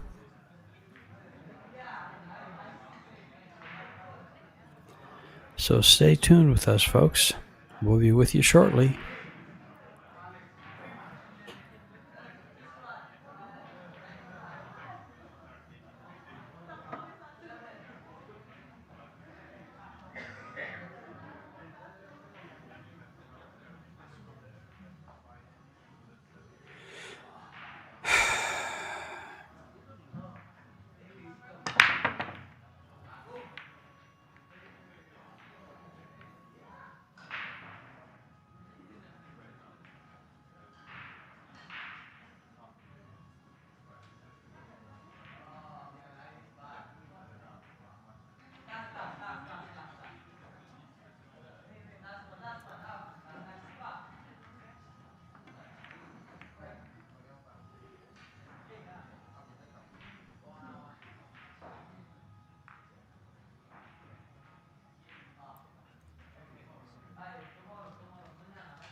At the table is Stephanie Kasper.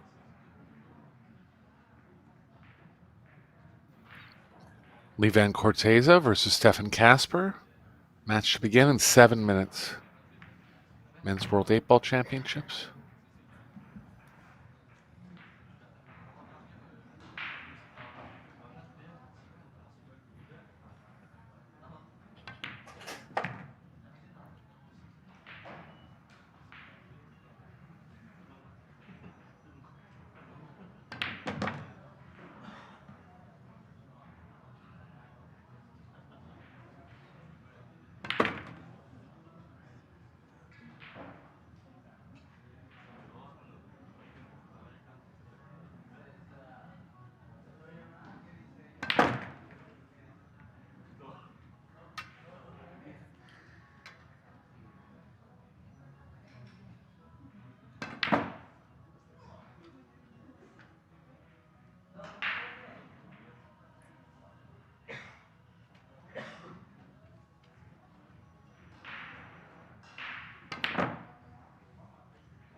my cue. Okay, now one red for you and after that one red for me.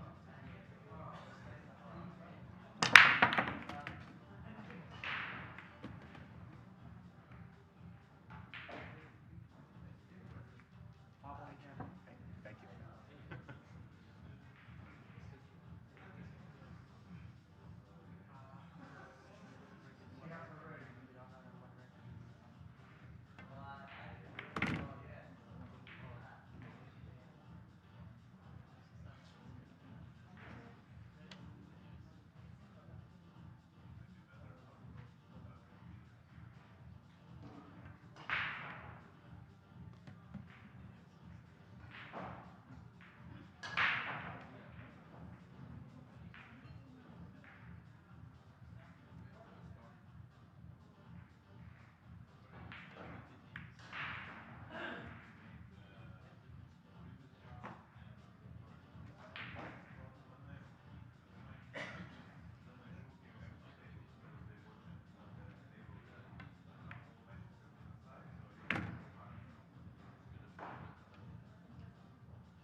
There it is.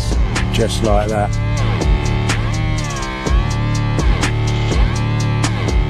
Oh, look at that. Look Oh at my god.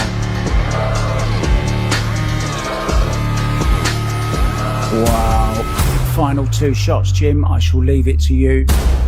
the world 10-ball champion on top of the world. Predator WPA World 10-ball champion. Oh, wow. What a shot. No way. What a roll. 7-9 combination. Maybe possible. Oh my god. Oh my god.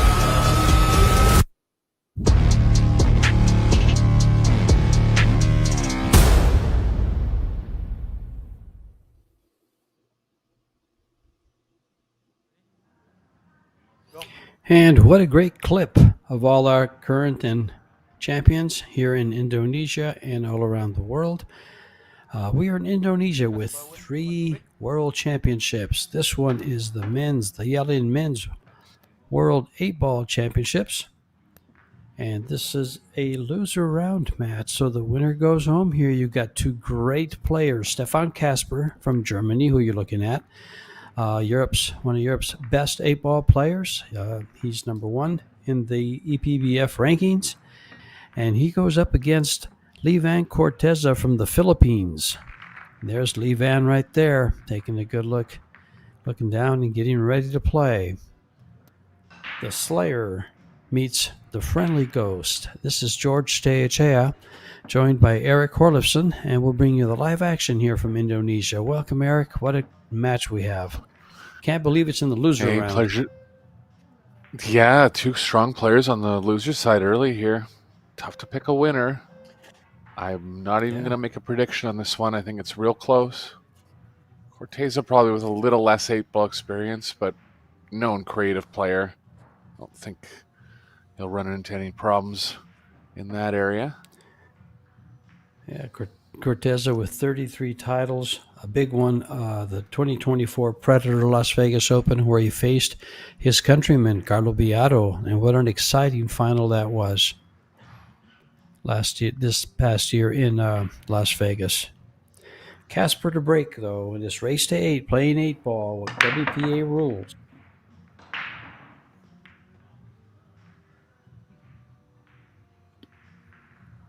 Ball down on a fairly open table.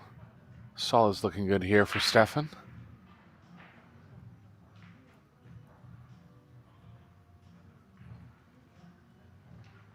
Three ball connects nicely to this 6, which is the toughest solid on the table.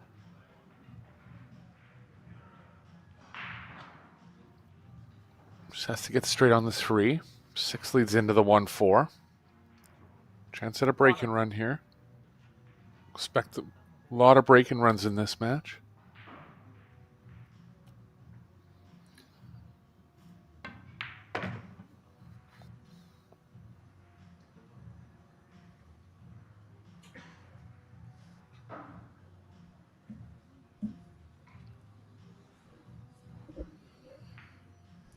Eight ball's a part of the European training system. Stefan coming up through that. They played in the European Championships. Just a more common game in Europe than in the Philippines.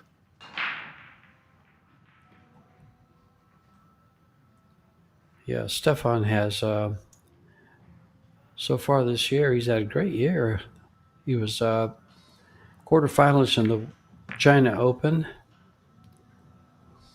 final 16 in the Slovenia Open,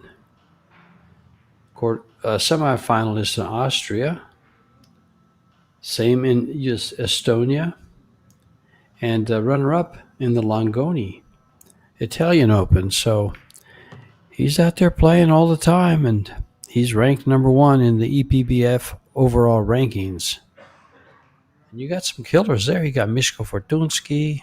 You got some great players in those rankings that play these European Pool Championships.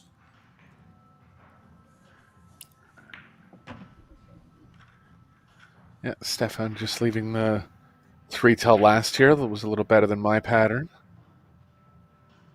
Lets him get on the 8 a little better.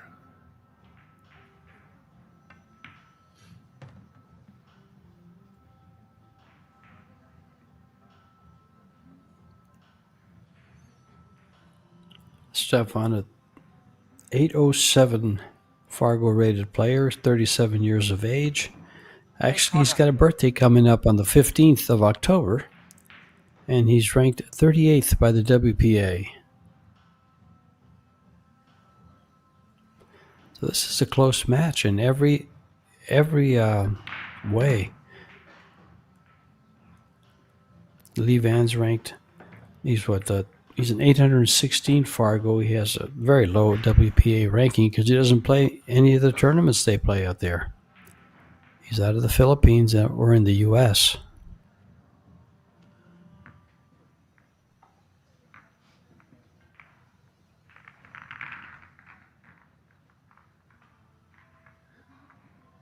Yeah, Stefan only came onto the international pool scene within the past 2 years, but he's been very successful since he has been playing. Has a snooker background. You can kind of see it in his stance. Very solid fundamentally.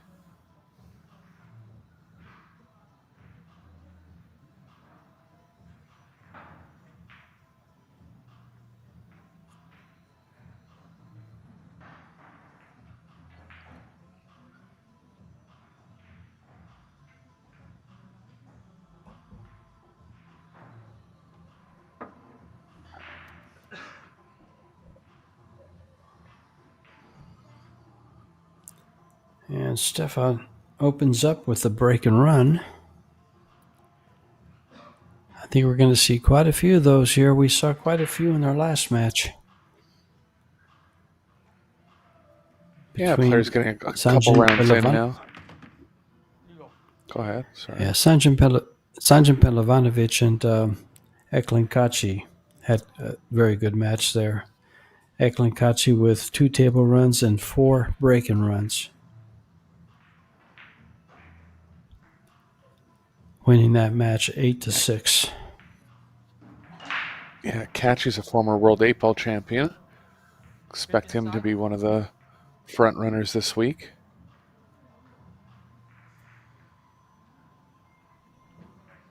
Casper with the ball down again. 14 blocking the 6.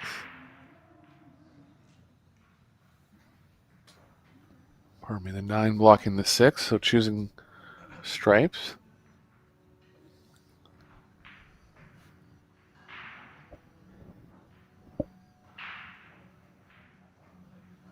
Fourteen's the toughest stripe on the table for Casper. He can play it in the right middle. Just needs to get straight on the 10. Not sure if the 10 passes the 12.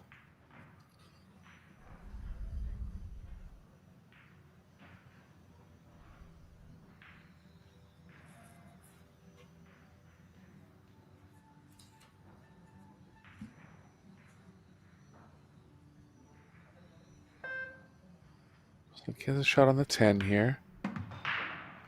Can still get on the 14 off of the 12.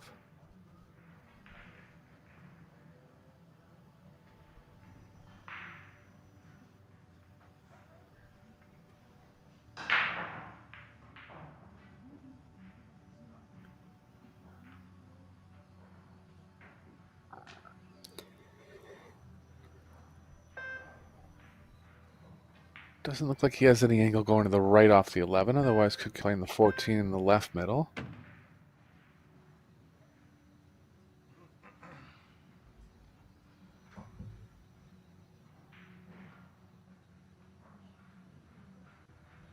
Crossing the angle a bit here, George. The speed has to be good on this one. Not that far to travel. I thought he'd come up for the 14 to the side. But I guess he's going to leave that to last. Yeah, he's almost considering it now. Yeah. And it looks like it goes by the 4, and he appears to have an angle to go to the middle of the table for the 14, but he doesn't want to move his cue ball much. Yeah, I think he's just in between both angles, being able to stop it or being able to go up table. Oh, there it is. Just straighten up. He's straight in. Yeah.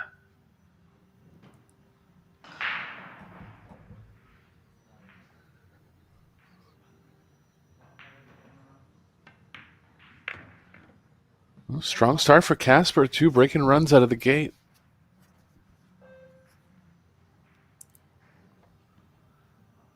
I was kind of expecting fireworks out of Casper. Just, looking at his results in the EPBF and his success in the European Pool Championships. And plus his Fargo being, over 800. I watched him play a little bit in Las Vegas. Well, I think I might have been there or even called his match against Beato. And I recall that was a very exciting final.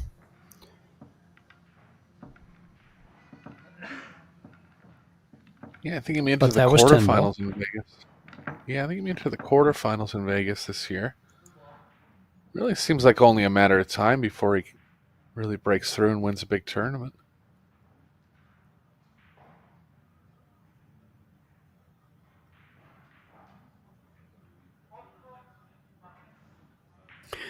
Well, we have 3 big tournaments here. We had the 8-ball championships here, and then we also have the women's Predator Women's World 10-ball championships.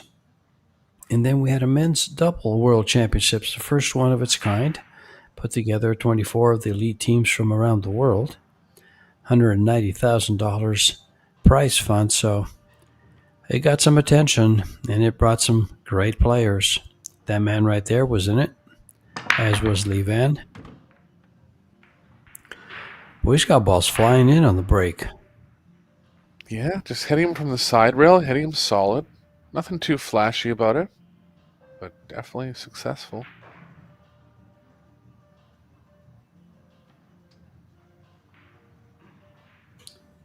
And right there in the background, you just got a good look and see if we'll see him again.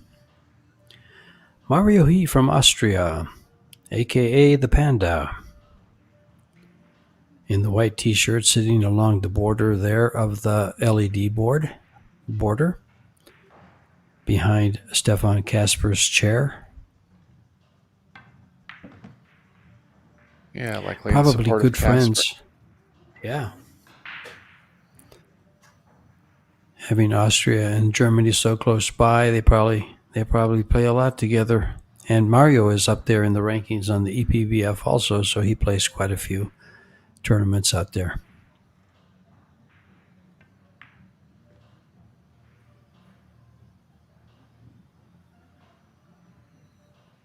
He's going to want to get on the 9 in a way where he doesn't have to move the 14. You have to be pretty straight for that to happen. 12 lies okay to get the angle on the 9. Look out here, he's a little underdrawn. Still okay in the pocketing, just not moving that well towards the 12. Can still draw over.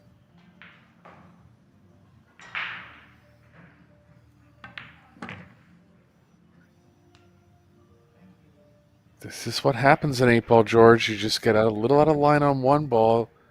It's not really flashy cue ball movement or a lot of cue ball movement, but you need to maintain those small angles. He's in a bit of trouble here. Yeah, when you have to run that cue ball around, most of the time that comes into play when you're playing to the side pockets, I find. Because if you don't get right on the side pocket, now you're running the cue ball in traffic, as you just mentioned. Yeah, and it hurts you even more in 8-ball. There's just more balls on the table.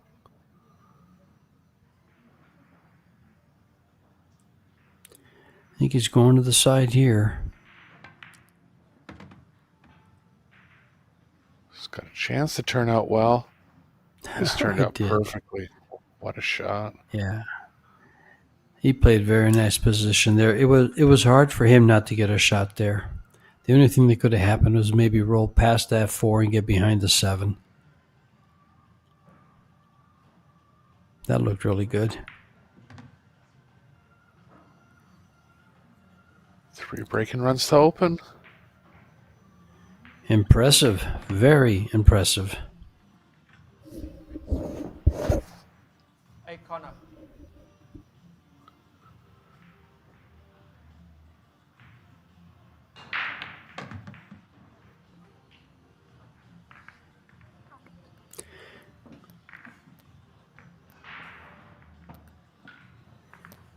Your referee is Chang from the EPVF, European Pocket Billiard Federation. They do all the refereeing for the Predator Pro Billiard Series.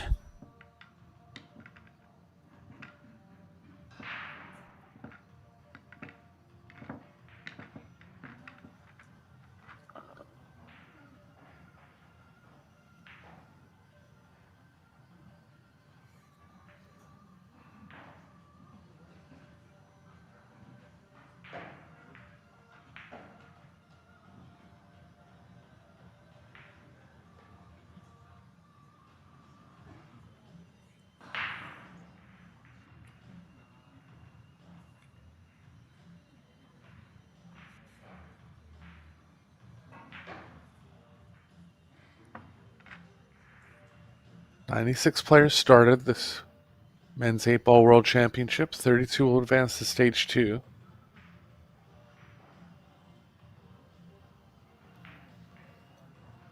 And that's Winner where of the this will be money in the comes losers in. qualification, George. Is that correct? Or they're in their losers round 1. They're still No, this early is to loser join. round 1. No. Yeah, they've got a couple more wins to get there. They got a losers round 2 and 3, I believe, and then the loser qualification. Okay, so they got a bit of a road back for 3 both. matches.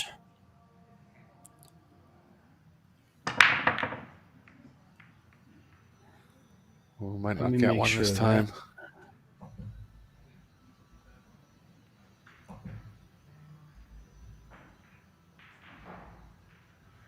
Yeah, nothing this time for Casper, but a good start. First chance to take a look at Corteza.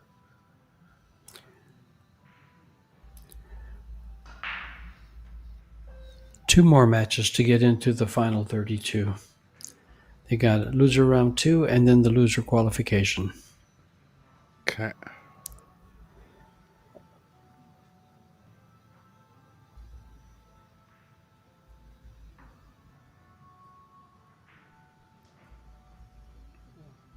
Four corner. Decently open table for Corteza. Wants to separate these two solids early. Yeah, he's looking good here, George. Get rid of the 2 balls quick as he can. Levan's a very strong player. He's a champion. Just hasn't broke through with any world championships. He lost his opening round match to Hamza Sayed Ali from Eritrea. Never heard of that country. Yeah, it's in Africa, He but lost there's definitely not 8-6. many players from that country. Well, there's a player good enough to beat Levan, and that's quite a player in my book. Sure. Yeah, Stefan won his opening match against Tim Jonkman from the Netherlands, but lost to Hayato Hijikata from Japan in the winners round 1.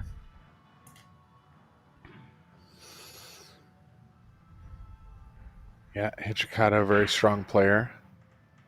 Had a deep run at the last World 8-Ball Championships.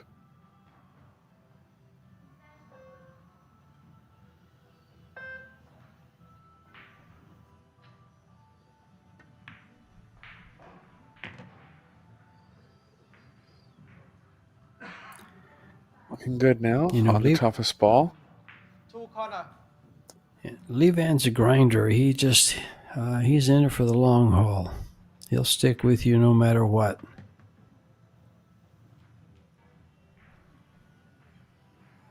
I kind of like playing the 6-ball here first. I do too. Yeah, experienced professional at this point in his career.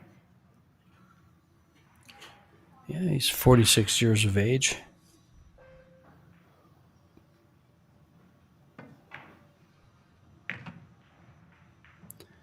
Oh.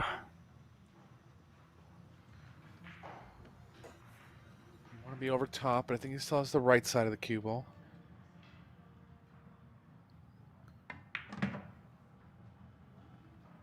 A side.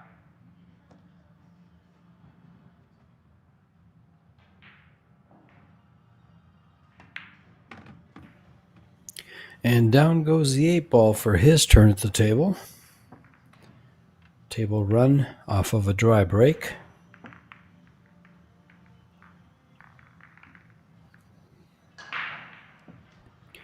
Perfect pull from Stefan Casper. And then the dry break, and Levan takes over.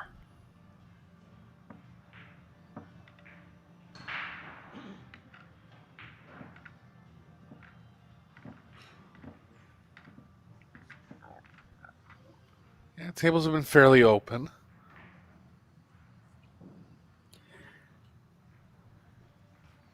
Yeah, they're breaking well with these referee racking with the triangle with the arrow rack, the Predator arrow rack. We are sponsored by Predator, and that is the Predator Arc table. 3-piece slate, 4 1/4-inch pockets. Although I think they've tightened them up to 4. They look awfully small. They don't look like 4 1/4. And those I side think there is pockets, a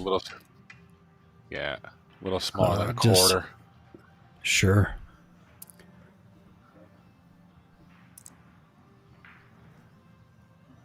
Let's take a look at Mr. Cortez's break. Ball on the side, ball in the corner.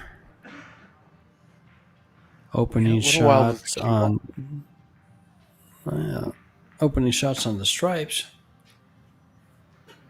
and everything's I like open. the stripes. Yeah.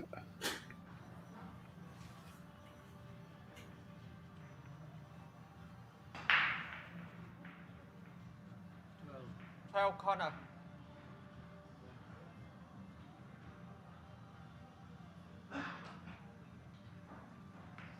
Now it's funny, a lot of amateurs tend to look at which balls they pocket on the break because they feel like they'll have less balls to pocket during the run out, but that's actually not a good thing because you have less options then. You always want more options in 8-ball. Happened to make 2 solids there, but knew the stripes lied better, so went after the stripes. And he also had a very tough opening. Did he have that 2-ball on the side? I guess he did have that. I'm not sure if he had Yeah. that or not. Yeah, he could have gone solids. But the 8-ball doesn't have a home if you pick solids. Yes, it does. It wouldn't have mattered. He preferred the stripes, and they work well.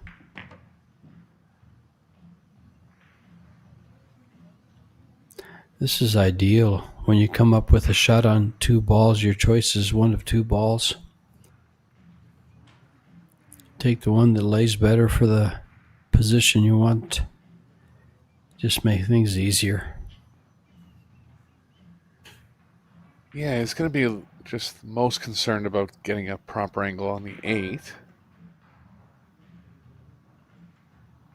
going to go 12, 11, 10, looks like.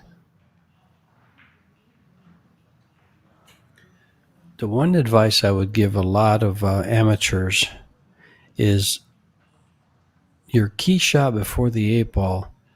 I tend to stay away from side pockets because if you don't get that angle just right, you're going to have to run the cue ball now over to the 8-ball. And on a busy table, that's trouble. Unless, of course, Yeah, there's position. Go ahead. Yeah, just kind of looking for a lot of straight in shots in 8-ball. As Exactly. many connect the dots. Yeah, as many connect the dots patterns you can play, the better.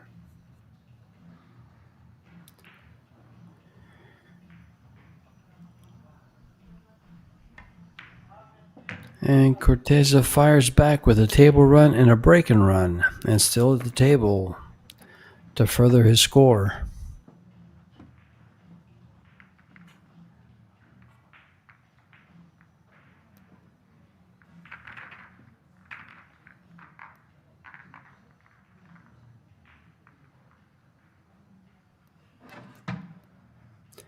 Here's a replay of that rack. We're giving you guys a replay of every rack so you can get to see it all in a little faster motion. But I'll tell you, sometimes I look away because I'm looking for information, and I look back and I'm not sure if it's the next rack just kicked off or if it's a replay. It's caught me a couple of times.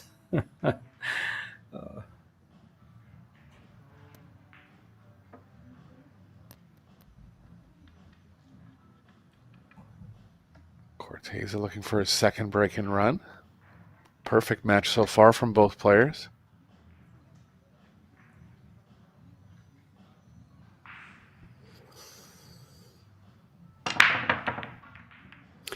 So far, we've had a very high quality match. You know, Stefan, as you just mentioned, opened up with 3 break and runs, then a dry break, and Lee Van has a table run on that first rack and a break and run. So far it's perfect.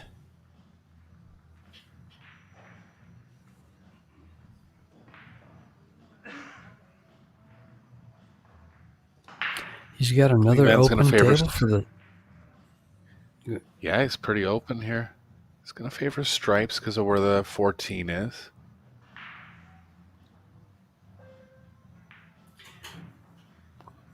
Yeah, the location of the 2 and the 6 are the only. Well, actually, just the 2 ball is the real tough one. Everything else goes. He probably would have taken solids if the 2 ball wasn't there. He's not too happy with this. Not sure what he was trying to do there. I'm not sure either. A lot of cue ball movement. Exactly, and it's not necessary. The 14 would have played onto the 13. It had to be because he was worried about getting on the 13, but the 14 would have played onto it. A little He's odd. in trouble again here, and he's put the 8 ball in a very bad position. Yeah. Still available to the top left, but it was much more available before he moved it. He may not have a shot here. If that's froze against a 5, he may not be able to make this ball.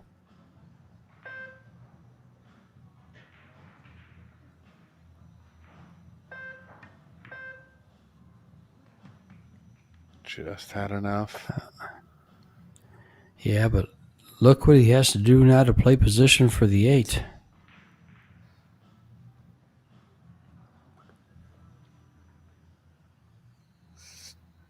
Trying to get a picture of which ball would play over best. I feel like one of the ones near the short rail. I mean, really, any of them except for the 12 would be the worst, and that happens to be the ball he's on now. Attention.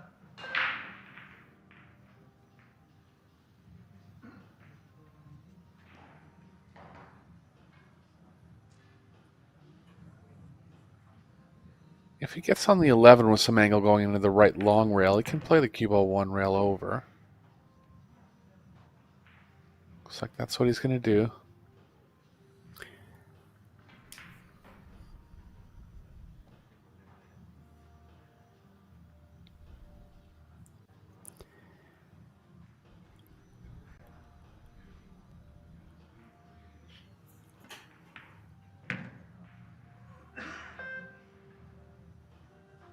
Let's get the angle right here. Ideally, we just like an angle where he can follow, maybe with a slight bit of right.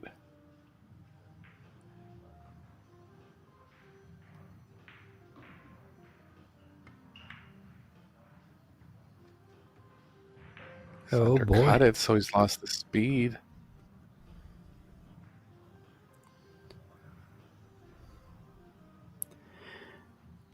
I see an opportunity here that I think he might be looking at. Banking the ball to the upper corner pocket and bringing the cue ball just past the 6, 2 rails towards the 8. Oh, he's going to the side pocket. How is he going to get down for the 8? Draw off the short rail, but I like your shot too, George. That's the one I saw. Yeah.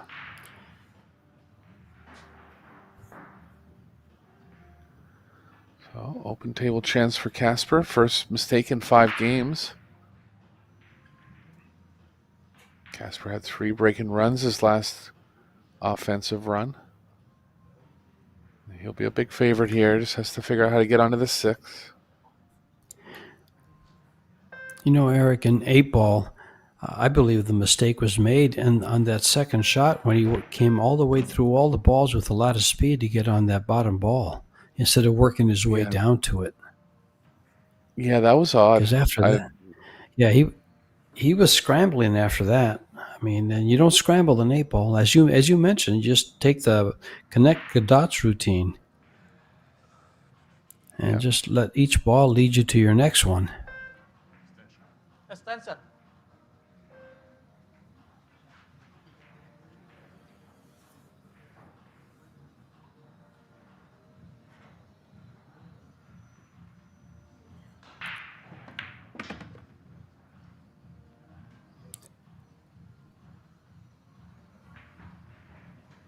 Just had a funny angle on the 1 where he might have been trying to punch over for the 6.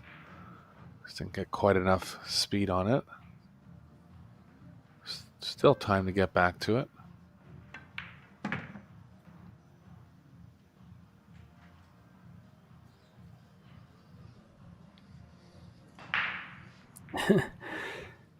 He says, which do I prefer?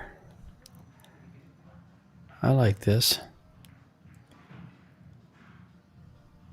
Go over 2 rails towards the 6. Try to get almost straight in.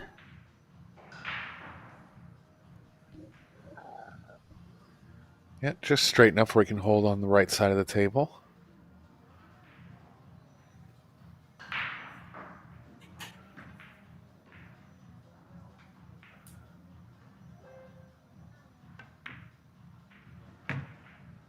Came across. So won't end up too close to the rail. It's okay, can draw straight back off this.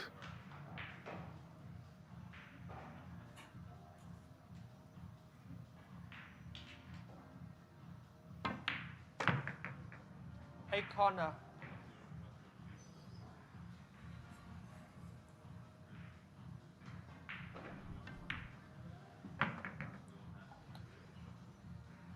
Well, 6 racks, 1 mistake. Yeah. 7. And they're taking a break after 6 racks. Eric, is that a required break or optional? Both players It's have to optional, agree. and if one wants to go, they can. I think that's the way it is, but it's kind of odd that the ref asks both players. I guess because both players have the option.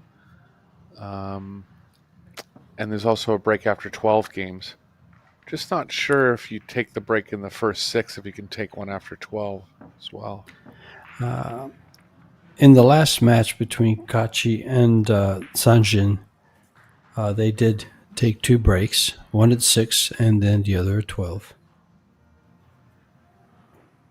Yeah, I think it's always an So, option for both players. yeah. Stefan going for a little break here, and we'll take a little break as well, and we'll be right back with the remainder of the set.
And we're back with Stefan Kasper to break in game number 7 with a 4-2 lead.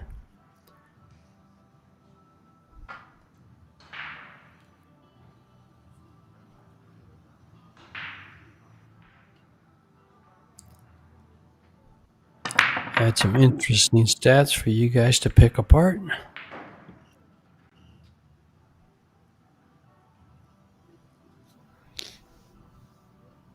Yeah, it's been really offensive the whole way through so far. Just the one missed bank making the difference for Corteza. Second time Casper hasn't made a ball on the break now. He's hitting it with good power.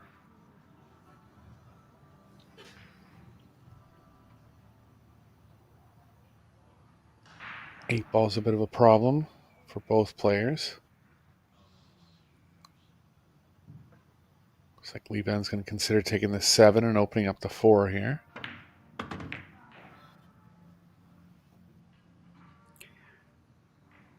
No return shot. Yeah, still had 6 solids on the table to get on, but not good on really any of them.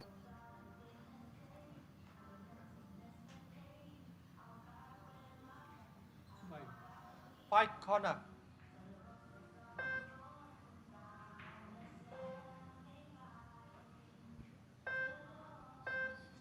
Attention.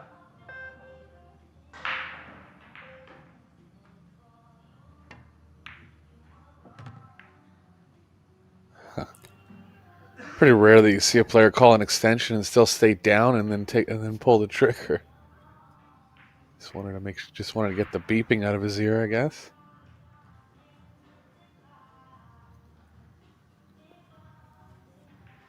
Yeah, the players are on a 30-second time clock. 60 seconds after the break.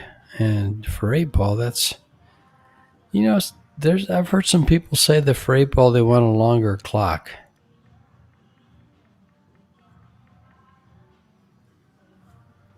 It's on That the one short ball's gonna side be for tough. sure for 8 ball. Yeah. Yeah.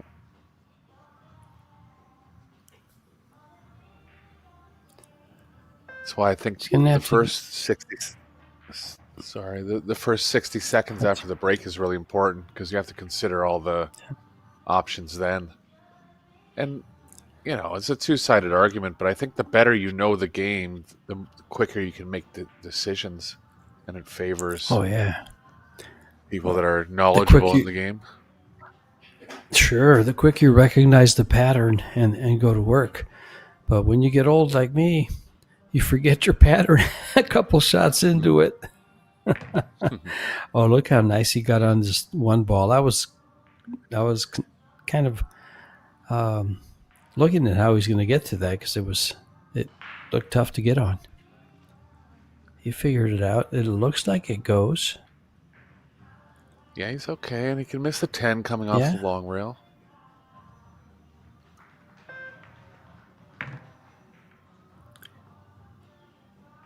Bumped the 9 ball perfectly and deliberately.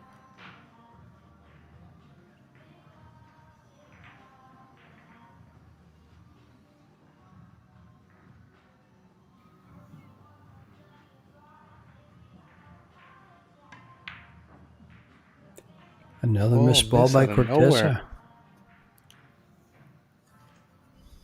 No real reason for that one. Wasn't the position. Wasn't any kind of spin. Just overcut it.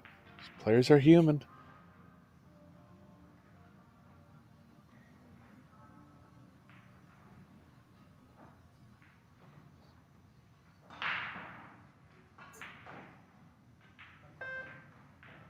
Attention.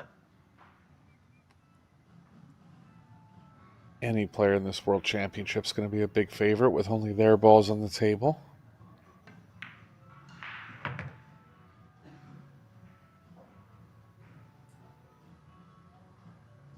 Can take care of the 14-13 now. Only ball that has to be played from a small zone is the 11, so I might even go 14, 11, 13.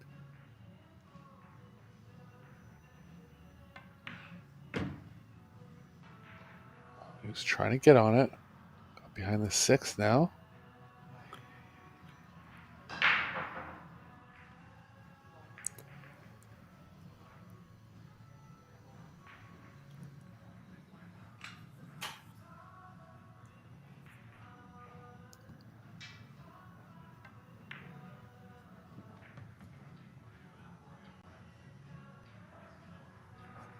Still getting close to other balls.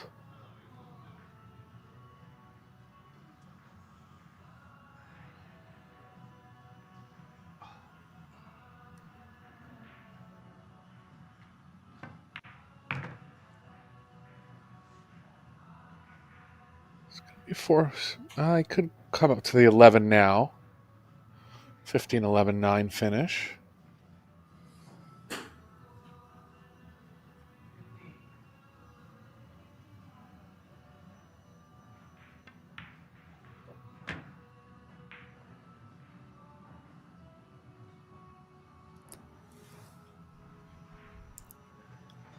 Looks like he has an angle that comes down table, so he's going to go 3 rails for this shape on the 11. Probably use the, third one right there. Could have used a little bit of speed, but he's okay.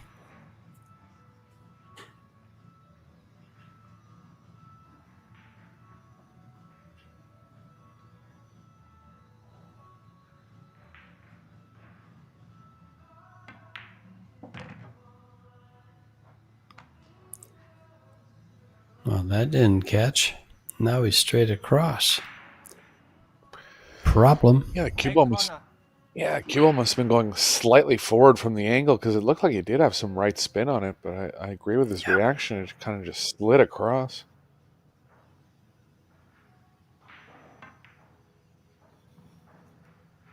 Good recovery. Slid in. And he does complete the run out after that miss on the 6th ball by Corteza. The Slayer, Levan Corteza.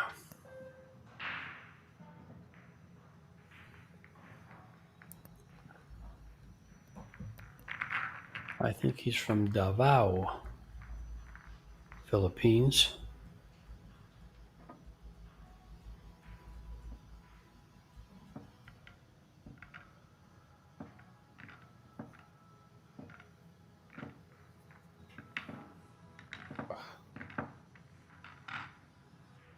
That's one of the easier misses I've seen all tournament.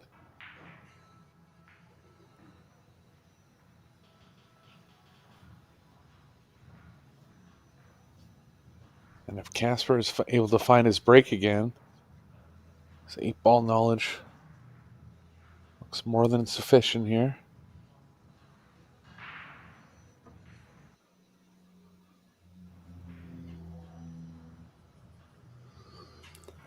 And here we go in game number 8.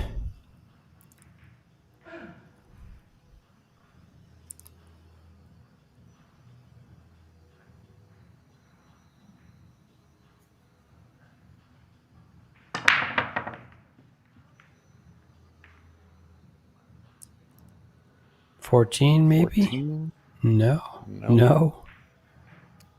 Declined.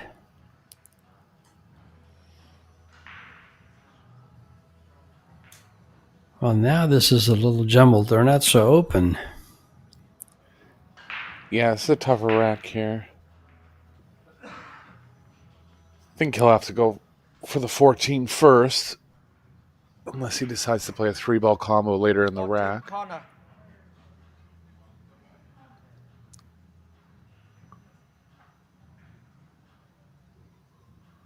12 looks like it passes into the bottom right.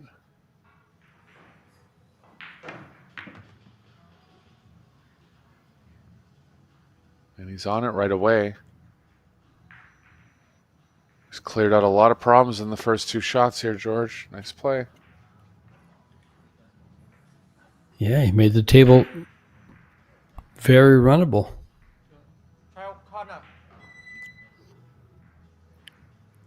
If he can get straight in the 13 for the side, he's in business.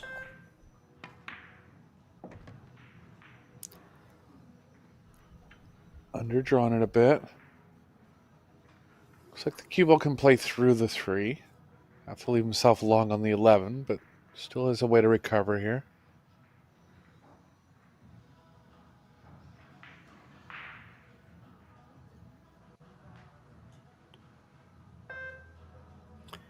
He's going to take it anyway and go 2 rails, or right into the 9, excuse me.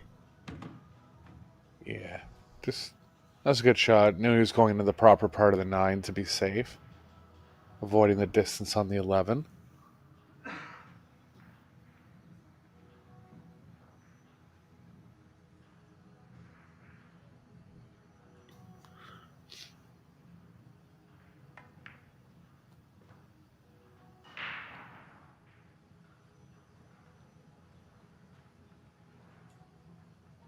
$14, $11, $10 finish will be okay here.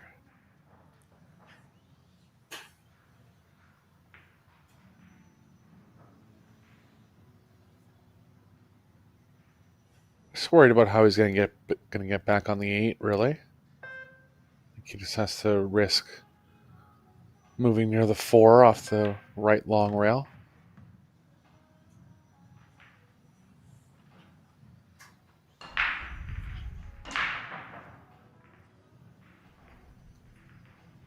This'll work.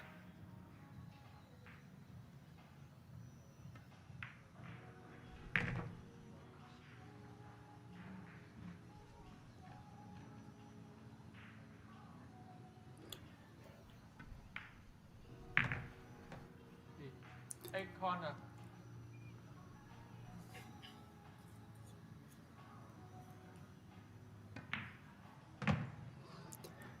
And Corteza does pull that one back. A dry break, costly again to Casper. His last one cost him 2 games. One prior. This one's cost him 1 so far.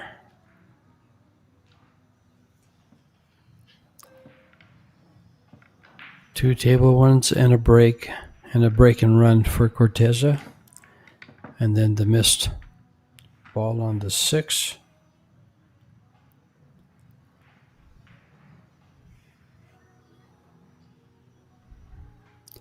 That was a pretty surprising one. As you mentioned, you don't see pros miss shots like that very often. Yeah, there was just no reason for it. I don't know. It's not even like there was distance or anything.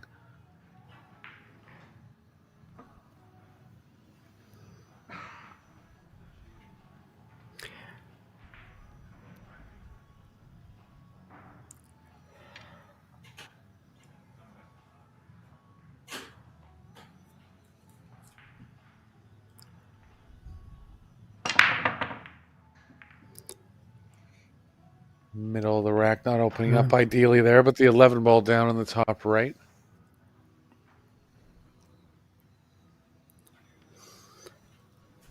Interesting how the opening 3 racks that Casper broke, none of them looked like this. They were all completely widespread, open, balls distributed all over the table. Yeah, he hits him with a little more power than Corteza.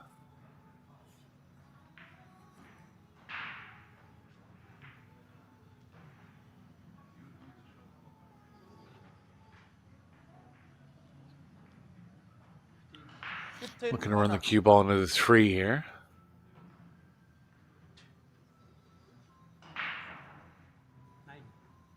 Nice side. I prefer the 9 if you're going to take stripes. General rule in 8 ball is don't give yourself a chance to miss if you have an easier shot.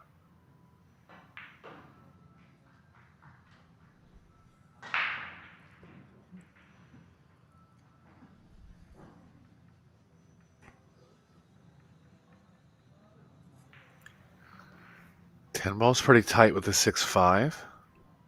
Yeah, I'm wondering if he's going to follow this ball to open up to shoot the 10 next. The 3 ball just doesn't seem to be cooperating here. It's just in the wrong place for that kind of a shot. think he's looking for an angle where he can follow into the 6. This is not Yeah. it.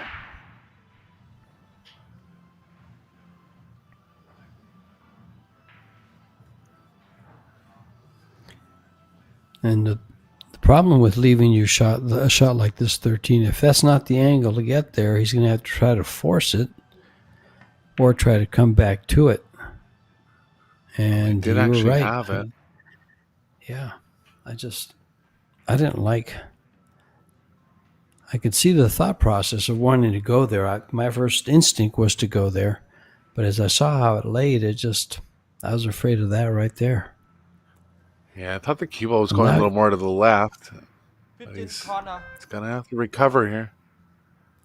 If he lays his cue ball on the rail, he's out. Shot.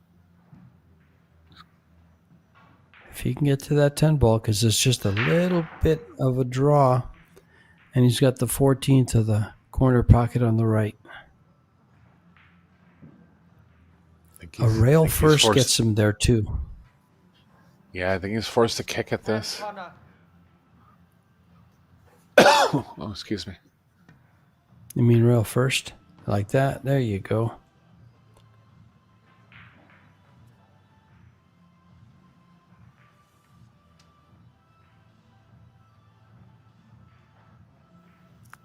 Cue ball's running into the 8, but it's pushing over the right middle.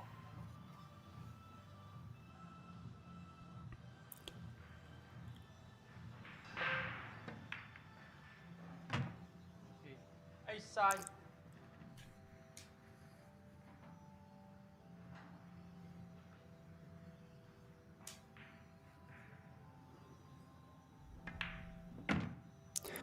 And the second time for Cortez to do a table run and then a break and run. The table run off the dry break and then his own break and run. He's got 4 games with that pattern. But he needs 2 more to take a lead.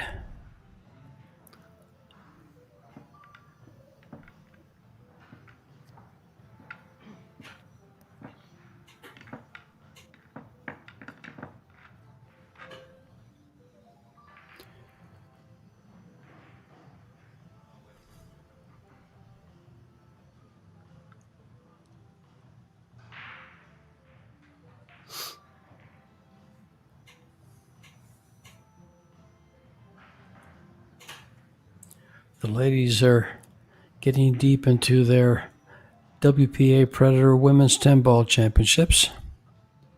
You have some already into the final 16. Waiting for opponents.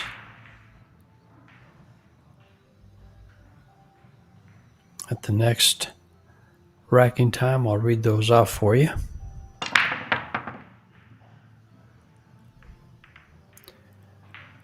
So if you don't want to know, because you want to watch them later,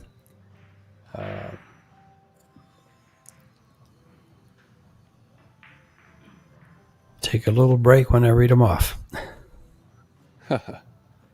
See those You've comments been in warned. the chat a lot.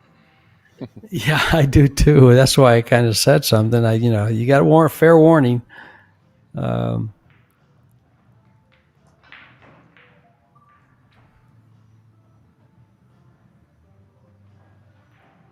Yeah, right now we'd have a hard time with the chat. It's mostly in German.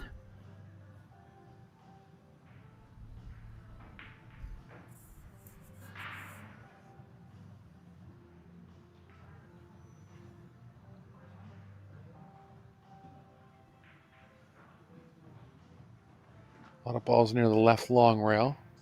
Gonna have to deal with those. The 9 can play onto the 14. Might be a little thin to draw it over that much. I think he can. Oh, it doesn't take much at all to get over there. You're right. That looks nice. 9 corner. I think you do it and you just hit it with a little bit of speed. Not a lot, but enough to come away from that rail and find a shot. 12-11's a nice combo, so you've got other things to shoot at. Oh. Yeah, think he was just slightly thin there and wanted to feel the shot a little thicker. Ended up undercutting it. First missed ball from Casper. Oh, that's one of the things I saw in the stats. Both players were over 950 in the first 6 games Right corner. in their overall performance. Yeah, you'll see the player performance a little higher in 8-ball. Just because it's mainly offense. Pocketing's a little easier.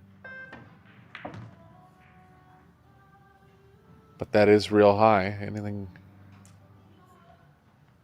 close to 950 is pretty much mistake-free pool.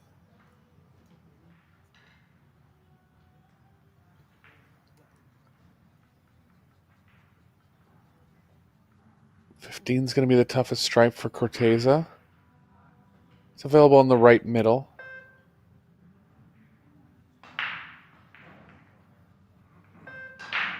Could try to get onto it now off the 12.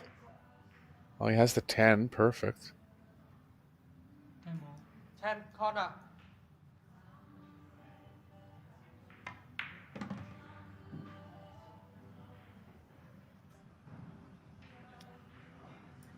Funny how this lays with 2 combos lined up. Yeah, the 12 and the 11 are available on the side.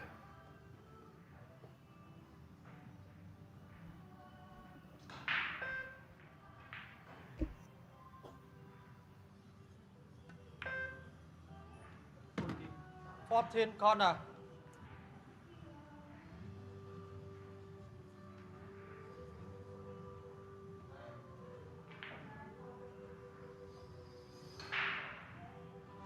If he can get onto the 12 straight enough where he pushes the 11 to the left a bit and plays it in the bottom left, that'll work. I actually like that, Eric. If he gets there right. Oh, is he there now? I think so. Just wants to be contacting the top side of the 11.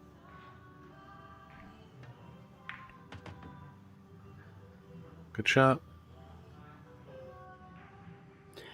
Nice angle to come over for the 13. Get to the middle of the table.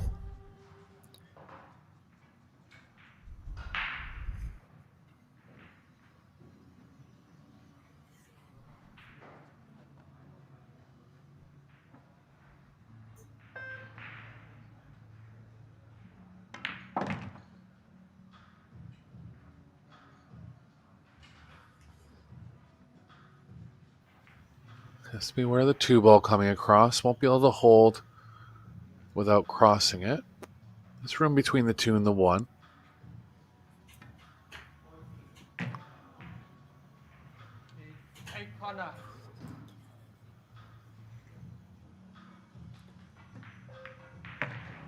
And he doubles his break and runs with 2 in a row. And the ladies in the World 10 Ball Championship that's going on alongside this tournament right here, the World 8 Ball Championship, is down to the last 16. You have Kristina Tkach, your defending champion, Sosoa from South Korea, Kristina Zlateva from Bulgaria, Jasmine Ocean, Austria. Jasmine is a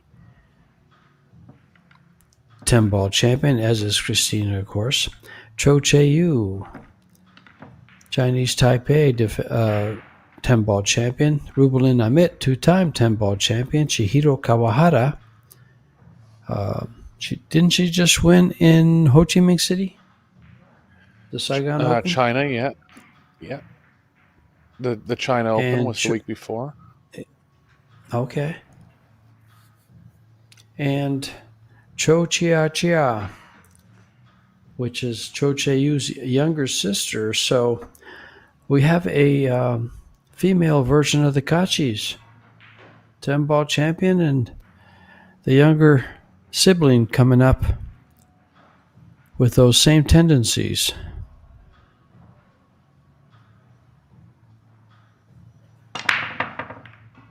Yeah, Cho Che-yu had a nearly flawless performance against Kelly Fisher in the winners qualification match, winning the match 4-0, 4-1.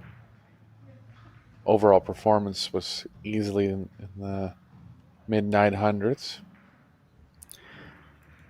I was there for her first World 10 Ball in Austria, where she, I believe it was Weiwei that she played in the finals. Yes, she was runner-up, and her play was just amazing. I'd never seen her play before, Stay left side. and I was so impressed.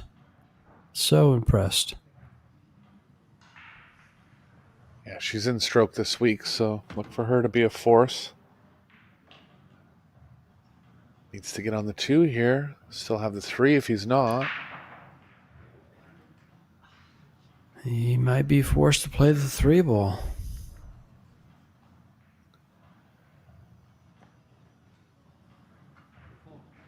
Four corner.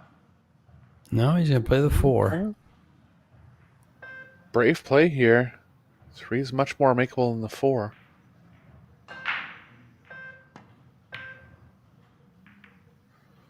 Ugh.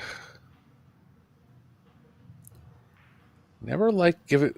I mean, it's situational, obviously. He played that shot because he felt it lied better for the breakout. But I never like playing a tougher shot when you have an easier shot in 8 ball.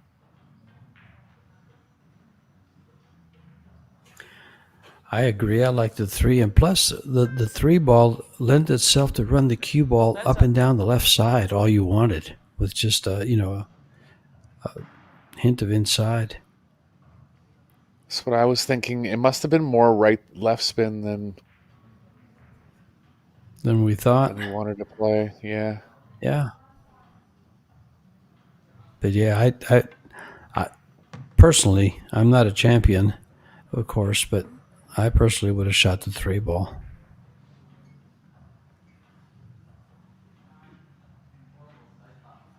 Well, And I heard probably him in missed that just spot. like he missed the 4.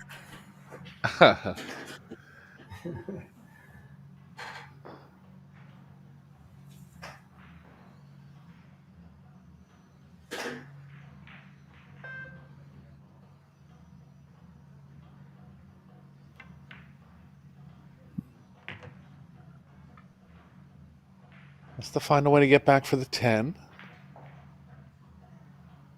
Looks like there'll be something off the 11.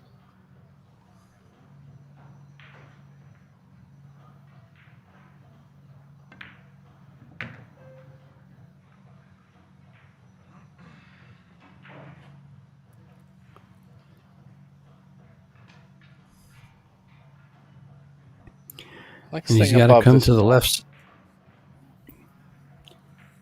Yeah, he'll have to come to the left side of the 10, Eric. 3 ball seems to be blocking that corner.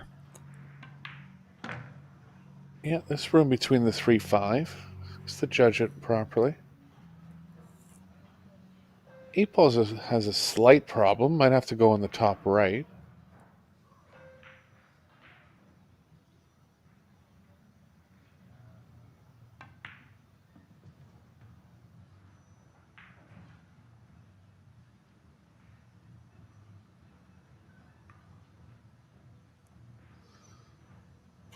So looking at the top right or the top left.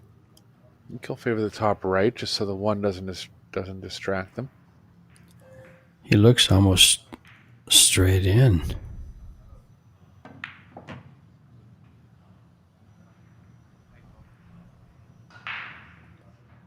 Little angle to get closer to it. And back in the lead now for Casper, getting close to the race.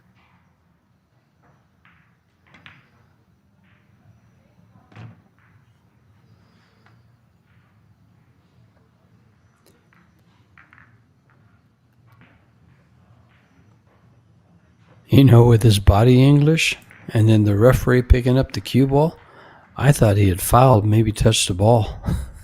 I thought something odd would happen there too. I think he was just saying the cue ball wasn't rolling straight after he hit the 8, but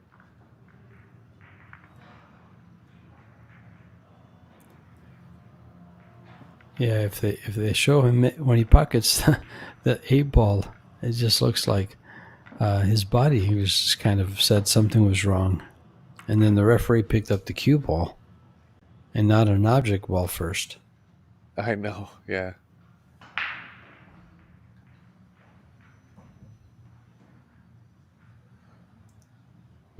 We had like Well, 3 small rule runarounds in the semifinals yesterday, George, remember?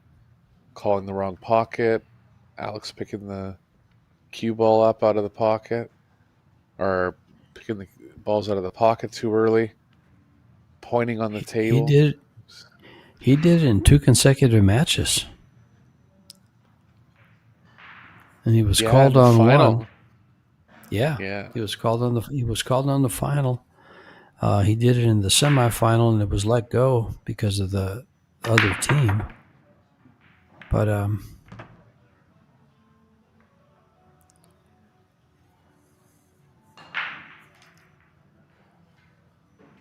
Casper back to making balls on the break. Just going to have to get at the 6, surrounded by other solids. 6 left to go before the 2. Can get onto it from the 7.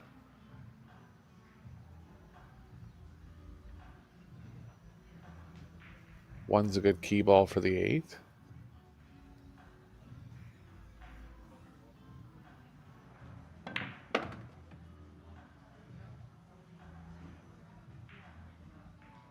Perfectly played. Can just play onto the 2 now. Wants to make sure he doesn't push it too close to the 9.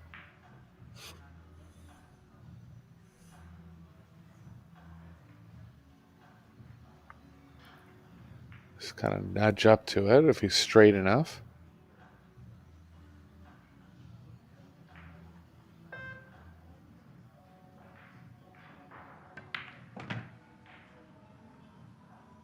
Had a little too much angle, so made sure he pushed it away from the 9. Looking good now. This will be his 4th break-in run of the set.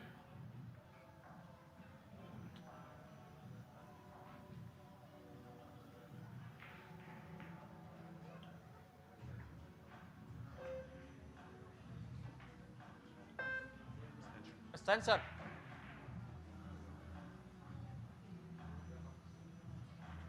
Just considering if he wants to take the longer shot on the 2 or risk taking it later on in the rack.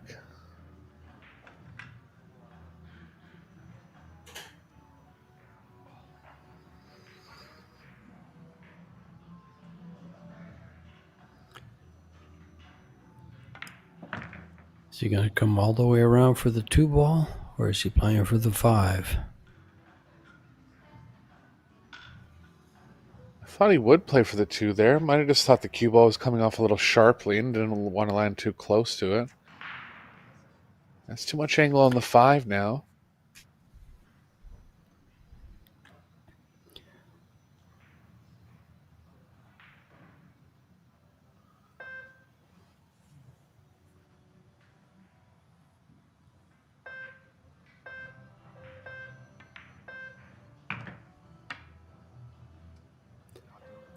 This could be Worry trouble. about the speed.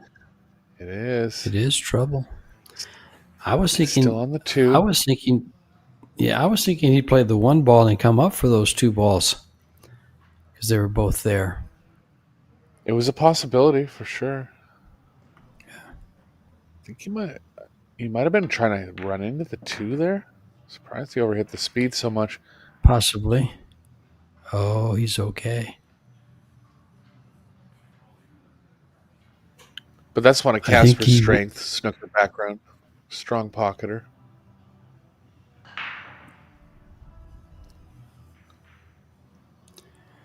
Well, this game will put him at 7, 1 away from a match winner, and he misses the 1 ball. Now I know why he didn't shoot it.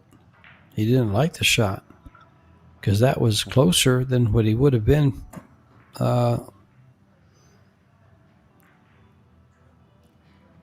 prior.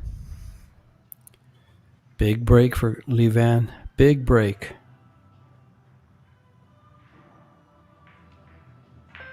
Yeah, would have been in a bad spot in this match if Casper got the 1 down.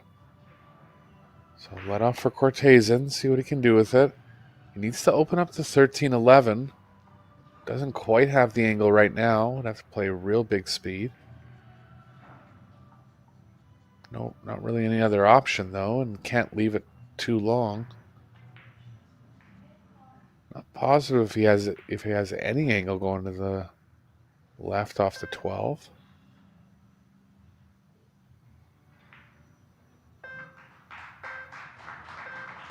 Smallest amount.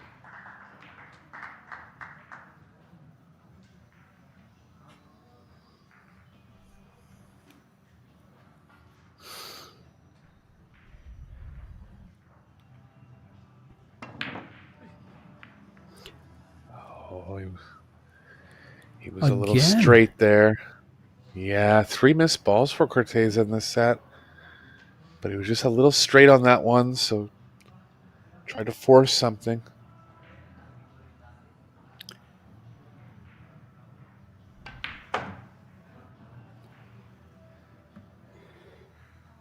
Well, this is a loser round match, so one of these players, and it's kind of looking like Corteza, might have to stand in the audience. Players going to a little break.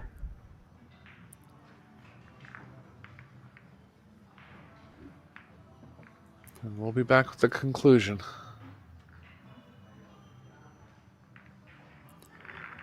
Stay tuned.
All right, and we're back in action. Stefan to break. Needing one game to close out Levan Corteza. From the stats you just looked at, what stood out to me was the 4 missed shots by Levan and only 2 missed shots by Stefan Kasper.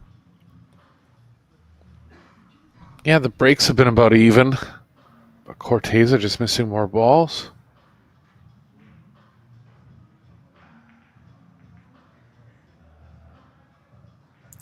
And costly ones.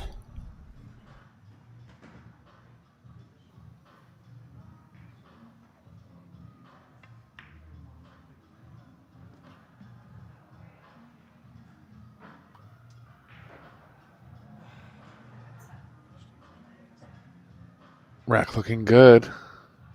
2-6-3 finish looks good. 9 ball might be in the way of the getting straight enough on the 6 to hold for the 3. Yeah, this breaks looks more like the ones he was breaking at the beginning of the set.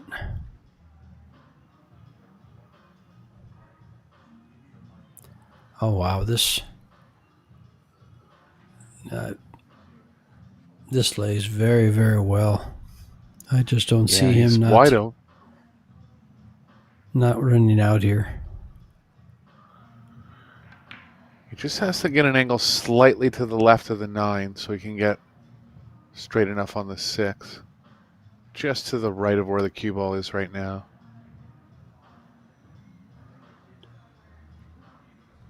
If he wants to take a shot at it now, he can even go 2-6-3-4. Looks like he's going to go 4, 3, 6, 8. Yeah, similar problem where he has to get real straight on the 3, but there's room over there. Yeah, there's either way he chooses to go, he's probably there.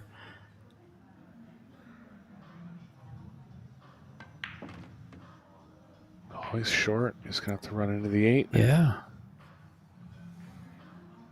It's not a huge problem, but it definitely didn't want to move other balls.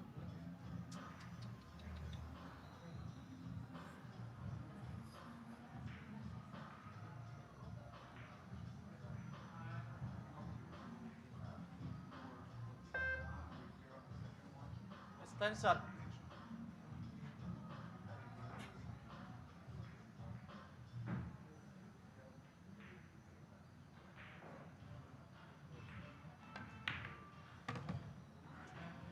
He's good. One more shot into these tight side pockets. Cue ball's nice and close to the object ball, so should be able to feel the angle. And the good thing is he doesn't have to go far with the cue ball. Just a few inches back. 10 corner. On 8 corner. And this is for the match. This 8 ball. Down he goes with the break and run. And Stefan Kasper moves on to the loser qualifier. And then to get into the final 32, Levan Corteza is out of the tournament. His hopes for a world title gone. Stay tuned. We have one more match coming up this evening, and we have some 10-ball action from the ladies. This has been Eric Horlifson and myself, George Teachea, bringing you the live action here from Indonesia.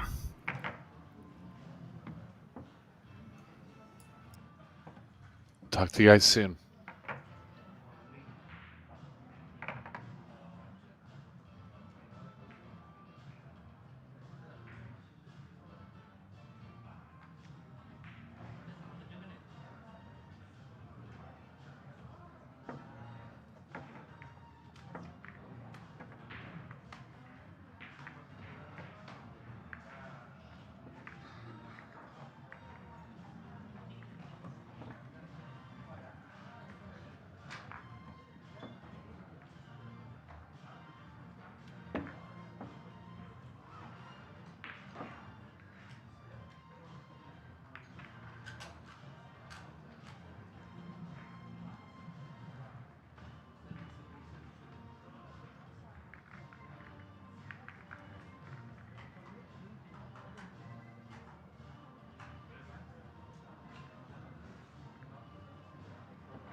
practice? Yeah. You good?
there it is.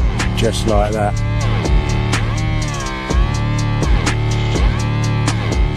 Oh, look at that. Oh my god.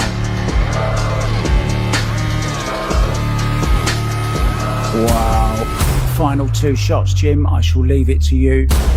The world 10-ball champion on top of the world. Predator WPA World 10-ball champion. Oh, wow. What a shot. No way. What a roll at the end. 7-9 combination, maybe possible. Oh my god. Oh my god.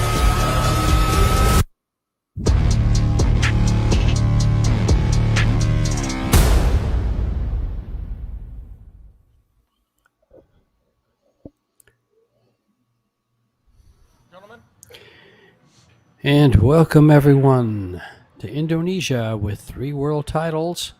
And this one is the YALIN WPA Men's 8-Ball World Championship with 96 players, $250,000 prize fund, $70,000 to the winner.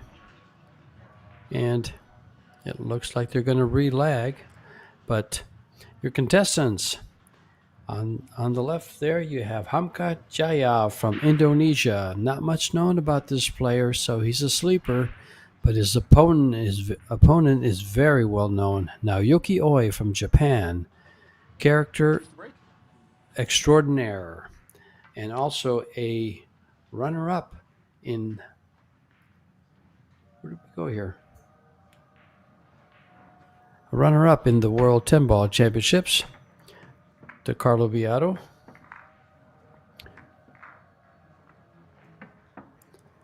This is a race to 8 playing 8-ball. And this is George Teachea, joined by Eric Horlifson, one of Canada's finest players and commentator. Welcome, Eric. Good to be with you guys. Yeah, I don't know Hamka either. Just have to get a read on his game within the first couple racks here.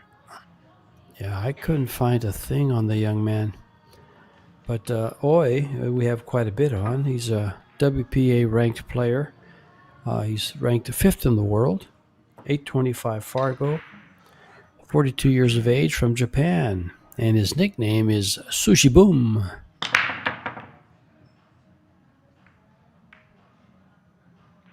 I kind of like that one. One of my favorite meals. Strong break, but nothing down.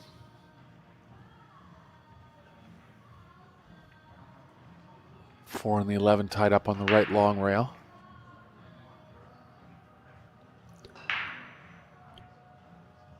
This is winner break. Looks like he's going to try to... Yeah, looks like he's going to try to draw back into them now.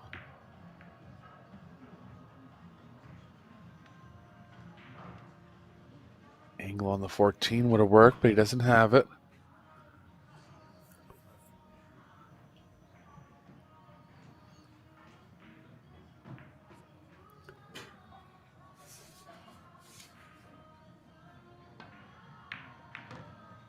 Indonesia has 9 players in this tournament. Since they're the host country, they get a couple more than most anybody else.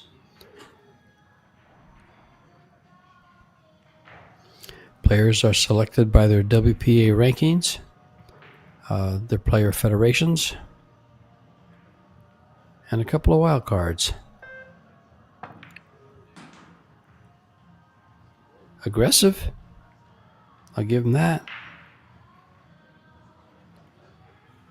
Yeah. Put him around 7:30 maybe, if I was just to take a guess off a couple shots. So Oi going to come in as a decent favorite in this match. It's 8-ball though, and if there's ever a game where an underdog can beat a stronger player, I would say it's 8-ball, just because the stronger player isn't involved in the racks that they lose as much, typically. Easier to control things off the break and kind of lock your opponent out. 3-ball side. Always a very creative player. Haven't seen him play much 8-ball, but I would expect him to be good at it. Smart shot there. Ideally didn't want the 3 kind of going so close to the 1, but just have to take the 1 first. The 5 can break out the 4 for Oi.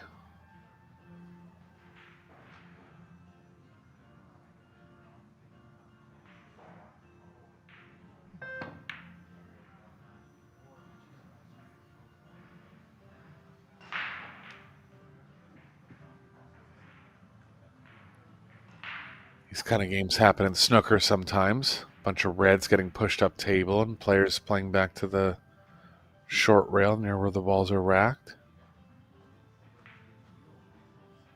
1 pocket too.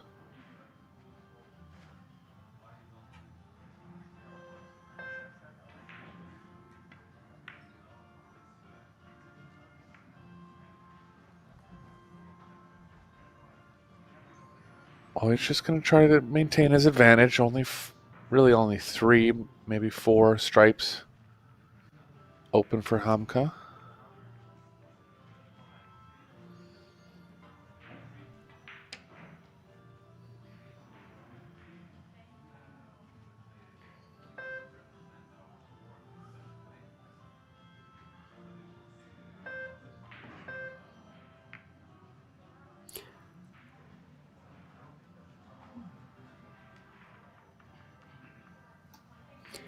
Smart shot there, angling Oi towards the top right corner.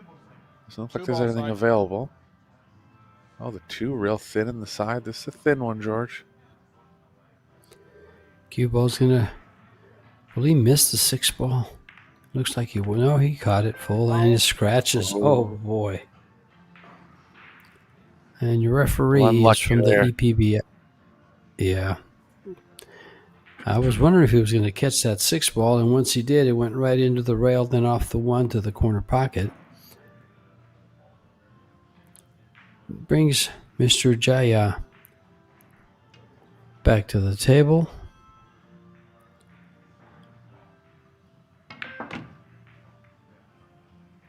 Good play there to open that up. Recognize he's got it open. He can stop this ball on the 13 and be on the 11 or follow up for the 9, whichever he prefers. Yeah, I think he might try to take the 9 second.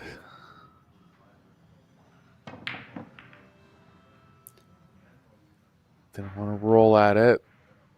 Power it up a little.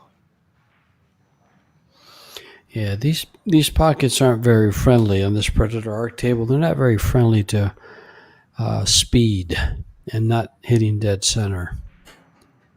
They have a tendency of rattling out. These pockets are rather tight, right around the 4-inch mark. They're advertised at 4 1/4 inches, but this one in particular looks a little tighter, especially when you see an overhead view. Take a look at how tight those side pockets are in particular.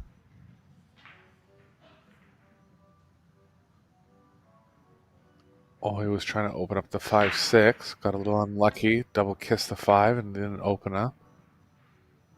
Couple missed balls from Hamka now.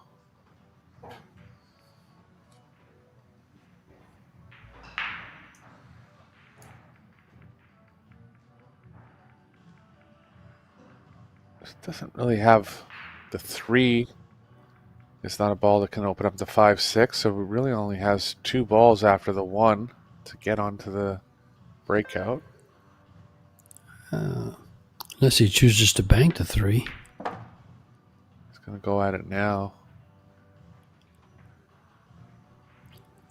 He can try to leave the cue ball wedged behind the 5-6. Has to cover the 11 and the 9 in that case, so might look for other plays.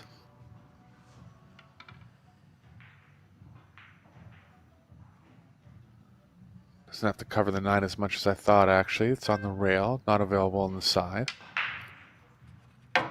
Good play.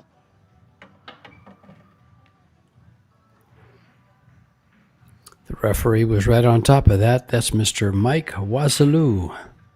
He's from your part of the world, up in Canada. Edmonton, Alberta. Yeah, Edmonton. Yeah. Nice guy.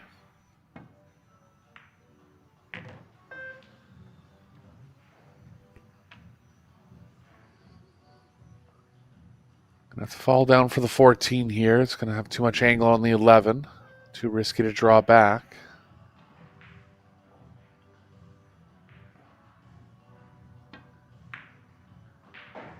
It's a good pot. Cue ball's moving towards the 11 nicely.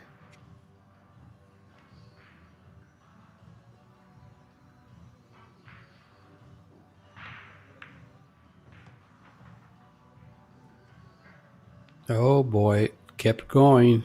It kept going and fell behind the 4. Jump cue?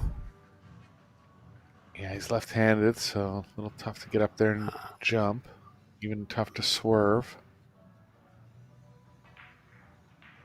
I wonder if he can see any part. If he can see just the edge, he can get behind the 8.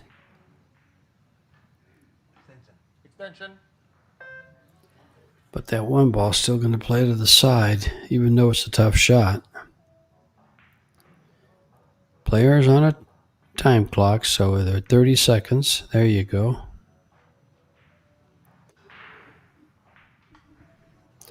All he has to do is play safe with the 5 ball and open up the 5-6 on the shot. But it will give up a it will give up a kick shot. 1 ball side. No, 5 ball. He made sure he called the wrong ball. He just wanted to make the 6 ball by mistake and call it.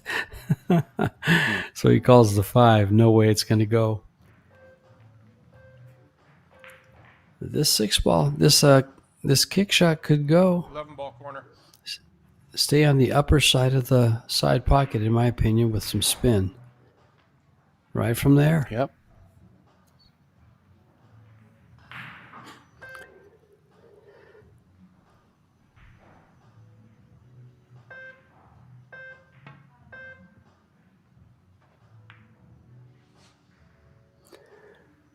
Not bad. Going to be easy to cover the 11 again. Sure, just now you just take the 4 ball off of the long rail there and open it up for the side pocket and leave the cue ball on the head rail. He's going to go for he's going to make. Yeah, I kind of like taking the 4 ball off of there. Yeah.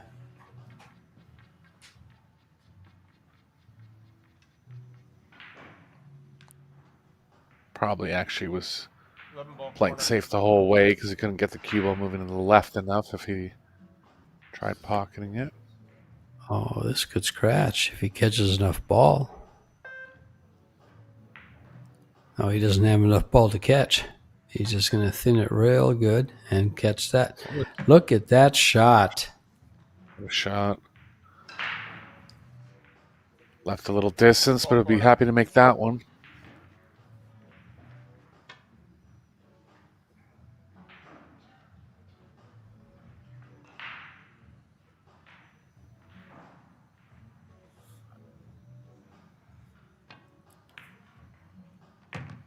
Well, my. What a shot he just made. That's all he could see of the 11 ball, and he slices it right in. I think he borrowed Naoyuki's sushi knife for that one. What a shot.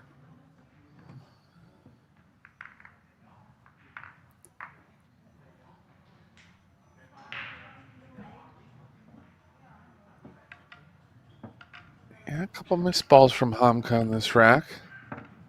Looks like a capable player. Let's see what his break is going to look like here.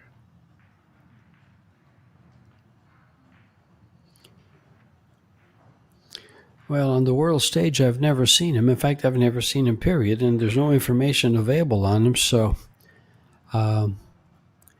looks of a shirt, though. He's got a sponsor there, Kraken. Another on his shirt.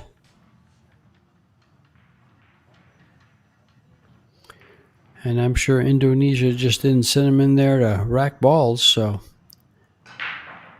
we must have a standing in the country.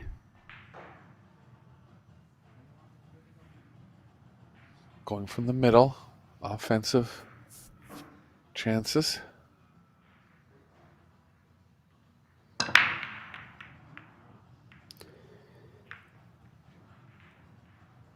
of stayed down throughout the hit.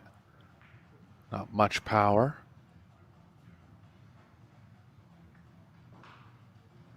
Didn't spread like they normally would from the line because he hit it a little off square. Tough table here for Roy.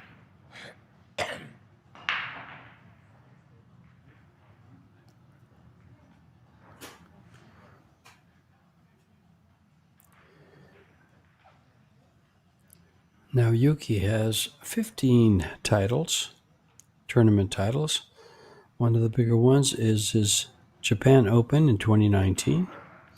Also a 2012 WPA World 9-ball champion.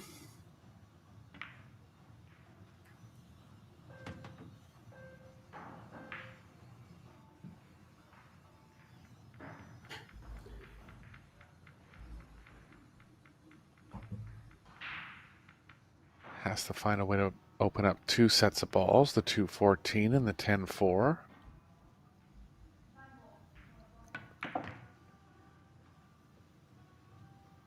One breakout down. Not going to be able to get into the 10 off this shot. Eric, I'm going to have to make a correction there. He's a 2019 semifinalist.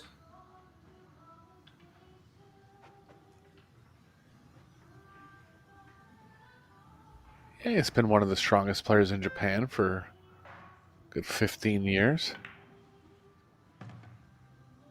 If not the strongest. Runner-up in the World 10 ball a couple years ago. Yeah, to Carlo Beato.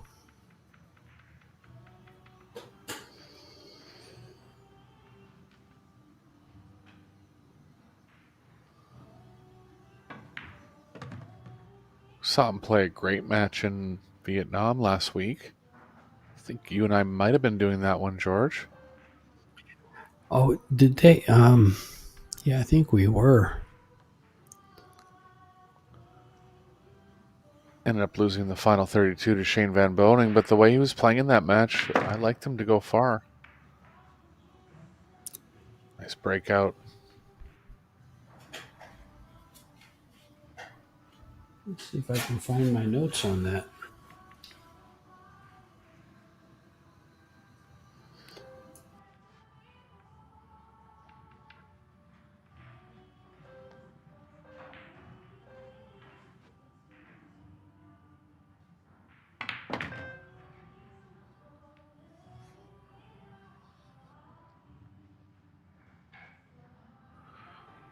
Wants some angle to get back to the 8. Looks like he has a small angle going to the right.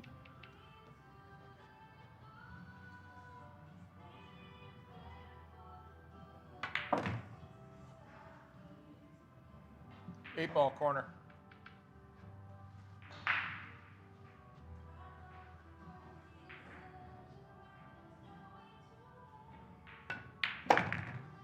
It's tough for Moy. 2 breakouts in the run out. Nicely in control.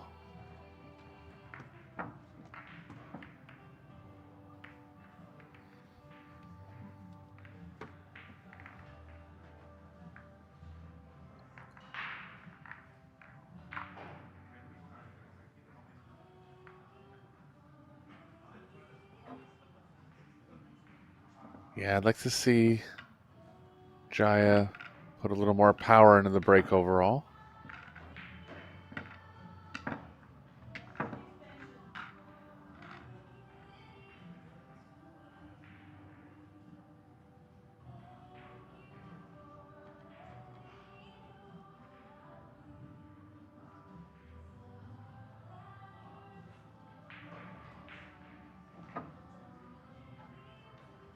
Oh, he went from the side rail on his first break. Gonna go from the middle this time. Right, dead center middle.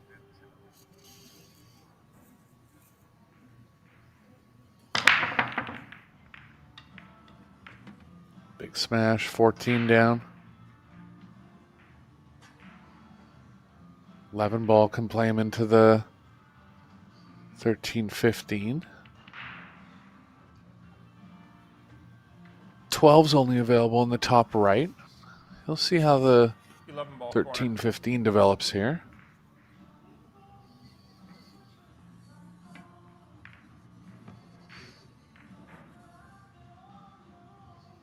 That was a nice bump on the 12, opening it up a little more. Available into both bottom pockets now.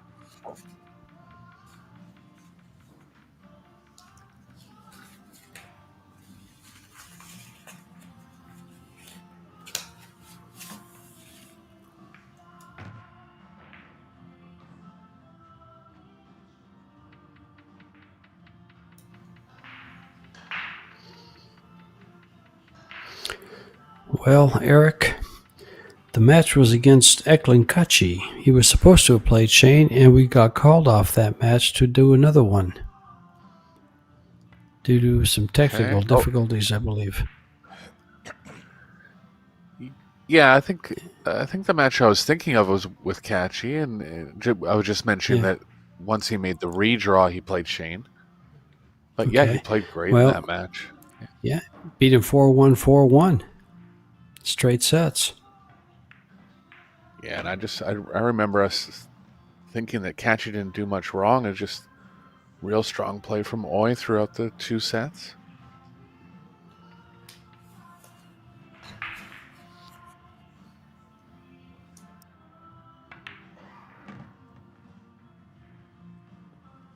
Overdrawn just slightly.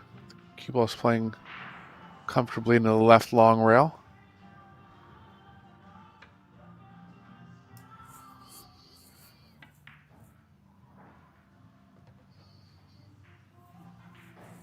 So first break and run of the match from Oi.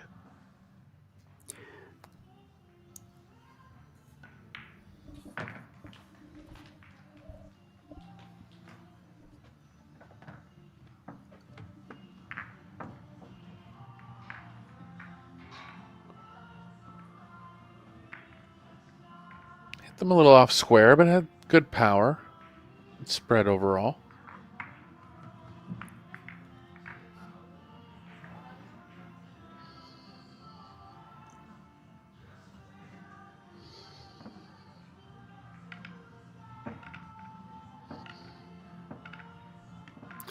Yeah, always one of those players that, he hasn't had a lot of success at the top, but he's always there in the, quarterfinals, in the semifinals, in the final 16. And one of the best matches I've ever seen was between him and Johan Chua, and that was at the World 10 Ball Championships. I'm going to say maybe 2022. What a match that was. If you can find that on YouTube, you've got to see that one. Semifinals of the World 10 Ball, I think it was.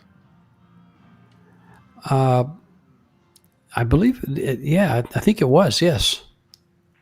Yeah. Yeah, I remember watching that.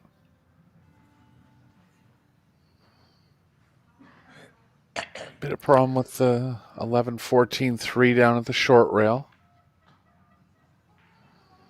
11-15-3. 9 ball corner. 13's near it. Could develop something.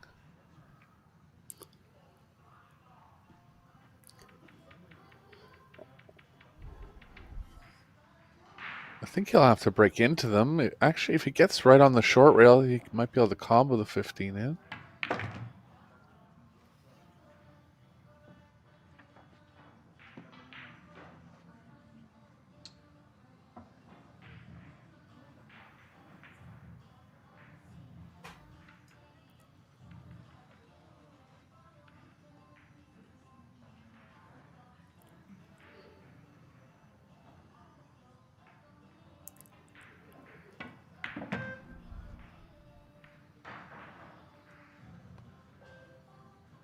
Didn't want to run into the 2 that way. Doesn't look like the 14's available.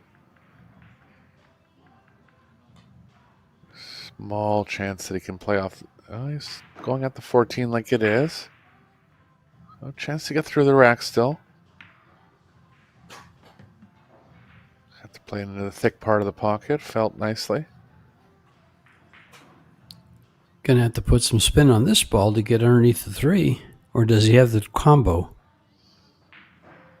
Yeah, I can't have to be on the line of the shot, but I feel like the only problem with the combo is the 15 could be just slightly playing to the right and end up lining up with the 3. If he goes into them, he's got a decent chance. Yeah, That's where I thought he'd go, yeah.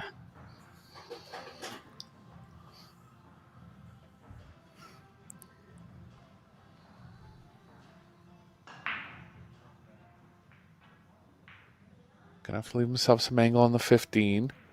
So much that it'll be hard to hold for the 8-1 rail.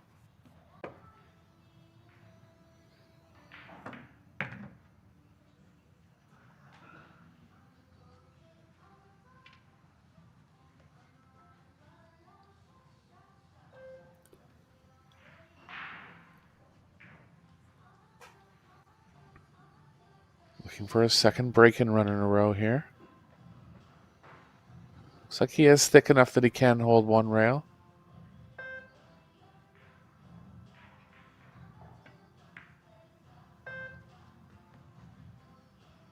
Touch there for Moy. Looking good as usual.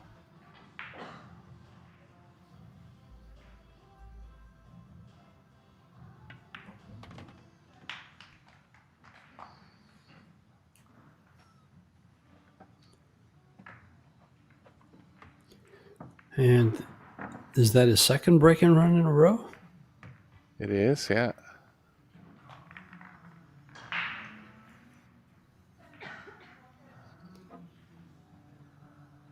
Actually ran out from Hamka's break too, so 3 runouts in succession now for Roy.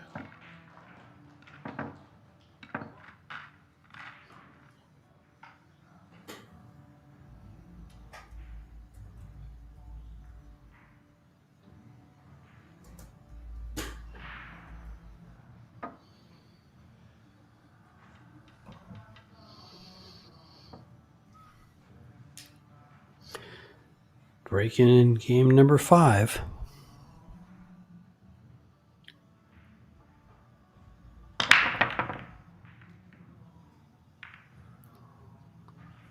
Hit them real well. Nothing down this time. It's funny, George. Sometimes you hit the break perfect and don't make anything, and other times you hit it badly and make 2 or 3. It's weird. It is funny. And when you hit it good and you know you hit it good, you sit there and wonder, what do I have to do? Yeah. But he does have a runner-up finish in the European Open for 2025. Also a couple of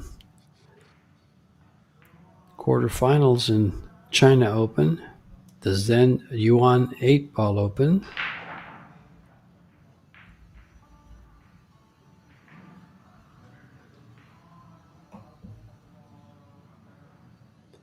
Whoa, he had a good year money-wise in 2024.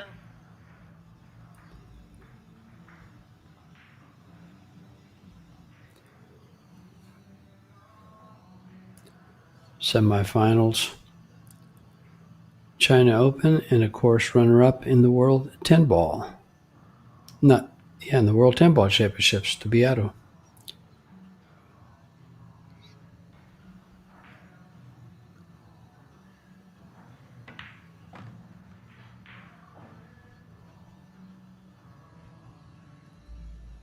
Oh, he's going to have to work out a way to get onto the 11. It is available in the left middle, but pretty sharp and pretty far from the pocket. Might try to break into it here. He did.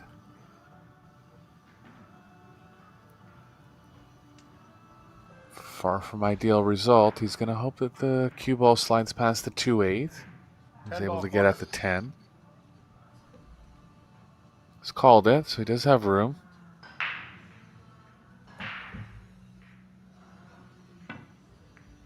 Foul. Oh, clipped the 2 on the way through. Good chance for Hamka to get back a game.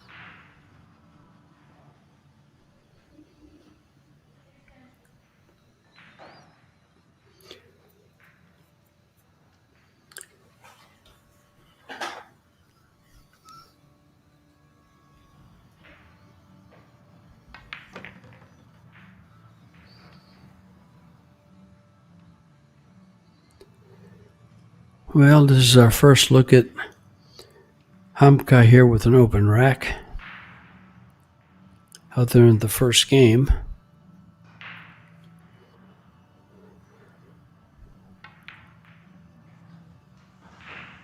That's 2 missed balls in this rack.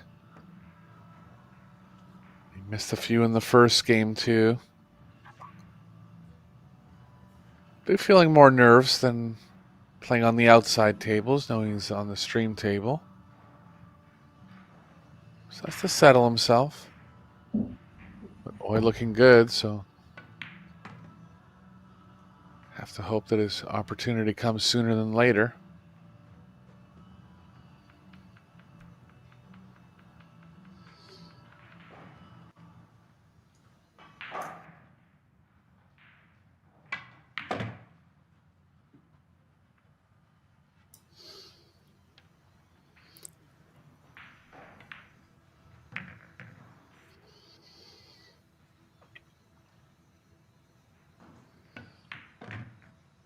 Boy, moving around quickly now. Sensing the kill. 8 ball side. It's funny you say it that way because that's exactly how it seems to me too. He just I'll never forget his shootout. His shootout with Jesus Atencio, and when he made the 14th shot and Atencio missed it, he took his cue stick around and swung it around his head like a samurai sword. And so that was rather fitting. Yeah, if anybody wants a little laugh, you can check on YouTube some kind of search like Naoki Oi interview and find some funny things on there. He's a very personable guy.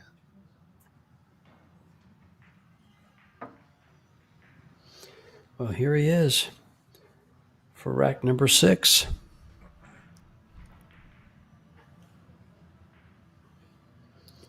With two breaking runs and a table run so far. Foul. Oh, and the cue ball leaving. Yeah, got into that one too much.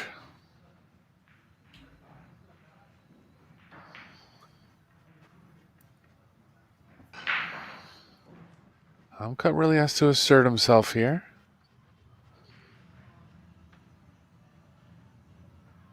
Ball in hand behind the line, but it must shoot a ball in front of the line. It's going to look to get into the 7-11 or 7-13 area as quick as possible.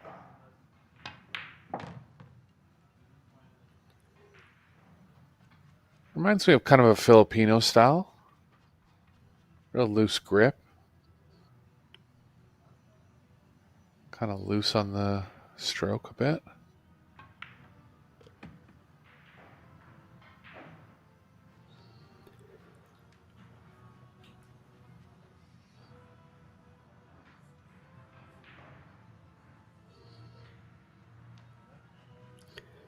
He's got some work to do with the 7 ball. 1 ball seems to go by the 8. Not sure if it does.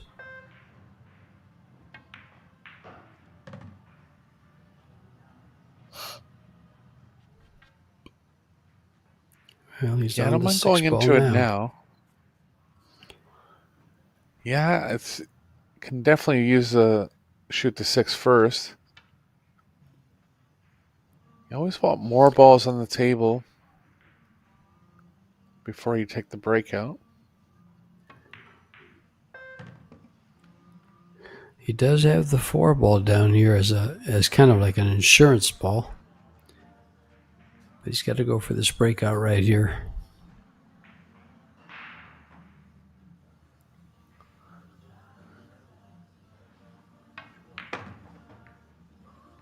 Oh, got underneath it nicely. Shot. Can drop the middle now.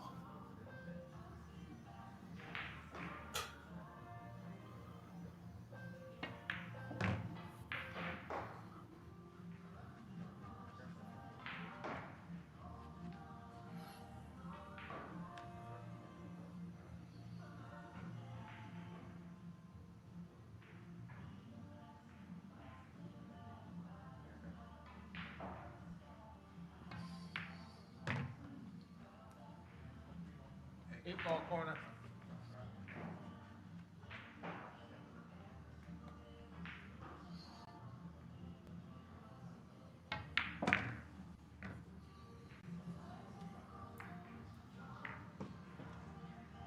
Seven-minute break. This is a 7-minute break now.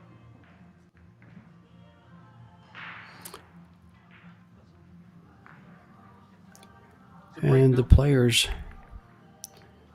will go to a 6 or 7 minute break after 6 games.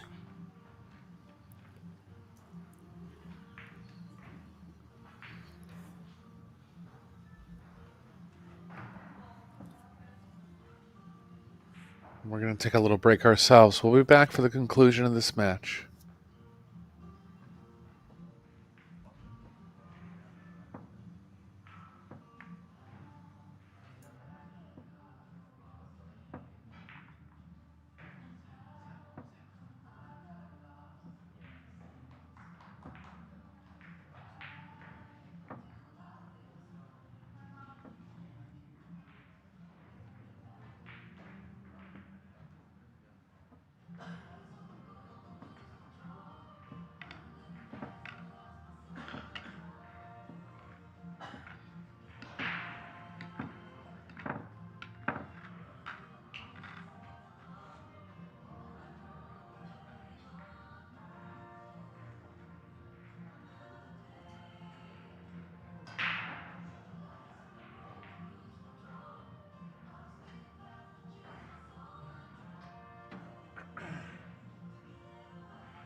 Well, Oi is back in the arena.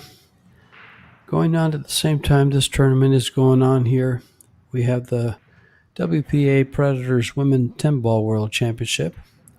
And we just finished up last night with the Men's Doubles World Championship. And that was won by Chinese Taipei with their win over Canada.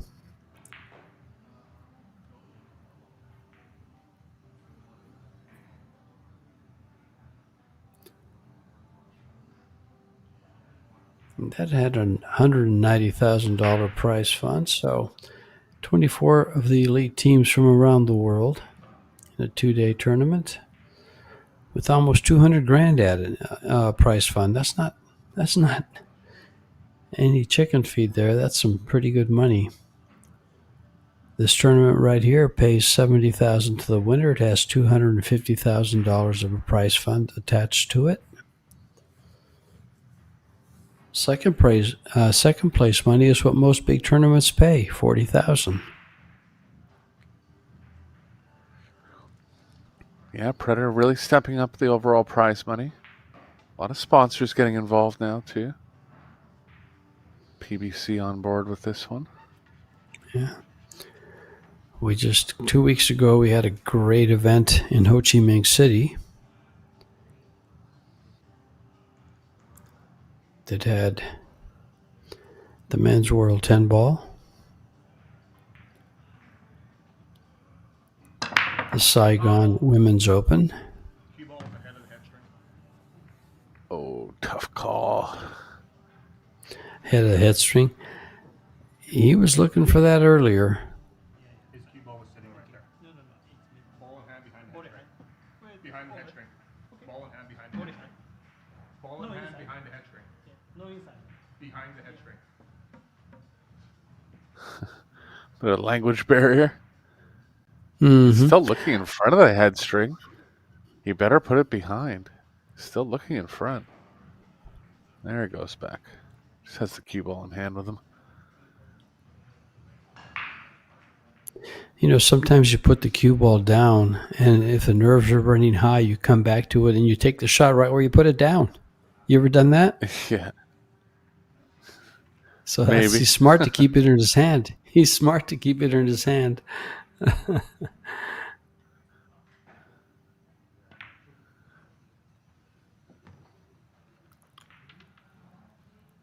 Stripes are open here. Not a tough one for Jaya. These EPBF rules are pretty strict. Not in a bad way, but just proper, really. Players that aren't as familiar with them can get caught in certain spots sometimes.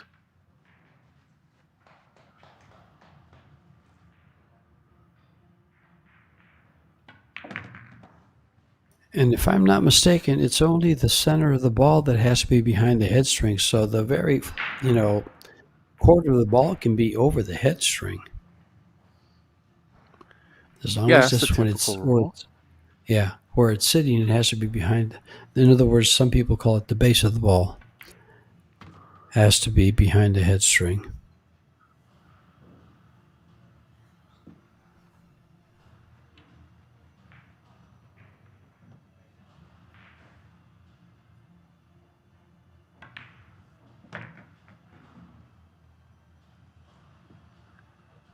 Well, straight here might be a little tough to move to the left for the 15.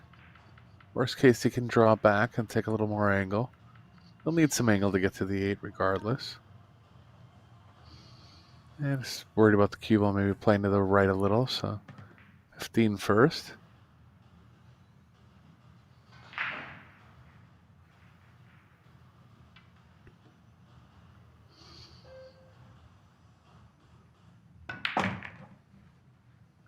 Who defeated Oy in this tournament? 10 ball, 8 ball corner. Loser side match. I would look for us, George, maybe. Yeah, he got beat in the winners round 1 by Abdullah Alenzi from Kuwait, 8-6. Interesting. And Hamka Jaya was defeated by Chetan Shabra from India, also with a scoreline of 8-6.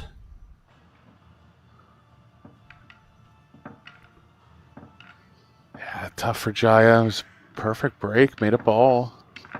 Good table.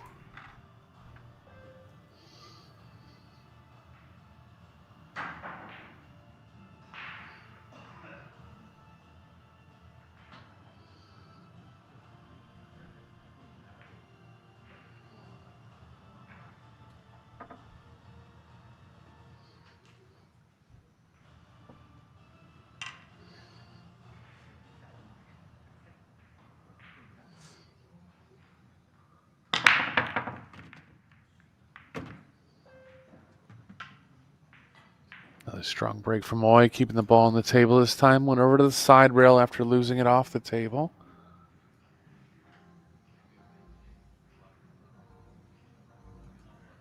Like shooting the 4 and trying to open up the 5. Too tough to open up the 9 with the 12 could open it up. But I like taking care of the problem on the first shot if you can. It's a little worried about the cue ball getting stuck in the area where the 5 is, I think.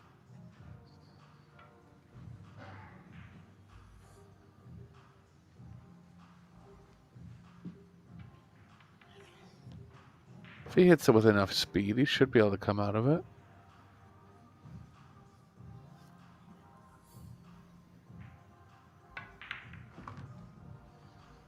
Shot. Long one on the 6. That'll be the last tough shot of the rack. 5's playing well for a key ball for the 8.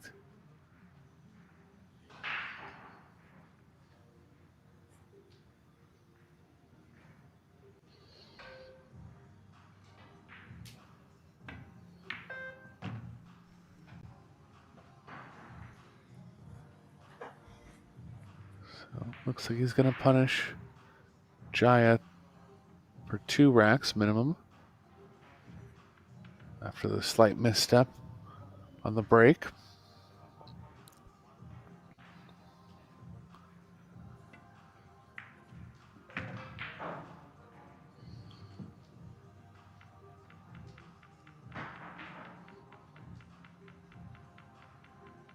Sounds like he's using a really hard tip, George. You can hear him chalking. Mics might be at full power. Well, he's mainly a rotation player, but he does play good 8-ball, great 8-ball. So it would make sense to use a little harder tip.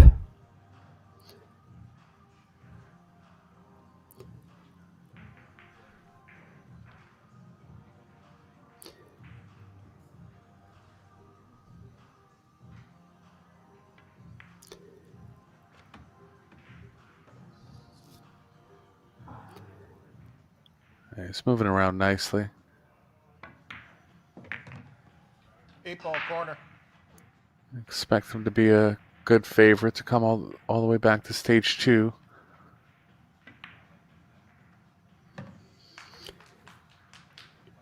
And down they go. Scoreline is now 6-2, going to 8. Hamka Jaya better get with it.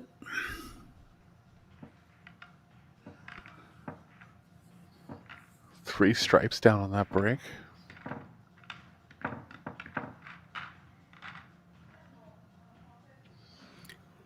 Yeah, he's productive, but he doesn't leave the rack completely open, and that might be by design.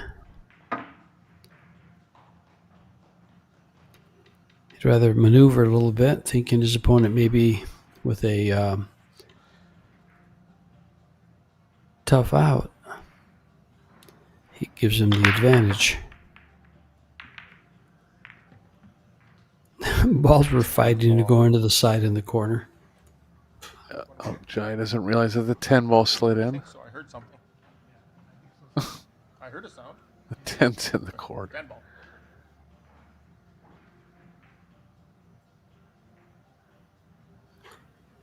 It's funny, he searched all the pockets. I usually just count the balls.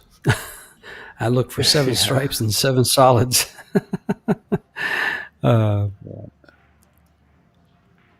course, I think I've been playing pool longer than he's been alive, so... Oh,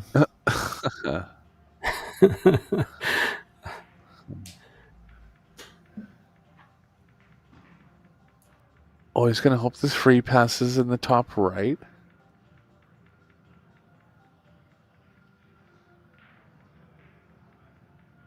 How long you been playing, George? Over 50 years, right? Oh, yeah. I started playing right around between 14 and 15, and so close to 60 years, 59 years. That's great. 58 or 59. But I never played this much pool. I always had a career. I used to find, what was it I used to say? I used to make time from work to play pool. Yeah.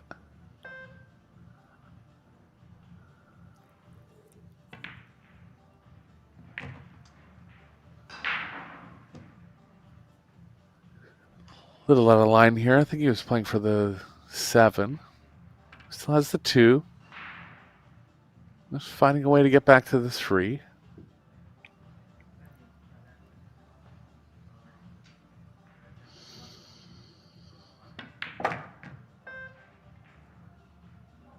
Trying to get on it now, but tightened up a little bit on him. This will work. 7-6-3-4 finish.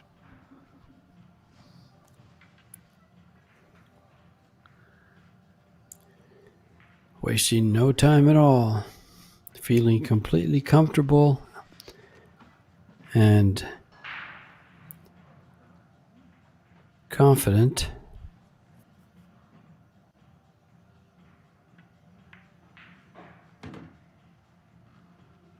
Yeah, this will be his second break and run in a row. Third or fourth for the match. Can't remember exactly. Yeah, he's had 2 before this. He had a table run in his first win on a dry break, and then 2 break and runs.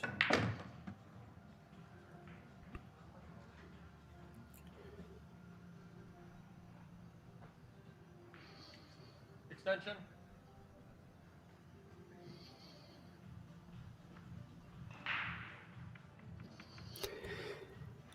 Looks like he's pretty straight. Yeah. No. Slight angle going to the short Oh, rail. he's going to be Doesn't wanna behind it. behind the 13. Oh, wow. It looks like he's like a quarter inch away from being hooked. Yeah, just all right here. Long pocketing. Missable. Got it. Not for Roy. Not today. 4 break-in runs out of 7 wins.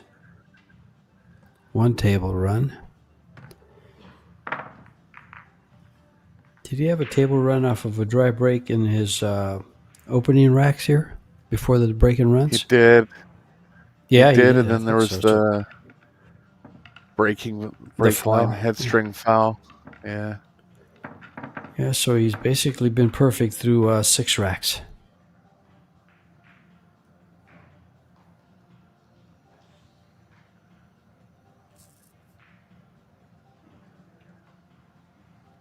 Caught the point a little bit going towards the 8. That's why he came off so sharply.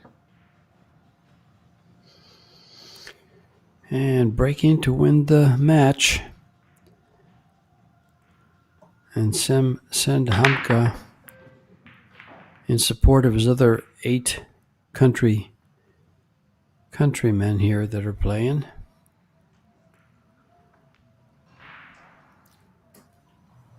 There was, I did just a little bit. I didn't do the whole thing, but there was 9 Indonesian, 8 Filipinos, 6 Germans, 3 players from the USA, 6 from Poland, 2 from Peru, 3 from New Zealand, 3 from Japan, various ones from the Middle East.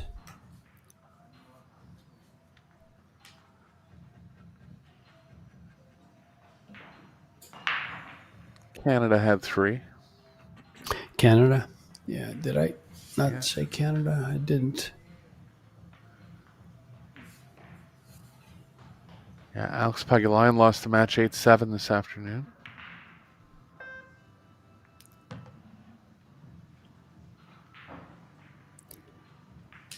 I think all but Shane Van Boning for the U.S. are out too. Nick DeLeon, I believe, lost. And Max Eberle, I know, lost his opening match. Not sure how they're doing other than that. For a lot of you fans out there, play will start tomorrow at 11 a.m. here in Indonesia.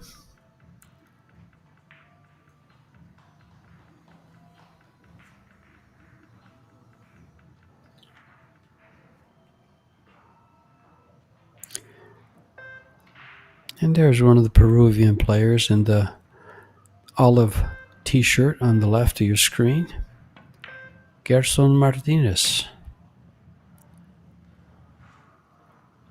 Yeah, they had a great result in the doubles tournament. Yes. Making it to the semifinals.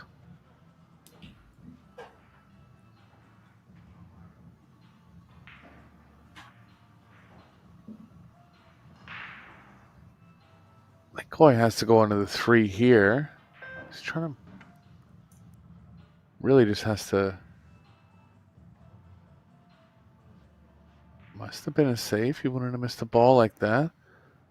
Just recognizing that it was tough to get back for the 6th.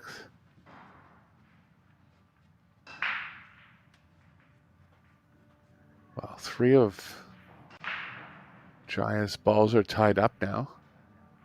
9 not literally tied up, but not really available anywhere.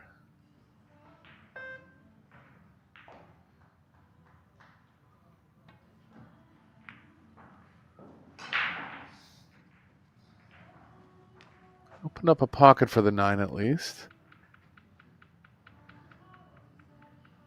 Tough for both players because there's not any balls near the 14, 10, 6 area.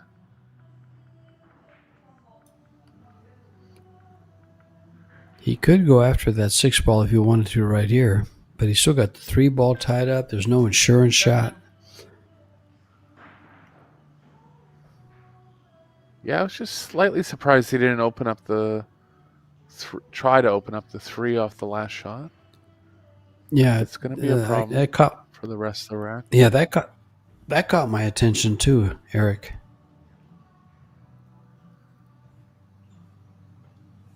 Did he leave it in the one place on the table where he could make the 10? I don't even think he considered that.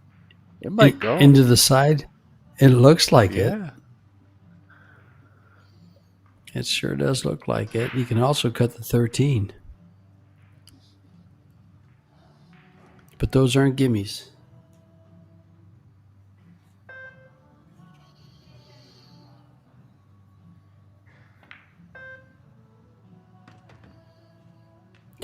Look at this.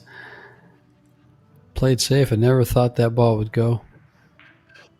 Yeah, and even there's a way to make the 14 now, so developments for Jaya in this rack.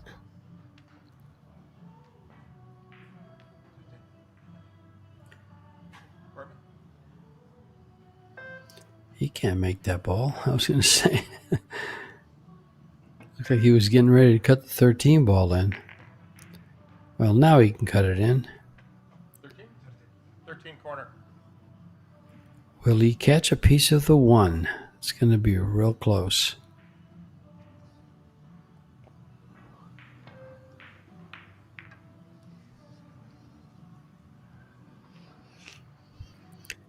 Likely the last time at the table for Jaya in this match. If the 1 doesn't pass the 9, it'll be a little tougher for Roy.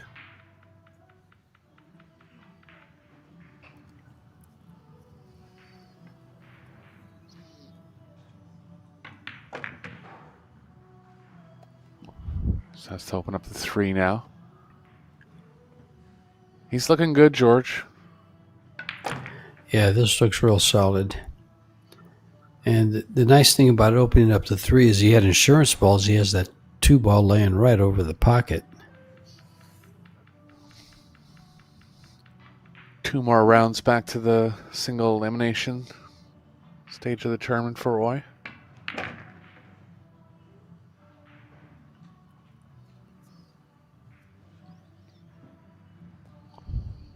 Or maybe only 1? Will this put him in the loser's qualification, or 2 more?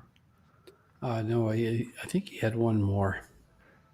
I don't think he goes right into the loser's qualification. Let me check.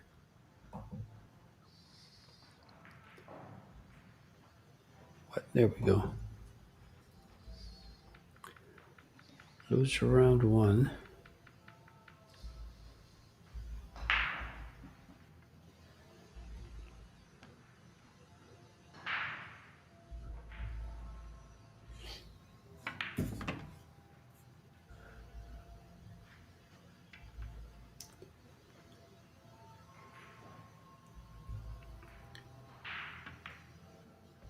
Yeah, there's loser round 2 and then the loser qualification. Okay, 2 more after this. Yes, to get to the final 32.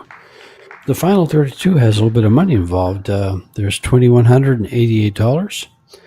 The 9th through 16th is $43.75. 5th through 8th of the quarterfinals is $87.50. And semifinalists, they get $17.5 a piece. And of course, second place gets $40. First place with $70,000. And the ladies and the men will be back here at 11 o'clock tomorrow morning. Same place, same station. And Eric and I will be here to walk you through a lot of the matches, along with Tim de Reuter and Mark White, bringing you the live action from Bali, Indonesia. This has been Eric Horlifson and myself, George Tehechea, bringing you the live action here You guys come back tomorrow. Thank you for tuning in. Have a great, great evening. See you tomorrow.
There it is. Just like that.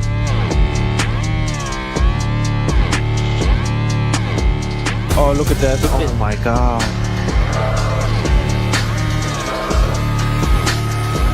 Wow.